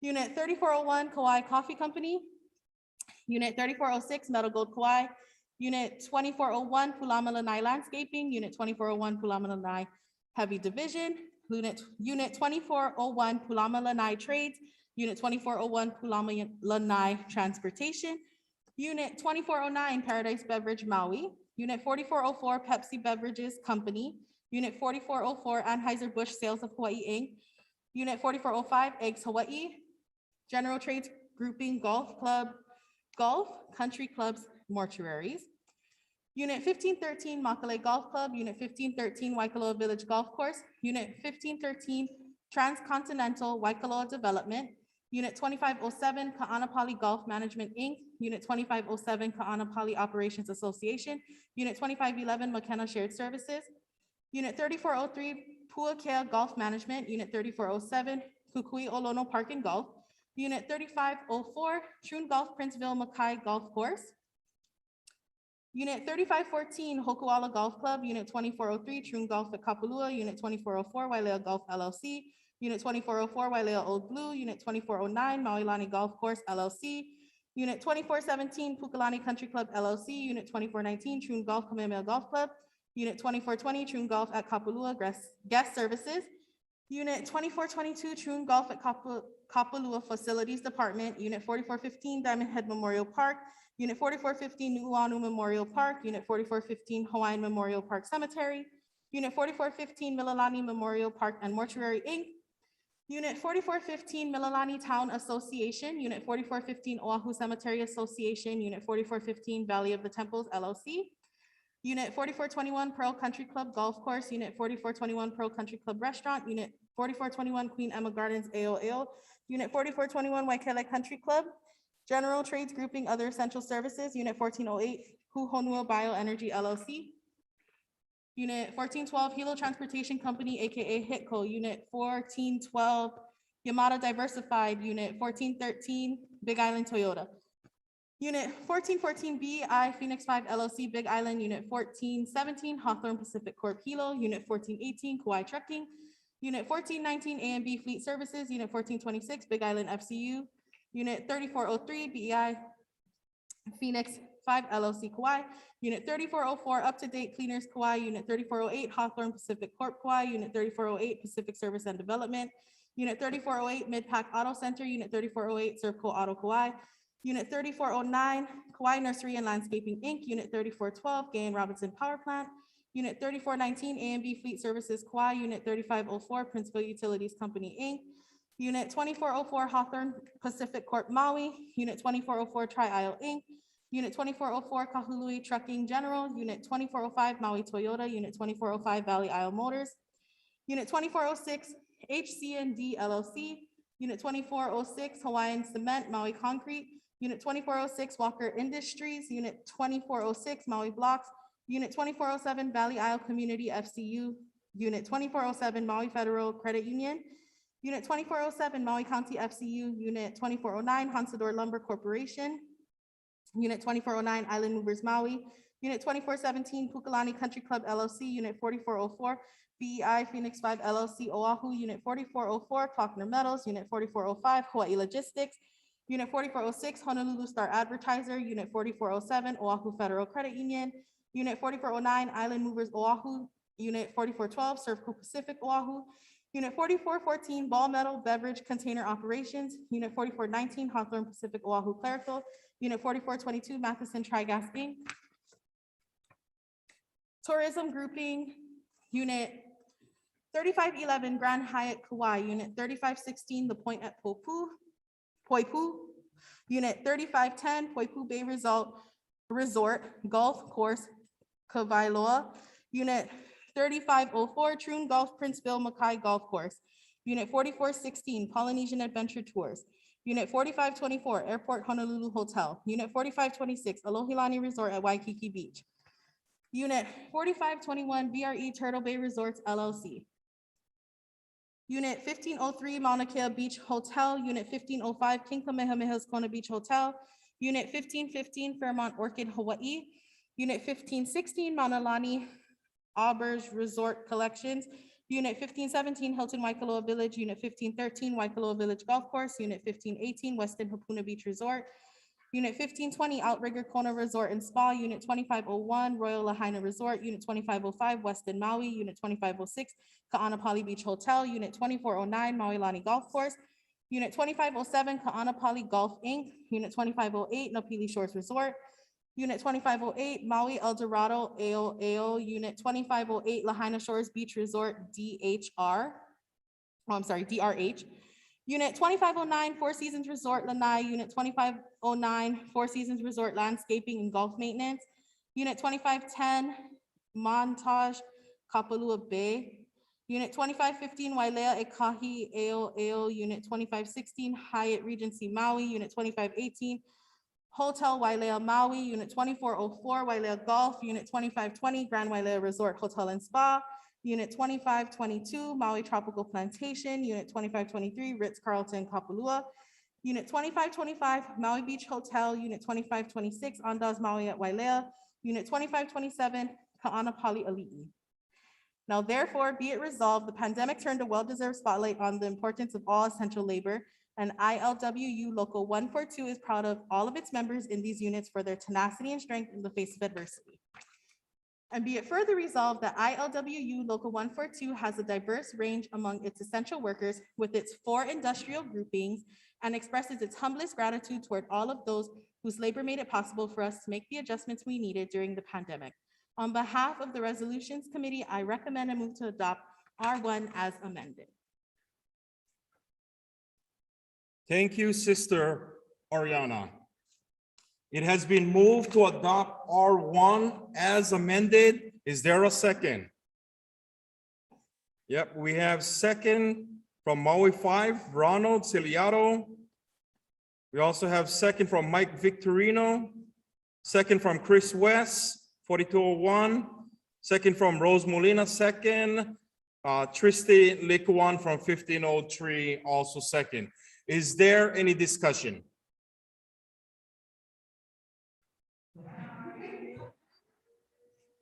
Seeing no discussion, can I have election buddy put up R1 as amended to a vote?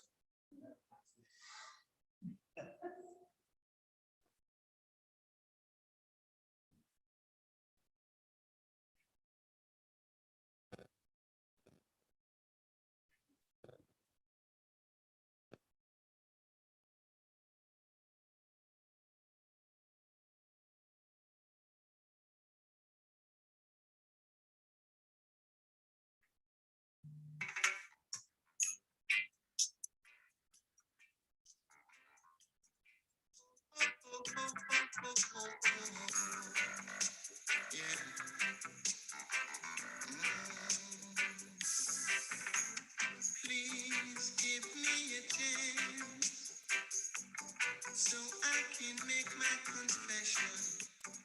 Although I was wrong, won't you please overrule your objection and give me one chance so that I can make things up with you.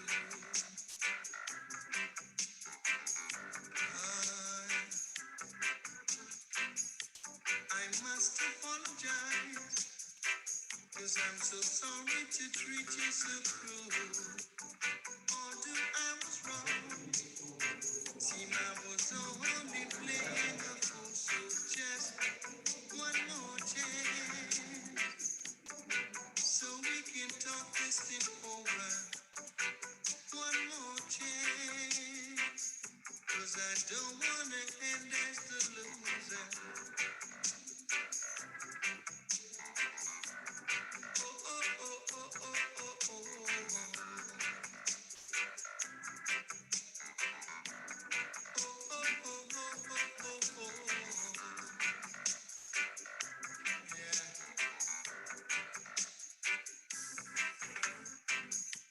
I must apologize, 'cause I'm so sorry to treat you so cruel.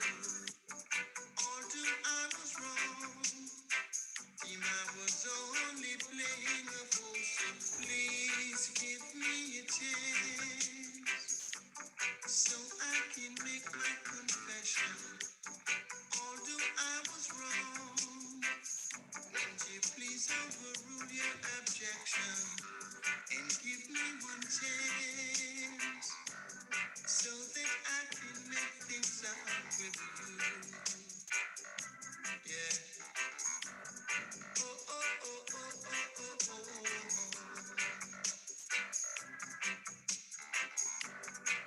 Over and over and over. One more chance, 'cause I don't wanna end as a loser. One more chance, so we can talk this thing over. One more chance, 'cause I don't wanna end.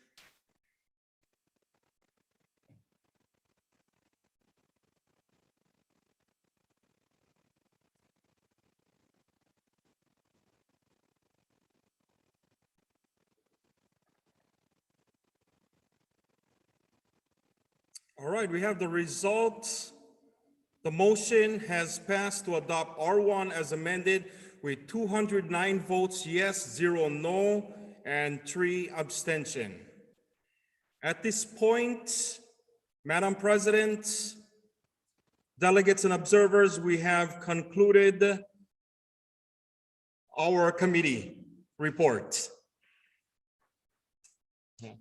I do wanna, take this moment, just to do a shout out to my panelists, Dylan Gaspar, We have Deidre Ferreira, our secretary, Ariana Ramos Segovia, and also the vice chair, Kelvin Corpus, and also to all of the operators who had worked with us, this whole time, thank you. And also, to all of the resolutions committee who helped us push this thing through. All right. Until then, thank you again.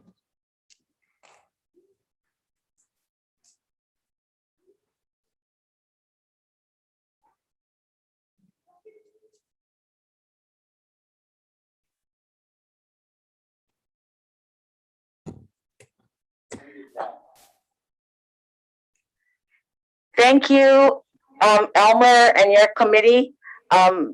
Delegates, observers, please give a hand to the resolution committee. I think they did a hell of a job. Okay, so what do we do next? So looking at the agenda, we will continue to do committee reports. But I would like to go ahead and do the industrial grouping caucus prior continuing to the next committee report. So this is the plan on the agenda. We're going to go ahead and take a break, a 30-minute break, so the industrial grouping caucuses can meet. And if we do that, when we come back, we'll come back about 3:45, and then we continue to the committee programs. So right now, we'll take a recess. Division directors, let's take care of the industrial grouping caucus. It's A, Longshore. The rotation is Hawaii. Baba Ha'ole chair. Pineapple. Rotation will be Maui. Bobby Andrew on this chair. General Trades. Rotation is Oahu. The chair, Michael Yamaguchi. Tourism. Rotation is Hawaii. Karina Salmo. Win is the chair. So you have the Zoom link. Operators, if you can go ahead and get organized.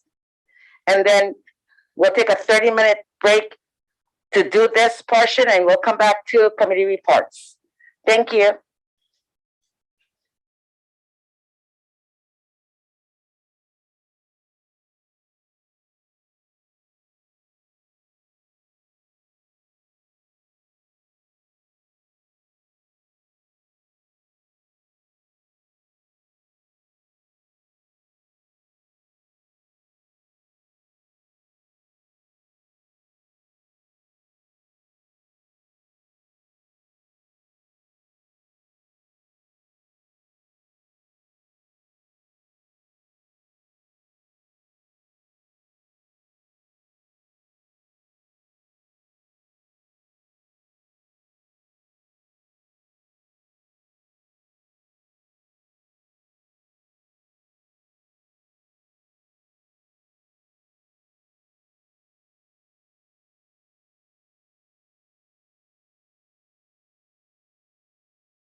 We are back from recess.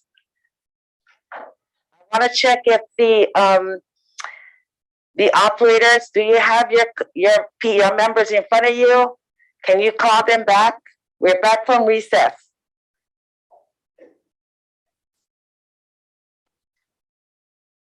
All right, I want to bring up Karina.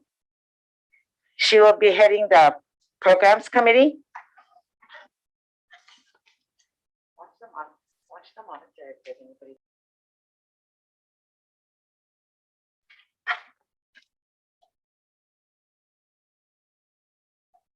Okay, good afternoon, everyone. This is a report of the Committee on Programs. Madam President, delegates, and observers. The Committee on Programs met on Monday, September 13, 2021 at 1:11 p.m., recessed at 3:28 p.m., then reconvened on Tuesday, September 14, 2021 at 11 a.m. and completed its work at 12:03 p.m.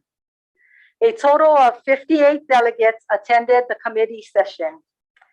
Karina Salmo-Wen was elected and accepted as chair, Michael Yamaguchi as vice chair, and Nathan Galerio as secretary. In addition, we also had two panelists, Kapono Kaliikoa and Edwin Sekigawa. The committee recommends the adoption of the following reports, which were read aloud by the members of the Programs Committee. 1. MS1, Memorial Association, was read by Dylan Hollinger. The following report was offered for information only with no action required. 2. MS2, Sports Program, was read by Jose Miramontes. 3. MS3, Membership Services, was read by Durrell Duranis. 4. VIBA, Voluntary Employee Beneficiary Association, was read by Dylan Hollinger. Note, Michael Dela Cruz, Hawaii Division Business Agent, voiced and emphasized the importance of this program. It was moved, second, and carried to adopt as read the program's report listed above. 5. PAC 1, Statement of Policy on Political Action with Attachments, was read by Jason Bradshaw. PAC 1, Attachment 1, ILWU Political Action Machinery Diagram. PAC 1, Attachment 2, ILWU Political Action Committee. PAC 1, Attachment 3, Working Rules for the Local Legislative Representative. Note, David Hanuma, Unit 4207, Matson Navigation Clerical, voiced to amend rule items number 1 and number 5 by adding either her or she to whichever applied. PAC 1, Attachment 4, Report on Union members serving on public boards and commissions form. It was moved, second, and carried to adopt PSC 1 and the 4 attachments with the amendments listed above. Respectfully submitted by Karina Salmo-Wen, Chair, Michael Yamaguchi, Vice Chair, Nathan Galerio, Secretary. At this time, we would like to go through and read each report individually. However, for the sake of time, I would like to suggest that we take one single action at the end of the readings. And if there is no objections, that's the way I would like to run the Programs Committee report. Are there any objections?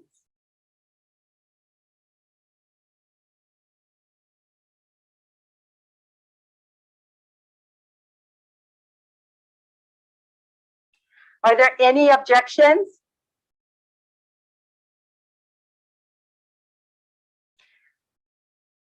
Okay, hearing no objections, we'll have our first reader, Dylan Hollinger, to read MS1.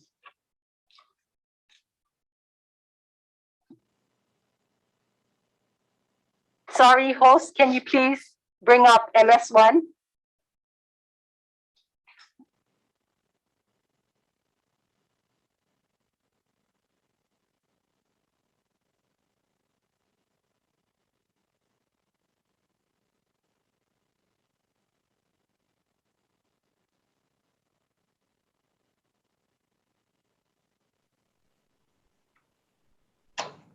All right, can everyone hear me?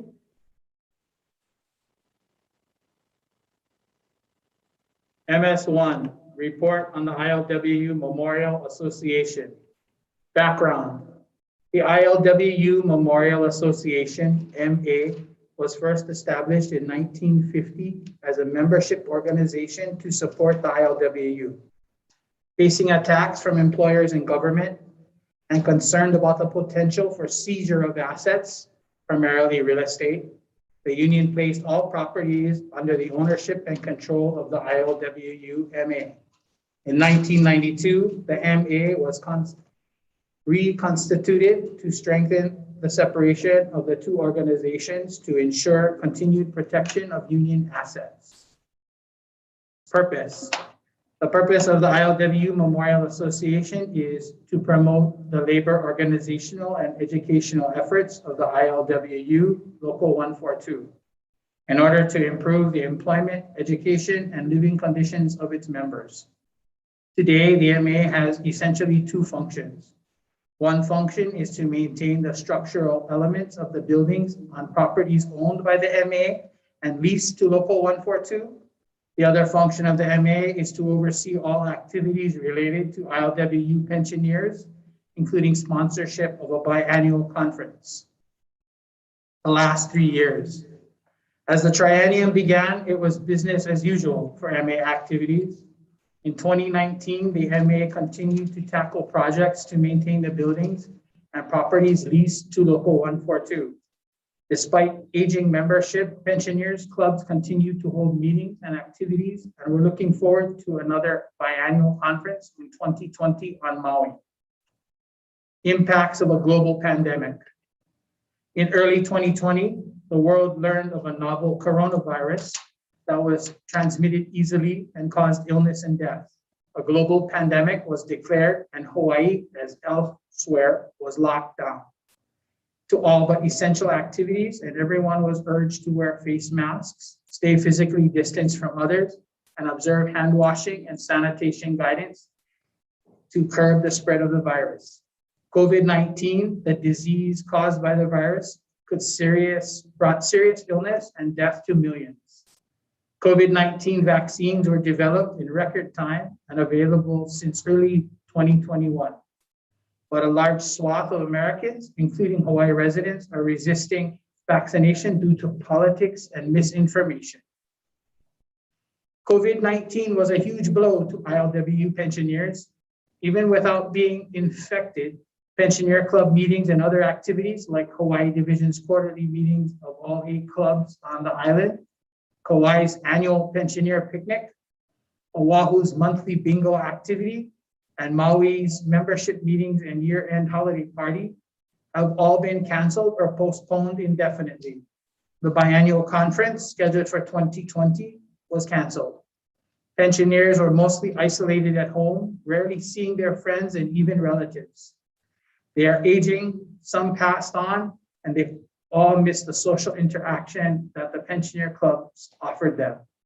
Unable to meet in person, the pandemic required many to use technology to continue working and communicating with each other. At first, the MA Board of Directors held conference call meetings using telephone, then transitioned to meeting virtually using Zoom technology.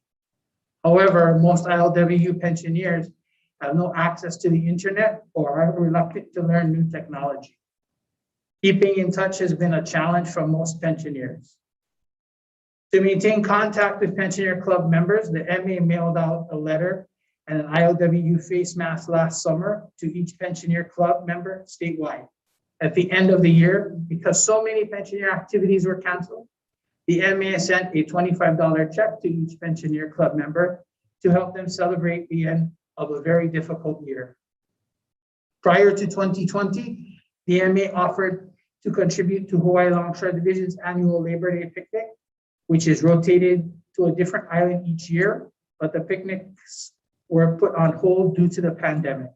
A few Longshore retirees also formed a club at the end of 2018 and have been holding monthly meetings, only taking a few months off during the peak of the pandemic in 2020. This was the only new pensioner club established in the past 3 years. The MA continues to be a charter member of the Hawaii Alliance for Retired Americans, HARA, an affiliate of the AFL-CIO Alliance for Retired Americans.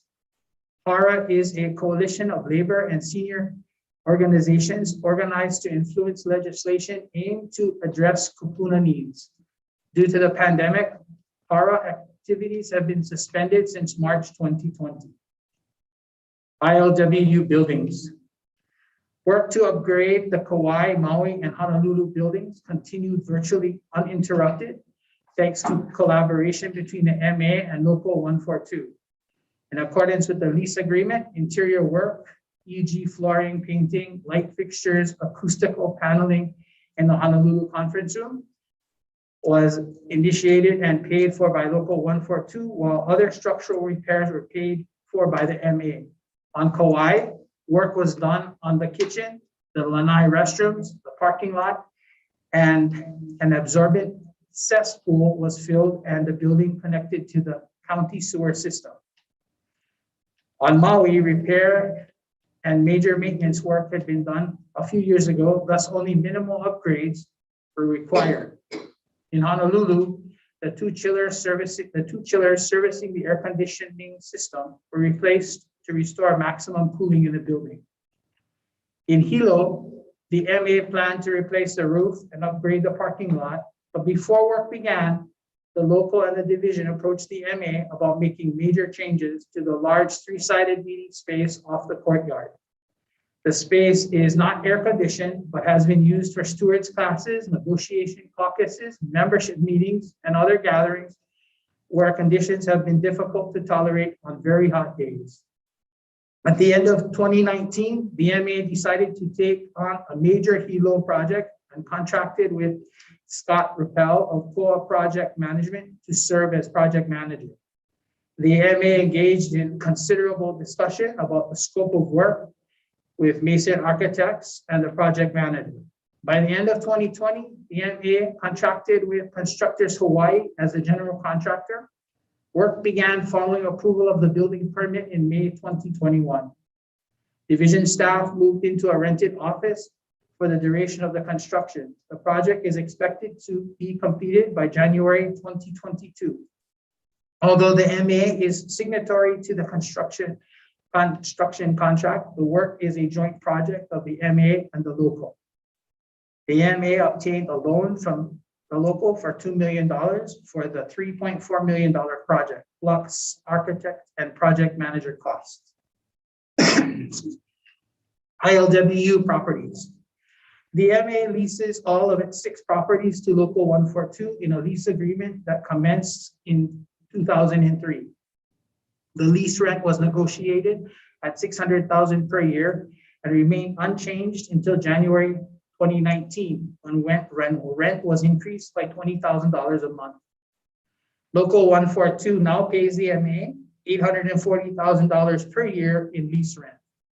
According to the lease, the MA as lessor is responsible to maintain and replace structural elements of the building, roof, walls, foundation, including electrical wiring, plumbing pipes, termite treatment, exterior painting, and parking lot maintenance and improvement.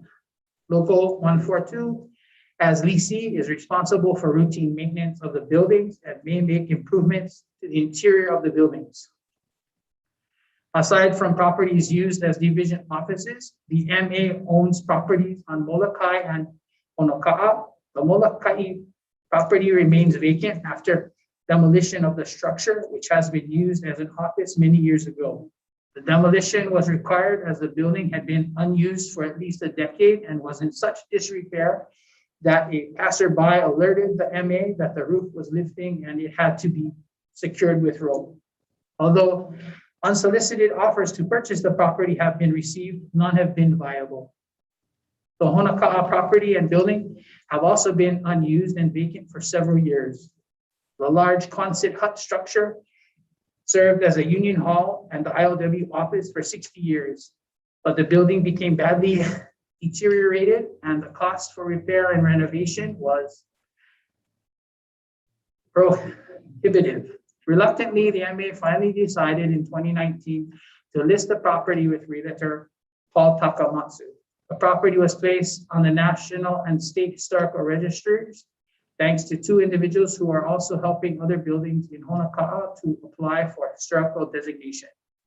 They also installed a bronze plaque at the entrance of the property that describes the history of the ILWU and the building. The MA worked on the language engraved on the plaque to ensure that the ILWU's role in the community and the sugar industry is appropriately memorialized on the plaque, which is to remain in place in perpetuity regardless of ownership. The Lanai property, where Local 142 constructed a new building almost 10 years ago, is still intended to be sold to the MA. The initial purchase agreement was negotiated with David Murdoch of Dole Foods and carried over to Larry Ellison, Tulama Lanai. A deposit of $50,000 was placed on the purchase price of $350,000, but subdivision and other issues needed to be resolved first. Local 142 is serving as intermediary for the purchase. The next 3 years, the MA will continue to support Local 142 by maintaining the properties and buildings leased to the local. In addition, the MA will continue to oversee the ILWU's pensioner program. Hopefully, the pandemic will be contained soon and ILWU pensioners will be able to resume their club activities and hold their biannual state conference. Board of Directors. The MA is governed by a board of directors composed of retired representatives from each of the unit's 4 geographical divisions and a representative of Local 142, who is specifically designated by the local in accordance with bylaws as revised in 2019. Until his retirement in 2018, local Secretary Treasurer Guy Fujimura was the local's representative on the MA board. Subsequently, local President Donna Domingo was designated the local's representative, and Guy Fujimura was appointed as a director from Oahu. Within the past 3 years, 2 ILWU directors passed away unexpectedly. Willie Kennison, retired ILWU Maui Division Director, resigned for health reasons 2 months before he passed away in May 2019. Stephen Castro, another retired Maui Division Director, was appointed as a director from Maui. In November 2020, Roy Jardine, retired ILWU Hawaii Division business agent, passed away suddenly of a heart attack. Frankie Pang, retired member from Kapuna Beach Prince Hotel, was appointed as a director from the Big Island. On May 2021, Abel Kahanohano Jr. resigned as a director. Albert Dorego, retired as a business agent from both Maui Division and Hawaii Division, was appointed as a director from Maui. President Robert Gerard, Kauai. Vice President Fred Galdones, Hawaii. Secretary Treasurer Mel Chang, Oahu. Directors Stephen Castro, Maui. Donna Domingo, Local 142. Clayton Dela Cruz, Kauai. Guy Fujimura, Oahu. Delbert Dorego, Maui. Frankie Pang, Hawaii. Staffing the MA Board of Directors is an unpaid capacity, as is Joanne Kealoha, retired local social service coordinator, who is designated executive assistant of insurance purposes, for insurance purposes.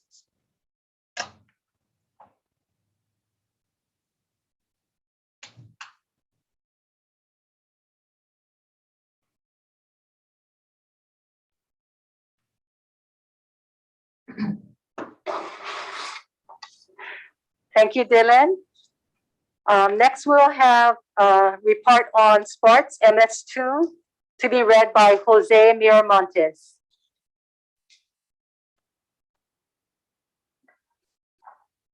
Please, host, please put up MS2 sports program.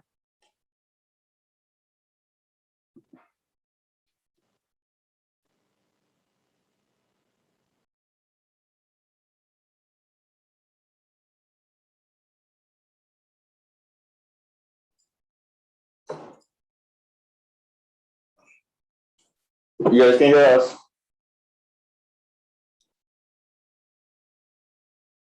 Okay. MS2 ILWU sports program.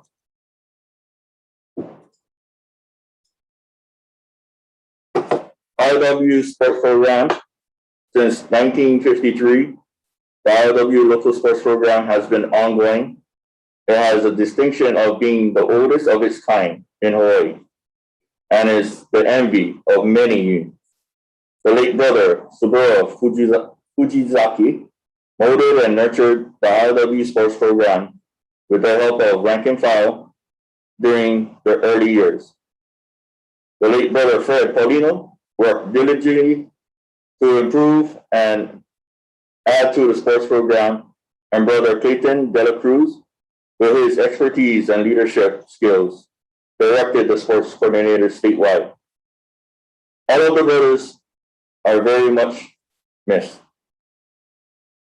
The state sports committee is currently composed of Chairperson Brian Tanaka, Secretary and Hawaii Sports Coordinator Jennifer Yadao, Oahu Sports Coordinator Harris Fernandez, Hawaii Sports Coordinator Calvin Corpuz, Maui Sports Coordinator Charles Andrea. The objective of ILW Sports Program is to create better relationships and understanding throughout the union, divisions, industrial groupings by sponsoring various sports activities for the members on Hawaii, Maui, including Lanai, Oahu, and Kauai. It provides members with the opportunity to work towards higher standards of sportsmanship and to foster and improve amateur athletics among the membership and to work in harmony with various athletic organizations. Within the state of Hawaii, any member or pensioner of the ILW Local 142, their spouses, their dependent student children, ILWU members, and their spouses, their dependent student children may participate in the ILW sports program, including participating in state tournaments and island-wide activities. Each division shall have the discretion to allow spouses, student children, and student employees, parents to participate in various ILWU sports program activities. Non-ILWU teams and individuals may participate in the following ILWU sponsored activities: softball, bowling leagues, and special tournaments limited only to activities within each island. These will be done with unanimous approval of all respective island sports committees. The state's sports program coordinator shall have the authority to grant special exception at the island-wide level on players' eligibility for softball, bowling, and basketball. Should the lack of sufficient players prevent divisions from forming leagues in these three sports events, the division sports coordinator reserves the right to permit such players to participate in state tournaments. Players so involved must be sons or daughters of living ILW Local 142 members or retirees. Fees for the ILW sports program may be determined by the division sports coordinator. The sports coordinator organized and coordinated the activities at the state and division levels to encourage all of our members to take advantage of the opportunities to have fun and get to know your fellow union members and families. In 2019, the statewide sports program completed its season with the state tournament in slow pitch softball, golf, and basketball. Hawaii Division hosted the 39th annual state basketball tournament held on May 18, 2019. This year's tournament was held in May instead of December. Hawaii Stevedores Inc. from Oahu won the championship game. The 66th annual state golf tournament was held August 31st, September 1st, 2019 at the Grand Wailea Old Blue Golf Course. Grand Wailea Maui took the honors with the team members Michael Domingo, Arnel Alves, Glenn Sorrow, Mario Elidao. The 34th annual state slow pitch softball tournament was hosted by Oahu Division in Wapau on September 28, 2019. Hawaii Stevedores Incorporated, Oahu, held on to beat Hawaii Division for the championship in the bottom of the last inning with the bases loaded. Due to the COVID-19 pandemic conditions, state sports program was on hiatus during much of 2020 and 2021. All divisions held events in 2019 at the division level in basketball, golf, and softball. Oahu held its 25th annual fishing tournament in August. In early January 2020, Hawaii Division rolled out its first annual bowling tournament. The Big Island also held a division golf tournament with over 60 golfers participating at the Mauna Kea Resort Golf Course in September. At the time of this writing, Hawaii Division held its second annual bowling tournament in Kona only on July 3rd, 2021, and scheduled a division golf tournament on August 22nd, 2021. Today, the sports program is revving up for 2022, and the sports coordinator worked diligently to improve and add to sports programs.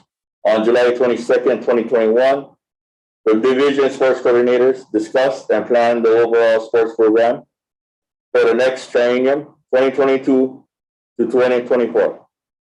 Many thanks to the following for their participation in carrying out their duties and responsibilities for 2018 to 2021. Ryan Tanaka, State Sports Committee Chairperson, Carlos Fernandez and Dorel Duenas, Oahu Sports Coordinator, Tristan Leforen and Jennifer Yadal, State Sports Committee Secretary, and Hawaii Sports Coordinator, Chad Pacheco, and Calvin Kopuz, Hawaii Division Sports Coordinator, and Joseph Aquino and Charles Andrian, Maui Sports Coordinators. The sports program involves unique sector of Local 142 membership, their families, and retirees. These sports activities have helped in making our membership stronger.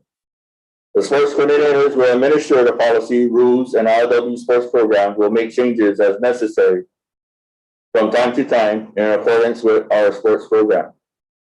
The following recommendations for the 2022 to 2024 sports program is contingent on funds by the local convention. Recommendations: number 1, state tournaments. A, slow pitch softball, single elimination, 37 on Kauai, October 1st, 2022. 38 on Oahu, October 7th, 2023. 39 on Maui, October 5th, 2024. Schedule of games: Hawaii versus Hawaii, Oahu versus Maui, Oahu versus Maui, Hawaii versus Hawaii, Maui versus Hawaii, Oahu versus Kauai. B, golf, 36 holes mixed. 69th on Oahu, September 3rd to the 4th, 2022. 70th on Maui, September 2nd and 3rd, 2023.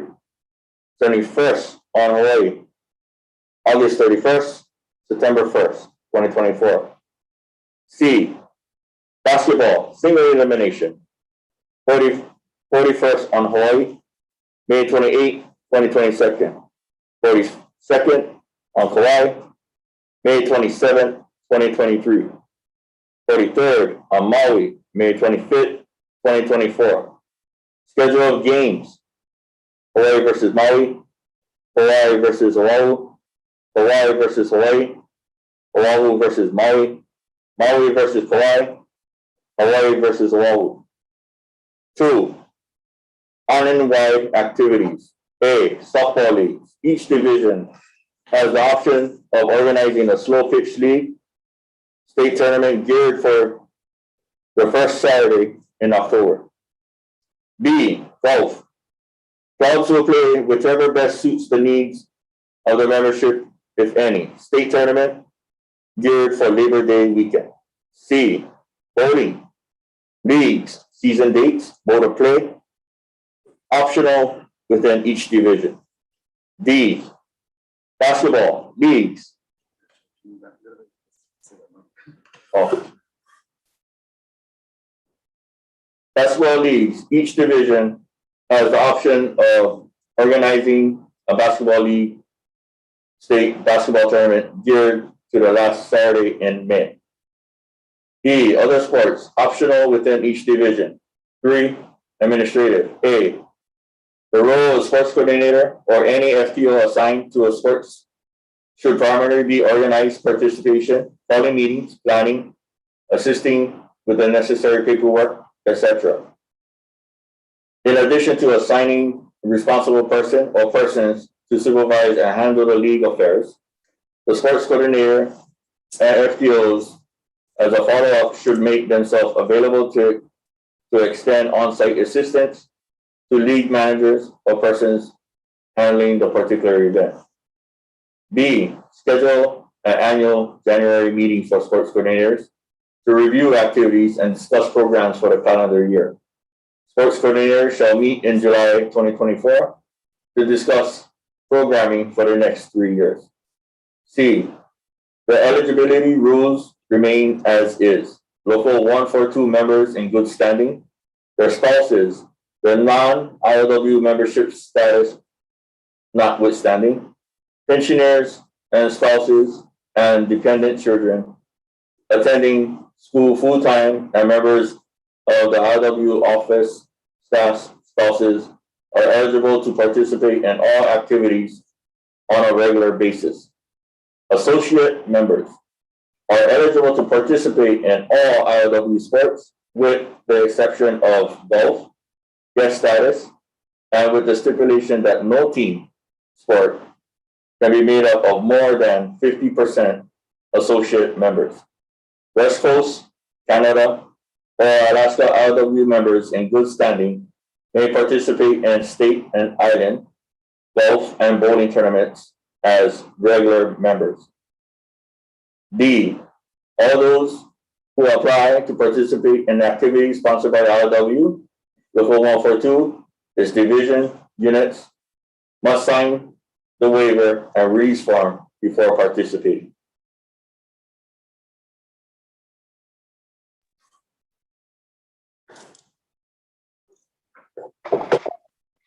Thank you, Jose.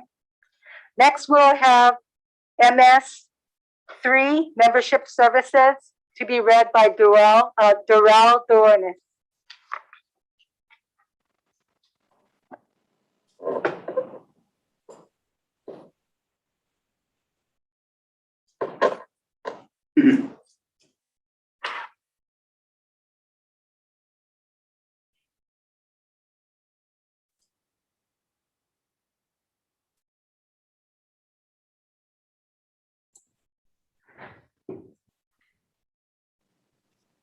MS3 Membership Services Report. Almost overnight, over 7,000 members from most of the hotels and service industry represented by the ILWU Local 142 were temporarily laid off because of the restrictions implemented to help slow the spread of COVID-19. Hotels in particular were strongly hit because of the strict regulations on entering the state from air travel. This caused the tourism industry to suffer, which in turn created hardships that segmented our membership. Because of the severity of the situation and the number of members impacted, the ILWU Local 142 mobilized all resources to assist our membership temporarily laid off. Membership services turned the Hale on Oahu into a worker resource center and had similar setups on the neighbor islands. We helped our memberships navigate the bureaucratic, technical, and logistical hurdles of obtaining unemployment insurance and securing their rightful medical benefits. This was very helpful because the unemployment department was overwhelmed and underprepared for the amount of unemployment claims filed within a matter of weeks and months due to the pandemic. As such, we leaned on our relationships with the state, employers, and community members to find solutions and ensure our memberships was able to collect the unemployment insurance they needed. Additionally, because Lanai had, because Lanai had fewer resources on the island, membership services mobilized a task force of our business agents to fly to Lanai and assist and open a pop-up resource center for memberships there.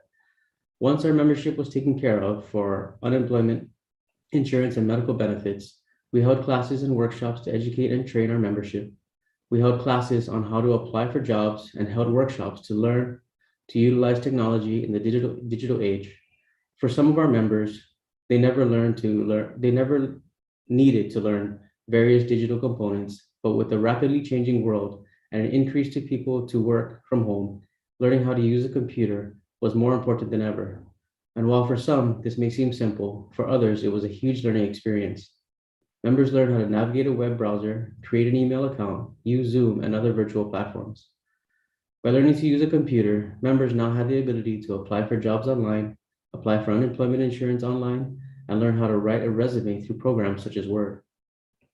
This was helpful to a lot of members and allowed them to better prepare for the future. Our workshops didn't end there. Knowing there would be more financial instability and insecurity for a few months, we began offering financial budgeting classes and mobilized hardships funds for our members, which helped provide a stable resource in a time of great uncertainty. In addition, we partnered with the University of Hawaii Community Colleges and First Hawaiian Bank to offer our pensioners assistance safeguarding their 401k retirement fund.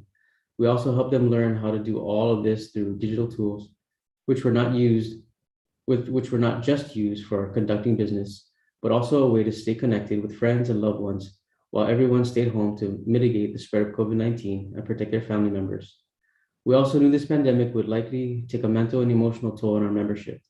As insecurity and uncertainty loomed, our members had to learn new ways of coping with their mental health. We offered mental health resources that addressed the stress of furloughs and financial uncertainty, as well as challenges around finding daycare or childcare for children out of school. Stress can be extremely overwhelming, and we wanted to make sure we kept the stress as limited as possible to our membership.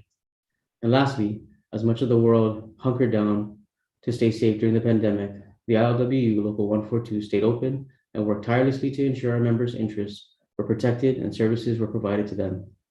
Ultimately, the last year and a half has been a challenging period for much of Hawaii. During that time, membership services were there for the members in need and assisted with unemployment insurance, healthcare, job training, digital training, and a number of other classes to provide for our membership.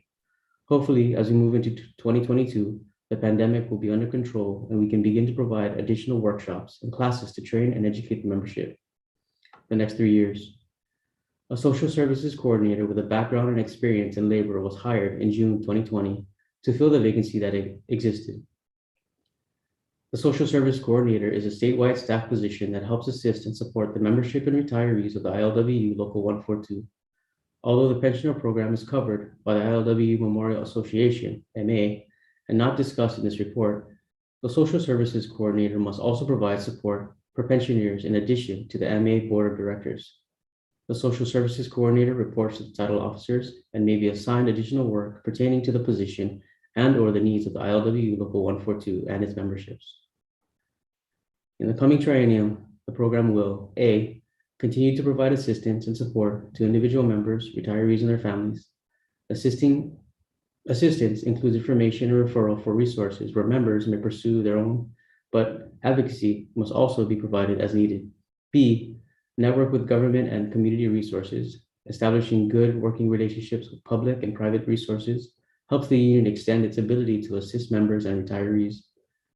Networking includes joining with other organizations and serving on boards and commissions. Through this networking, the ILWU can make connections that will result in a collaborative advocacy and other cooperative efforts, which will ultimately benefit the membership. C, conduct and/or arrange informational workshops. Topics can include retirement planning, healthcare, long-term care, workers' compensation, family leave, government services, home ownership, financial planning, etc. These workshops may draw in members who otherwise may not gravitate to the ILWU. Once in the door, members may find other ways to participate and see the value of the union. D, promote the Harriet Buzlog Labor Scholarship. Harriet Buzlog and her husband, Stephen Saar, set up a fund to support children and other relatives of ILWU members and retirees to attend one of the 10 campuses of the University of Hawaii. The scholarship promotes the next generation of ILWU family members to understand the value of unionism and support the ILWU. The one-day internship for scholarship recipients should be encouraged to provide students with a better understanding of the ILWU and its work, and to solidify the students' bond with the union. Interviewing ILWU members and retirees is part of the application process and has helped the local develop an archive of oral histories of rank and file members.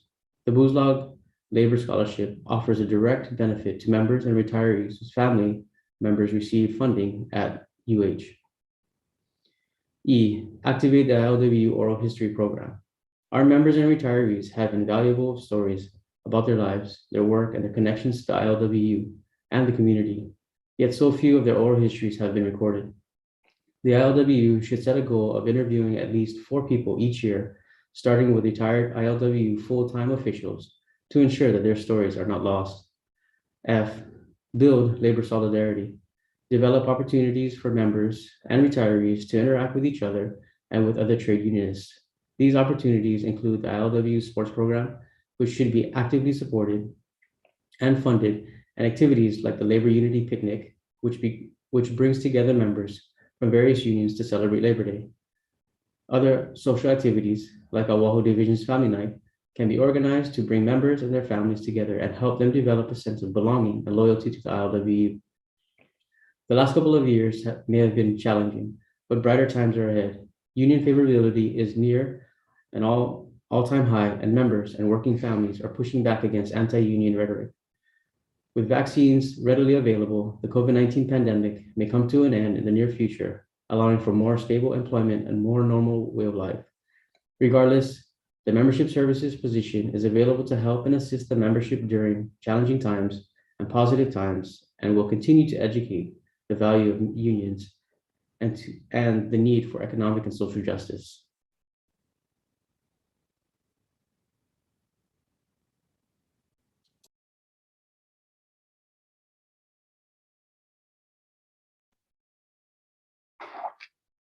Thank you, Darrell.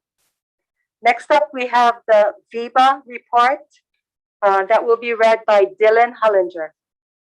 Could you please bring up the VIBA report?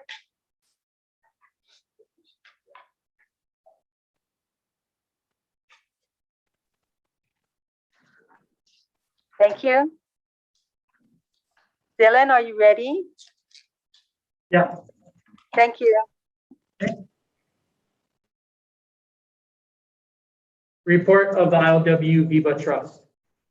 The Viva Trust was established in 2003 as a tax-exempt organization which can receive monies from members to hold in reserve for future benefits. VIBA stands for Voluntary Employee Beneficiary Association. The current balance of the VIBA Trust as of July 31st is $5,507,240.45. And there are currently 16,611 members with active accounts. Of the 16,611 active members, 7,528 members are submitting active contributions, including 82 continuing contributions. Contributions are made from unit funds and held by the ILWU Viva Trust in accounts for each member by unit. When an eligible ILWU member retires, he/she can access the money in their VIBA account to help pay for Medicare and private plan premiums.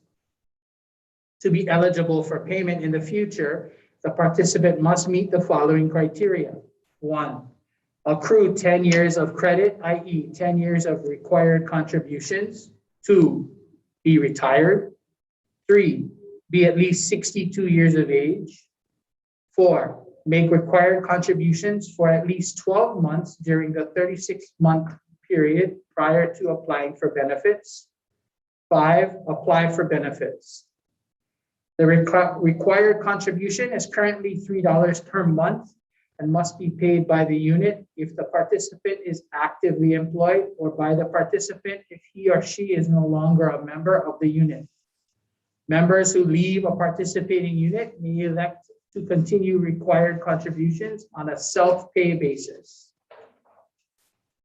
Current trustees of the ILWU Viva Trust are Michael Dela Cruz, Chairman, Joseph Aquino, Clayton Dela Cruz, Paris Fernandez, Calvin Corpuz, Donna Domingo, alternate, Karina Nguyen, alternate, and Cassandra Crockett, staff representative. The Viva Trust legal counsel is Yi and Kawashima LLP, and the plan consultant is Benefit Plan Solutions, and the administrator is Pacific Administrators, Inc. The required contribution rate of $3 has been the same and has not changed since the time the Viva Trust was established. Consequently, participants of the trust cannot expect much in benefit upon retirement unless there are changes in the monthly contributions, the number of participants, and amounts of forfeitures and investments. The plan is still dependent on the commitment of the members to continue to participate and to recruit more units to participate in the program. If a participant has any question and/or needs a Viva Trust summary plan description booklet, they should contact their respective business agent. The ILWU Local 142 leadership is committed to providing education about the Viva program to all full-time officers and unit officers. This program benefits all participating members when they retire, who are the ones often in need of additional financial assistance. We must all remember that we should be concerned and prepared for retirement years, as it is something we will all likely face. We must instill in our younger members that they are never too young to think about their future and their retirement. When we are working and employed, we are able to financially contribute to the plan and prepare for our retirement years. When you participate in the Viva program, that is exactly what you are accomplishing. The ILWU Local 142 calls upon all of the current membership and leadership to encourage non-participating units to participate in the Viva plan. The ILWU Local 142 leadership is committed to providing education about the Viva program to the current and new full-time officers and unit officers.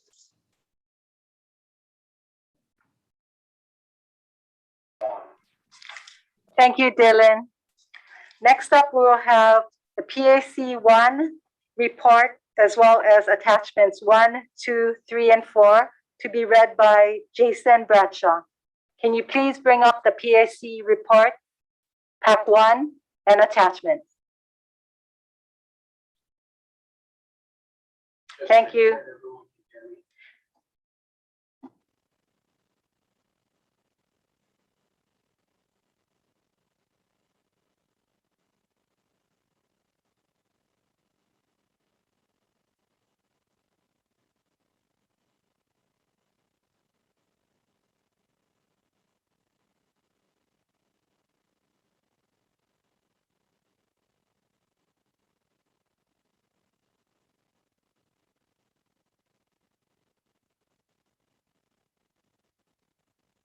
Everyone, and good afternoon, and thank you for your patience.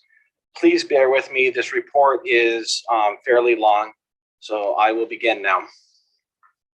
ILW Local 142, 29th Convention, September 13th, 14th, 15th, 16th, 17th, 2021. Statement of Policy on Political Action. The ILW Local 142 follows a program of independent political action. ILW endorsements and its legislative program are not based on party labels or personalities, but upon what is in the best interest of the union's members. The union, through its political action program, determines who and when to endorse for political office, the content of its legislative program, and what group or groups the ILW will work with to further the interests of our members, their families, and the communities in which they live. Improvements in unemployment insurance, workers' compensation, temporary disability insurance, wage and hour laws, education, and many other areas would not have been achieved or maintained had the union handed a blank check to either political party. No member of our union or any other worker can afford to place their future in the hands of just one political party. Regardless of political affiliation, elected officials have supported and opposed legislation and programs favored by the union and its members. Therefore, the ILW has no obligation to any party, political machine, or politician. The ILW is politically independent. Political realities. This does not mean, however, that the union does not recognize political realities. The Republican Party, historically and today, nationally and mostly locally, has represented a conservative, often reactionary point of view that is anti-union, anti-worker, anti-family, anti-community, and even anti-people. Their embrace of Donald Trump and other conservative leaders has indeed made the Republicans more aggressively anti-union and anti-worker, but it is not a one-size-fits-all situation. Locally, Hawaii has some Republicans that support workers, labor, and economic justice, and those Republicans should be acknowledged and even supported. The same goes for the Democratic Party, which also includes those who support and advocate the same or similar conservative policies and views as the Republicans. Sometimes it may even be Democratic leadership that becomes an obstacle for labor. However, it is within the Democratic Party that labor has found its most consistent allies, as frustrating as it can be.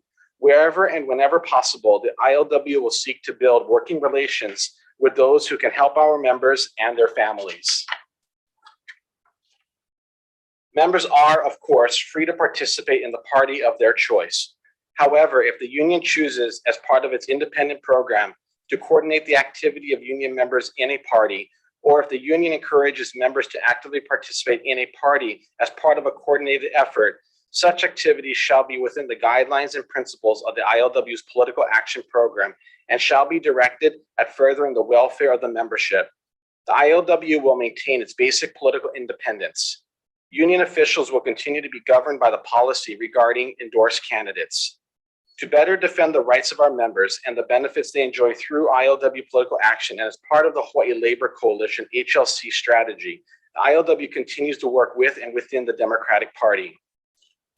Labor unity for political action. The ILW International Union disaffiliated with the AFL-CIO in 2013 due to differences within leadership and direction of the national AFL-CIO. In 2019, the local followed and also disaffiliated with the Hawaii State AFL-CIO and joined the Hawaii Labor Coalition to continue our vision of labor solidarity. In Hawaii, our relationship with other unions has been, for the most part, cooperative, though from time to time we will disagree. When possible, we work together to keep Hawaii's congressional delegation union and worker friendly. To the extent the Hawaii State Legislature helps workers and their families, we work with other unions to maintain strong Democratic majorities. We hope that labor unity will mean that we can elect officials sympathetic to the needs and aspirations of the workers of Hawaii and their families and the communities in which we reside. The ILW Local 142 will participate with other unions in programs shown to be effective in mobilizing our members and delivering a victorious vote for endorsed candidates. Coordination of resources and efforts to mobilize members and their families, including voter registration, voter education, get out the vote, members talking with members, social media, etc., have been effective. While support of a candidate's activities, sign waving, canvassing, etc., by labor may be important, no one but the union itself can directly mobilize our members and their families. When union members and their families support the union program, we can make a difference in critical races. Effective political action. The ILW endorsement should be sought after. As the union becomes more selective as to who is endorsed, we must work to build our political action program so that politicians know that the union's endorsement will bring real and welcome help to their campaigns, including volunteers and other resources. In the same way as it uses economic strength to win economic objectives, the ILW uses its political strength and independent bargaining power to win beneficial legislative objectives for its members, all workers, and our communities. Unity and membership support are essential for success in either field. The union cannot be afraid to try new techniques, procedures, methods, and technology to make its political action program more effective. The union must also make methods used in the past to work better. Nor can the union forget that the foundation of any success that it has achieved is an active, hardworking, and loyal rank and file. The ILW must be aggressive and innovative in pursuing its goals. Sometimes endorsements by the union are given early. At other times, the union may choose to actively work with community groups and political parties to achieve common goals or to protect the well-being of the union and its members. Labor unity to achieve common purposes is an essential goal. Support the program. At all times, the union must independently decide its course of action. For this reason, the union membership by convention action and subsequent referendum has set up procedures to ensure that this union will not be improperly used for personal purposes or contrary to the interest of the membership.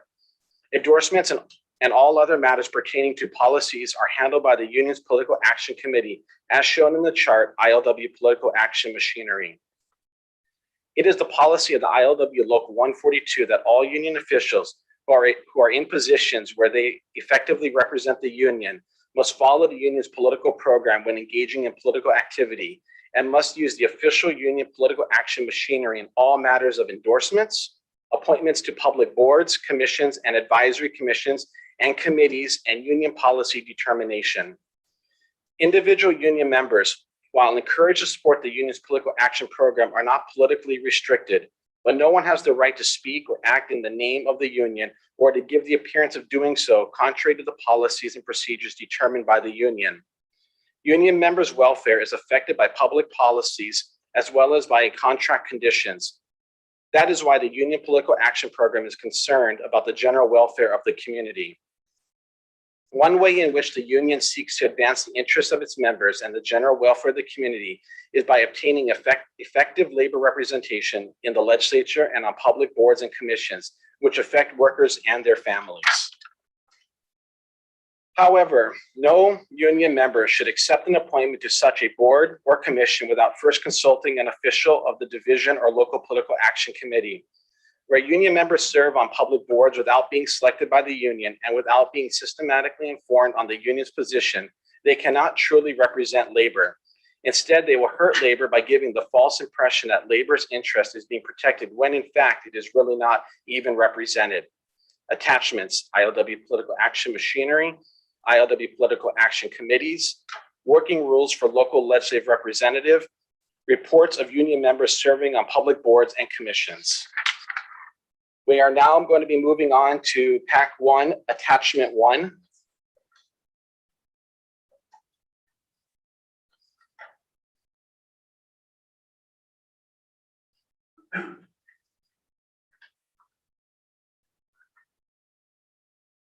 Is the report up?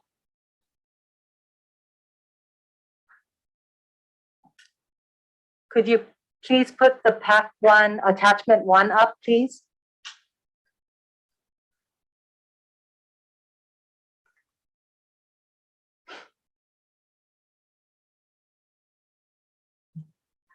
Thank you. In front of you is the ILW Political Action Machinery, Political Action Committees. Down below, you'll see the Local 142 Convention. On the left, it's the types of decisions, sets general policies and goals. Down below is the Local PAC Committee, Local President, Chair, Local Vice President, Local Secretary, Treasurer, Coordinator. Below that is 5 division directors, 4 division PAC chairs, 4 division pensioners, non-voting, and below that is the Local 142 Legislative Representative, ex officio. On the left, makes state legislative program, makes endorsements for statewide office, makes endorsements for State House, Senate, and for OHA, coordinates division programs with local-wide impact, coordinates ILW election campaign activity. On the right, U.S. Congress and state legislature for the Local PAC Committee.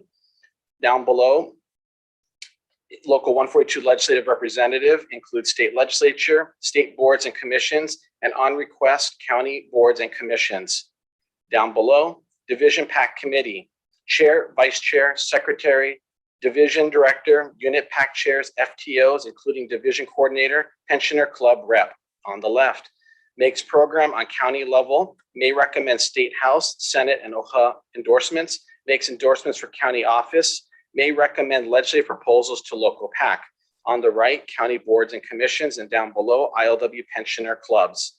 Down below, unit PAC committees, chair and other members. Chair may be unit chair or other unit officer. On the left, may recommend legislative proposals to division PAC, takes program to members, conducts election campaign at grassroots. On the right, ILW pensioner clubs, unit publicity and education committee.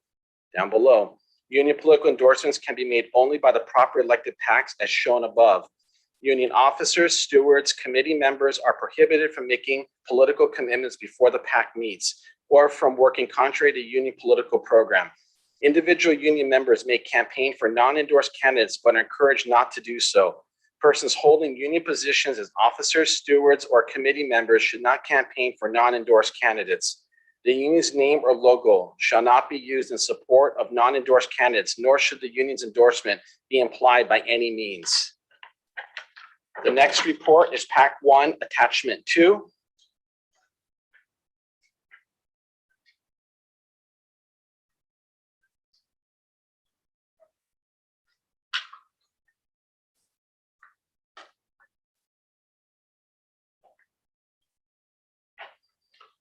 Thank you.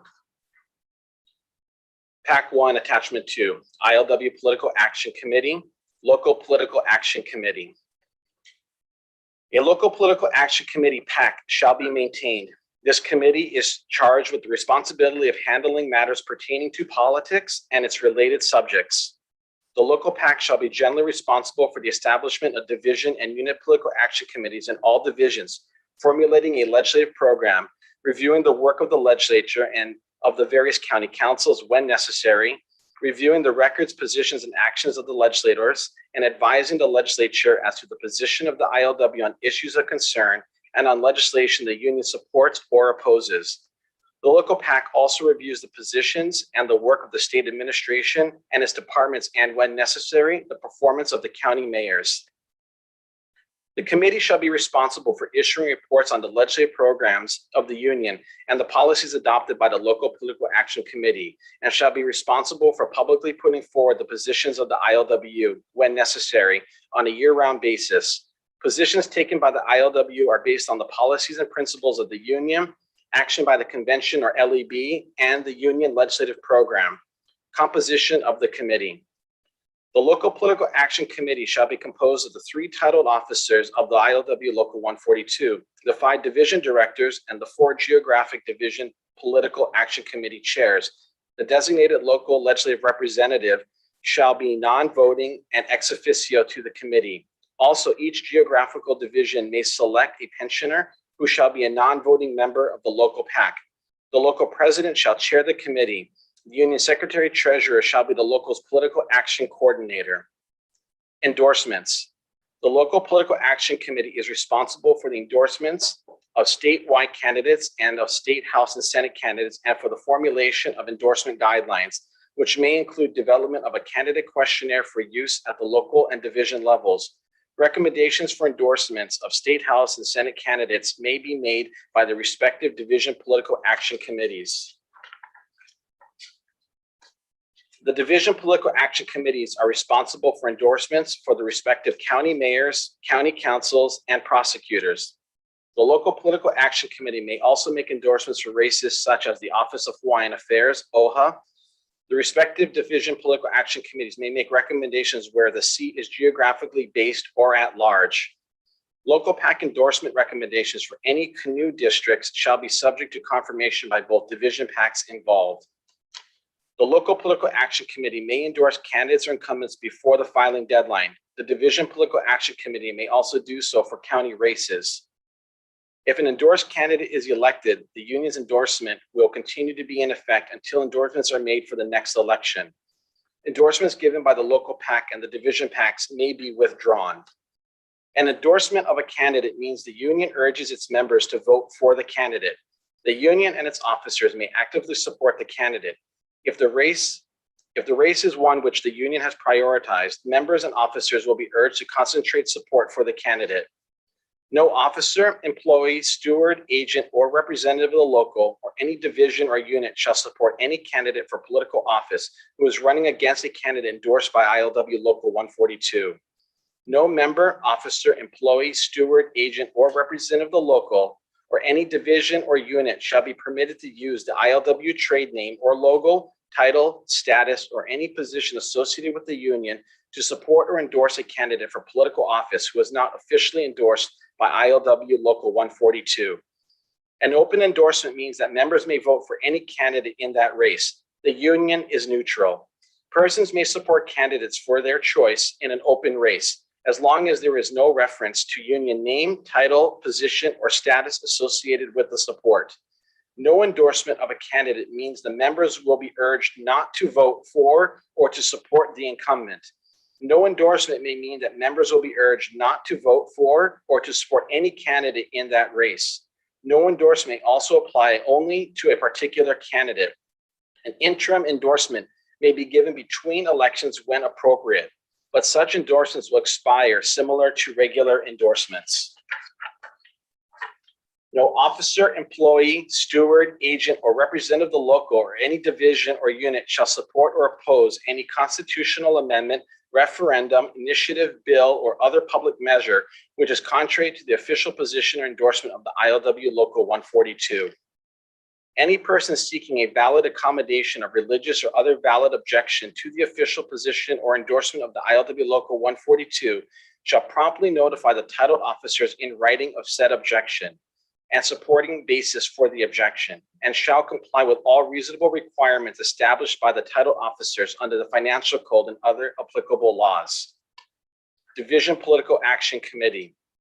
The Division Political Action Committee shall be responsible to establish political action committees in all units within their respective divisions, effectively carry out the recommendations of the local political action committee, and submit legislative proposals to the local PAC. Composition of the committee. The Division Political Action Committee shall be composed of all the chairs of the Unit Political Action Committee, who may be unit chairs, the division directors, all division FTOs, the chair of the Division Political Action Committee appointed by the division director with confirmation by the division executive board for a 3-year term to run concurrent with the FTO term of office.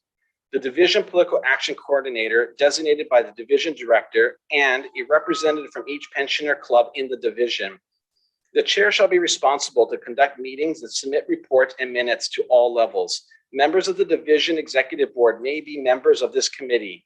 In the event a roll call vote is requested, units and clubs shall each have 1 vote. Unit Political Action Committee. The Unit Political Action Committee shall be responsible for the following: explanation of the political action policy adopted by this union and to the unit membership, voter registration of members, their relatives, and other citizens within their respective communities and those surrounding areas as assigned by division PAC to explain the benefits of independent political action. Submission of recommendations on legislative proposals that will benefit the general welfare of our membership and the general community to the division PAC. Carrying out other duties that may be assigned by the division PAC to effect maximum participation and success in election campaigns. Setting up committees to conduct house-to-house campaigns in their respective units and other areas assigned by the division PAC. Convincing the membership to support candidates endorsed by the ILWU and making commitments to candidates running for public office before the union endorsement process is completed. Coordinating their activities with the division PAC chair and division political action coordinator. Composition of the committee. The unit political action committee may be composed of a chair and 4 other members. The officers of the unit PAC shall be responsible to conduct meetings and submit minutes to all levels. However, for smaller units and when necessary for any unit, the composition may be modified as appropriate with the approval of the division director. The union must meet its responsibilities for community welfare. Union members know that their welfare is affected by public policies as well as by contract conditions. That is why the union has a political action program. To hold the union members' votes, this program cannot be confined to only narrow pork chop issues or union security. Though vitally important, these issues are too narrow a part of people's daily concerns. If the union program ignores matters important to our members, they will be pulled toward political parties and leaders who express concern for them. For continuing political solidarity and understanding, the union must develop leaders in each unit who know how to explain and popularize the union's program and how to use union political strength to improve community life for our members. Political Action is a year-round program coordinated by the local. The union's program is broad, benefiting members, other workers, and the general community. Members' active interest and support must be mobilized. Alliances with other groups in the community who share objections should be encouraged. Union members on public boards and commissions help the union formulate policies which will promote the general welfare and influence decisions. Union men and women on public boards and commissions. One way the union seeks to advance the interests of our members and the community is by obtaining effective labor representation on public boards and commissions, which affect the interests of ILWU members. As more ILWU men and women receive such appointments, our opportunity to shape good public policy increases, as does our responsibility to make proper use of these opportunities. The union should be guided by the following considerations. Some boards and commissions are important to the union and to working people. Others are less so. The union should have a list of boards and commissions in order of importance. Labor's right to appointment should not be wasted on less important boards or commissions. Workers are not really represented on boards unless their representative knows what they want and is responsible to them for his or her actions. Because this is best achieved through union organization, it is customary to put union members on such boards. Where union men and women serve on public boards without being selected by the union and without being systematically informed on what labor wants, they cannot really represent labor. Instead, they will be used by other forces with special interests. They can actually hurt labor by giving the false impression that labor's interest is being protected when it is really not even represented. Labor representatives should seek to know the membership's view on matters the public board deals with. Where the membership has not formulated a viewpoint, labor members on public boards should raise the issue through the union machinery and ask for guidance. They should make regular reports to the union membership through the division or state PACs on the work of the public board, which affects workers' interest. If a board or commission is important enough for the union to seek representation on it, then the union should help its representative do the job right. The union should nominate capable and responsible persons for important appointments. The union should enable them to give the necessary time and attention to the board or commission. To be effective in shaping policy, board members must spend more time preparing for meetings by research, inspections, discussions with knowledgeable individuals than in the meetings themselves. Otherwise, he or she can only be a rubber stamp for staff members or other board members who do not take the time to prepare. Full-time officials may be assigned to represent labor on boards or commissions. Capable, non-full-time leaders may also serve on boards and commissions. However, these individuals may find it difficult to play an active part in the board because their job or location makes necessary preparations for effective action virtually impossible. Where the importance of the board or commission warrants it, the union may enable them to make necessary preparations designed to carry out the union program. Discretion rests with the titled officers. The union should advise its representatives why it wants them on the board, how the work of the board relates to the interests of the membership, what policy positions they are expected to defend, and what sources of information are available. Where the union does not have a clear position on a subject or issue formulated, the legislative representative should see that a program and/or a position is formulated. Possible methods which may be used are: the legislative representative shall then draft a proposal within the framework of the ILWU principles and core policies for approval by the local officers. Meetings of FTOs, rank and file leaders, and/or members on different islands or statewide to gather ideas and suggestions prior to the formulation of a draft position. Meetings with other unions and/or community groups with similar perspectives and objectives as the ILWU to develop joint positions and strategy on various issues subject to the approval of the local. Union members on public bodies should report their actions analysis regularly to the union and recommend policy positions and statements to the union when appropriate. Report form attached. Representing the union. ILWU officials and members have been elected or appointed to public office boards and commissions. Full-time union officials are not precluded from running for public office, but before doing so, approval must be given by the local officers. Such approval does not automatically constitute an endorsement by the union. All members are encouraged to be mindful of the ILWU political action program and to seek consultation with the union before seeking political office.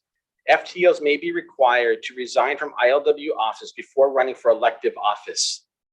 In the minds of the general public and our rank and file membership, utterances and actions of such officials and members in office or serving on boards and commissions are equivalent to ILWU policy.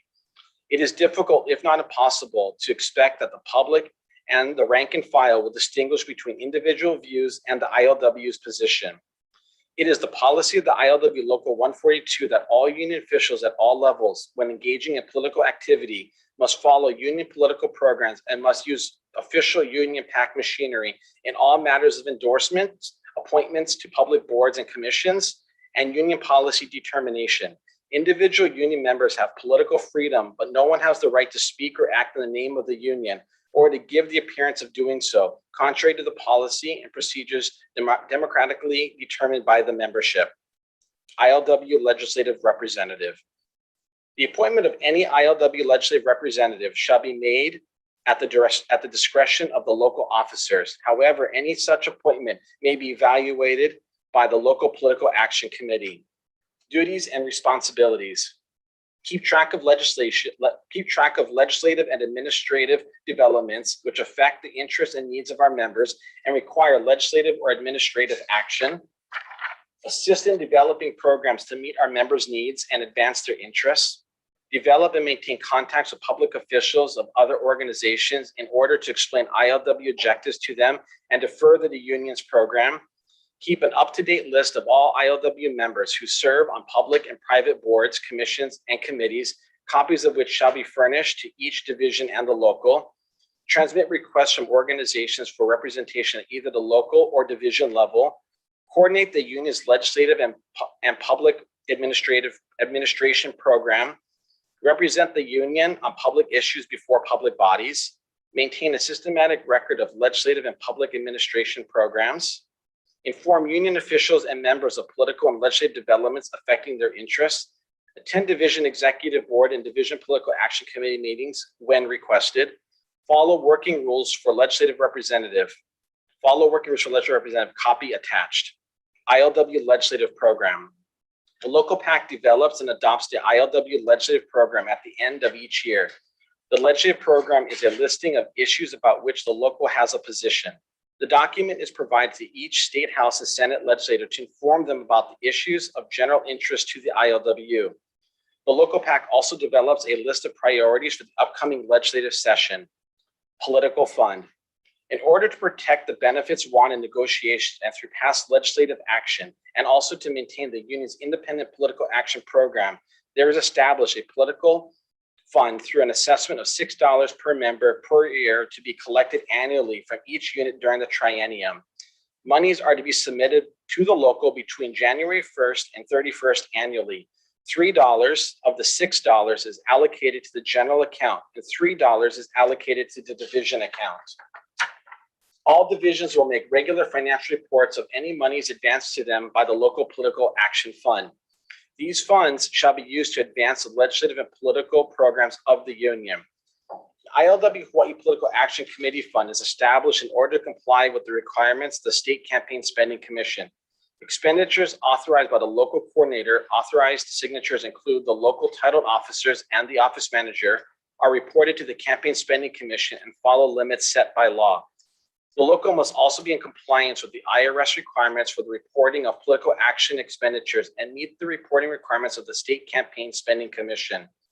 Non-campaign contribution donations and expenditures such as member mobilization, education, nonpartisan voter registration, etc., and lobbying expenditures reported separately are not intended to be made out to the ILW Hawaii Political Action Committee Fund, although such expenditures may be permissible.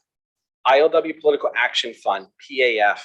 The political fund of the local and the divisions are used to support political campaigns of endorsed candidates in the county and state level. However, the locals fund is prohibited from making contributions to federal campaigns. For example, President, US Senate, Congress.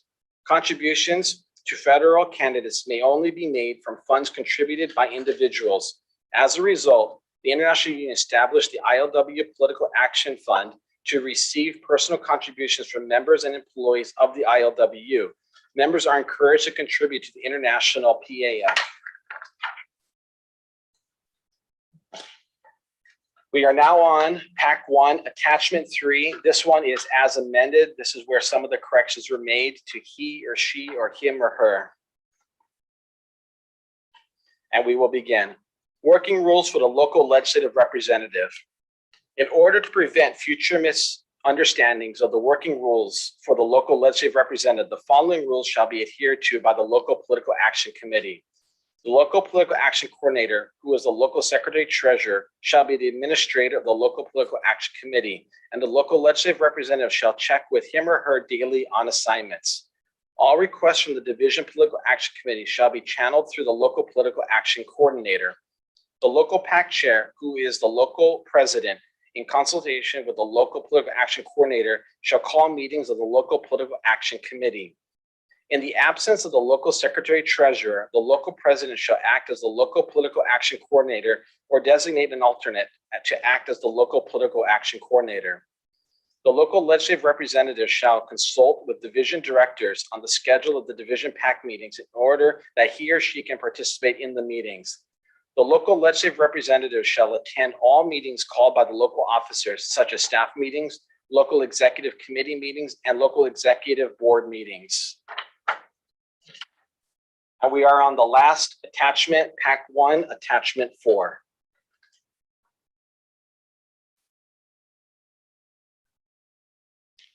In front of you is the report on union members serving on public boards and commissions.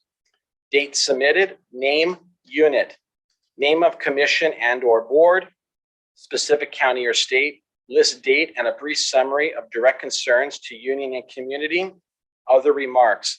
Fill out in triplicate. Send 1 copy to local legislative representative, 1 copy to the division office, and keep 1 copy for your file. For additional space, please write on the back of this sheet. And this concludes the PAC 1 report. And thank you for your time.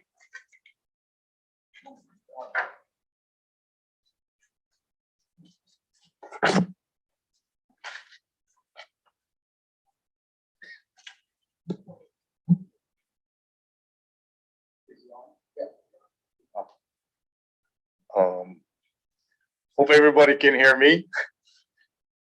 It's Eddie Sekigawa, member of the Programs Committee, Unit 4409. And I recommend and move to adopt the reports of the Programs Committee as MS1 Memorial Association, MS2 Sports Program, MS3 Membership Services, VIBA Voluntary Employee Benefit Association, and PAC 1 Statement of Policy on Political Action, PAC 1 Attachment 1 ILWU Political Action Machinery Diagram, PAC 1 Attachment 2 ILWU Political Action Committee, PAC 1 Attachment 3 Working Rules for the Local Legislative Representative, PAC 1 Attachment 4 Report on Union Members Serving on Public Boards and Commissions.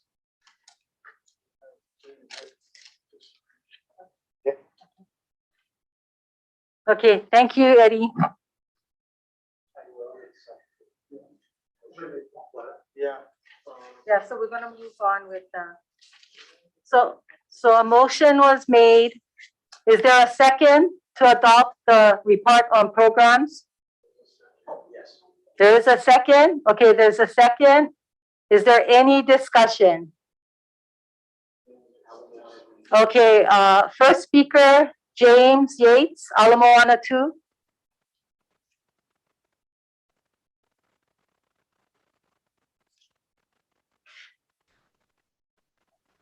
Hi, Karina, can you hear me?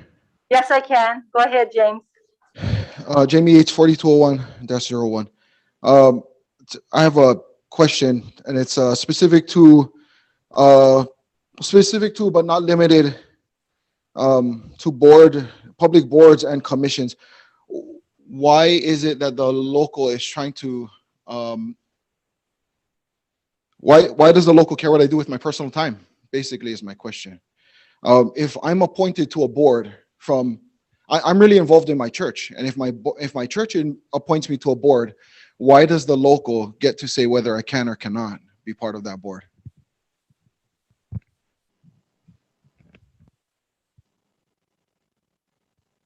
Just a minute, we'll get an explanation for you.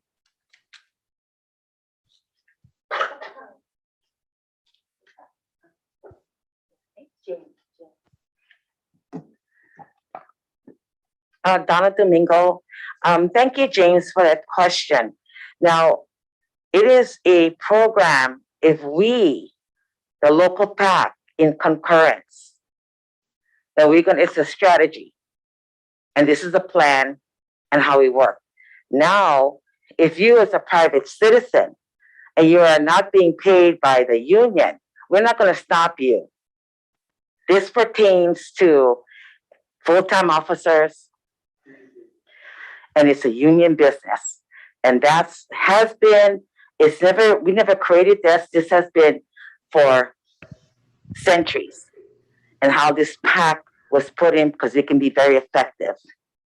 So it's for full-time officers when they come into the union, and for business agent, because we use our clout able to get them appointed.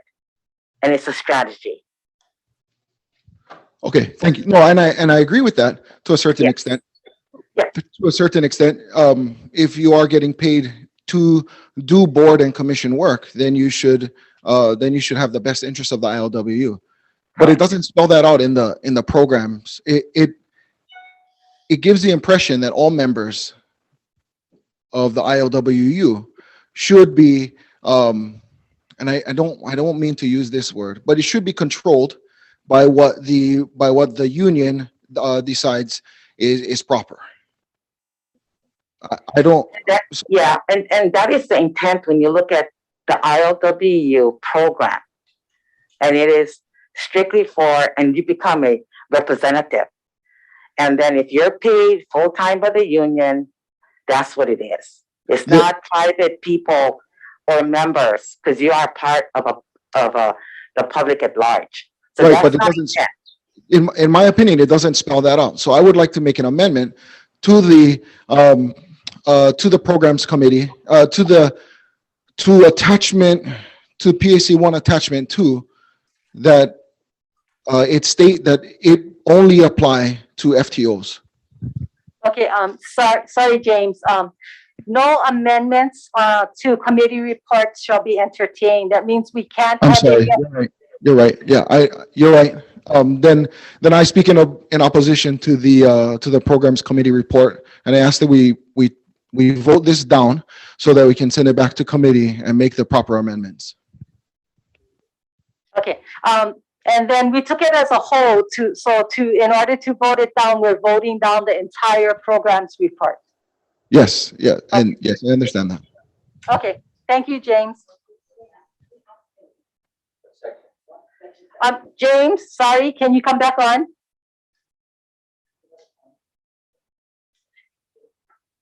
James, oh, sorry. One more time. I think my name was put up there twice.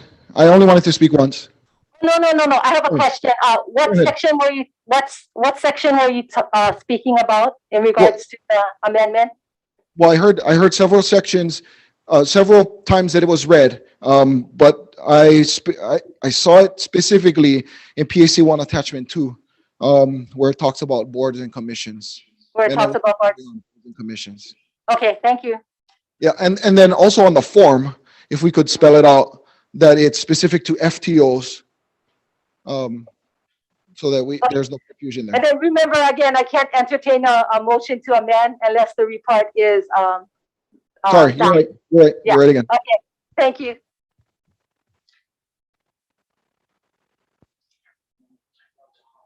Okay, any further discussion? Tyrone Tahara. Please elevate Tyrone to speak.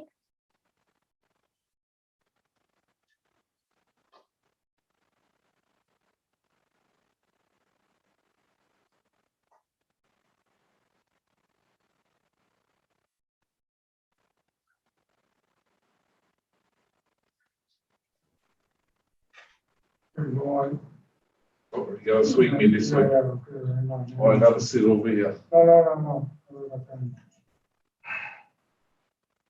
Thank you. A little bit more. Okay, go ahead, Tyrone. Okay, Tyrone Tahara, Hawaii Longshore Business Agent. Looking at this report, it's a great report. I'm supporting this report. There's a lot of details regarding to what Brother Yates brought up, boards and commissions, etc. I just wanted to share with everybody, okay, that when we earlier heard that we got political clout, okay, that took a lot of hard work and maneuvering. You know, when this unexpected COVID-19 pandemic came to existence, you know, it impacted a lot of our members. And I just wanted to share that the members that got impacted politically, you know, it was mentioned in another report, I think it was programs that you know, the ILW stepped up, got them unemployment, maintained their medical, you know, things like that. And it takes a lot of political clout from this union. My biggest concern is the participation to maintain what we have in regard to our political clout. How do we maintain our political clout? I know, you know, the more members we got, that means we got more voting power. But if they're not registered to vote, you know, that's a problem. And I see that for election after election, you know, we try to get our members to register to vote, participate, hey, sign waivings, help at fundraisings, go door to door, and all of that. But I think what the union needs to do is have some kind of program within the PAC, political action campaign, a program that how you educate the members first so they know how important it is, and to get them out there and participate in this program. Again, this report is a great report. I really admire whoever put this together, Brother Bradshaw. But my concern is the participation. As we all know, and maybe some of you are new to this convention, I just want to share that the old timers was the one that put us on this pedestal. My concern is how we're going to recruit the younger guys to maintain what they gave us or what they set up for us on a silver platter. What can we do? You know, yeah, we can talk about registrations and all of that, but like in the recruiting process also, we got to have some kind of programs or system that, you know, all the brothers and sisters that we helped during this COVID time, can we grab some of them and say, hey, you know, 2022 is coming up. You've seen what PAC did for you. Can you guys help us out, you know, in these functions? And draw them a picture why it was important. I believe some of them seen and received benefits from what the local did to help them. I mean, medical is a big thing. And you guys maintain their medical, and that's a great job through political strength. But how do you recruit those guys that benefit, who got the silver spoon and the platter to help them maintain their livelihood and protect their family, to help us in 2022 that's coming up? That is the most important thing I feel. What can we do as a union to recruit these people that are serious, and in return, you know, help the program and strengthen it up? Because all these are words that are great. I mean, and like we say, black and white is, everything is not in black and white in the true world, but to maintain what the old timers left for us, that is my concern. Because for years, you know, we asked our members for participation, and it's tough, you know. Yeah, you talk to 300 something guys on the docks, only about 75 guys will come out, you know, and you try and educate, you try to register, you get 90% of them registered to vote, but come voting day, only 80% register. And, you know, we struggle to try and educate and so forth. But I think the union overall needs to have some kind of program that they can help us recruit people who benefited from PAC, and so that we can strengthen this program. So when we do go to support and endorse the politician, they know that we got the muscle to help them get reelected. And I think that I just wanted to stress that for this PAC report, I just wanted to share with everybody who's watching statewide that, hey, you know, the whole time has put us on this pedestal, what we're gonna do about it now. Okay. Thank you. Thank you, Tyrone.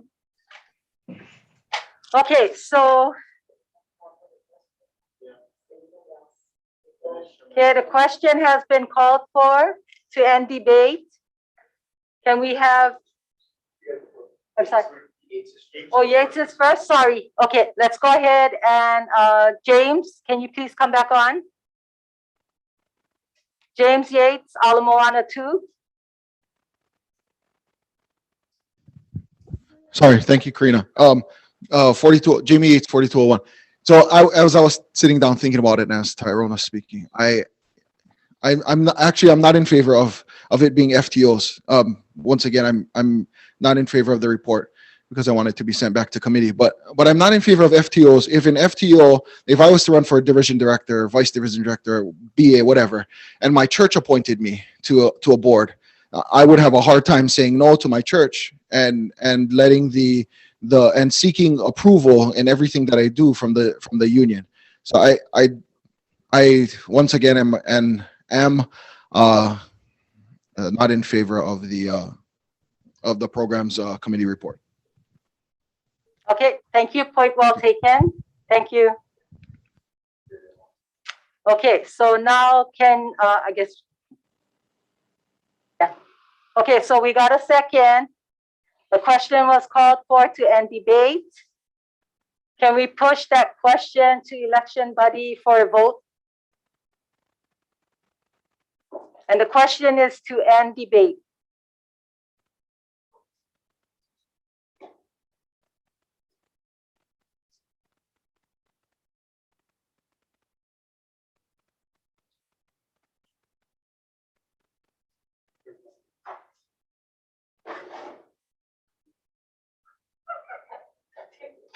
What happened?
Okay, the vote to cease debate, 195 yes, 11 votes no.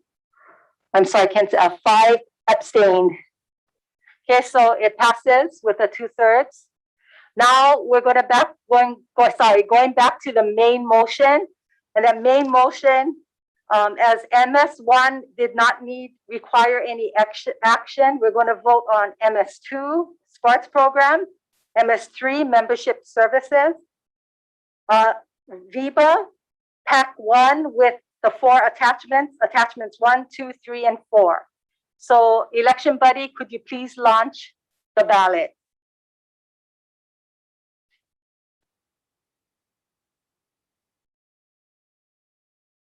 And this is to adopt all reports of the programs committee.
Okay, so to approve the report of the programs committee in its entirety, yes votes, sorry, I can't see it, 178, no votes, 24, abstains, 6.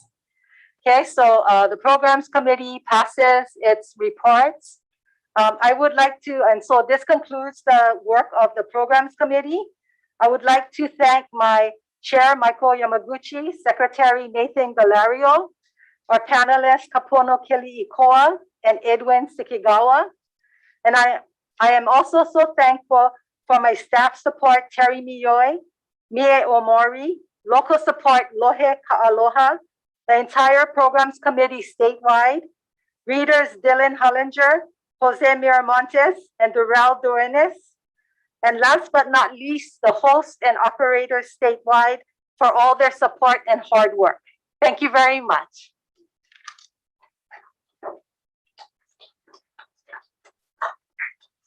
Thank you, Program Committee. So it is right now 5:35, and I would request that we recess and return for general session to reconvene at 9:00 a.m. Thank you. Thanks, Mike.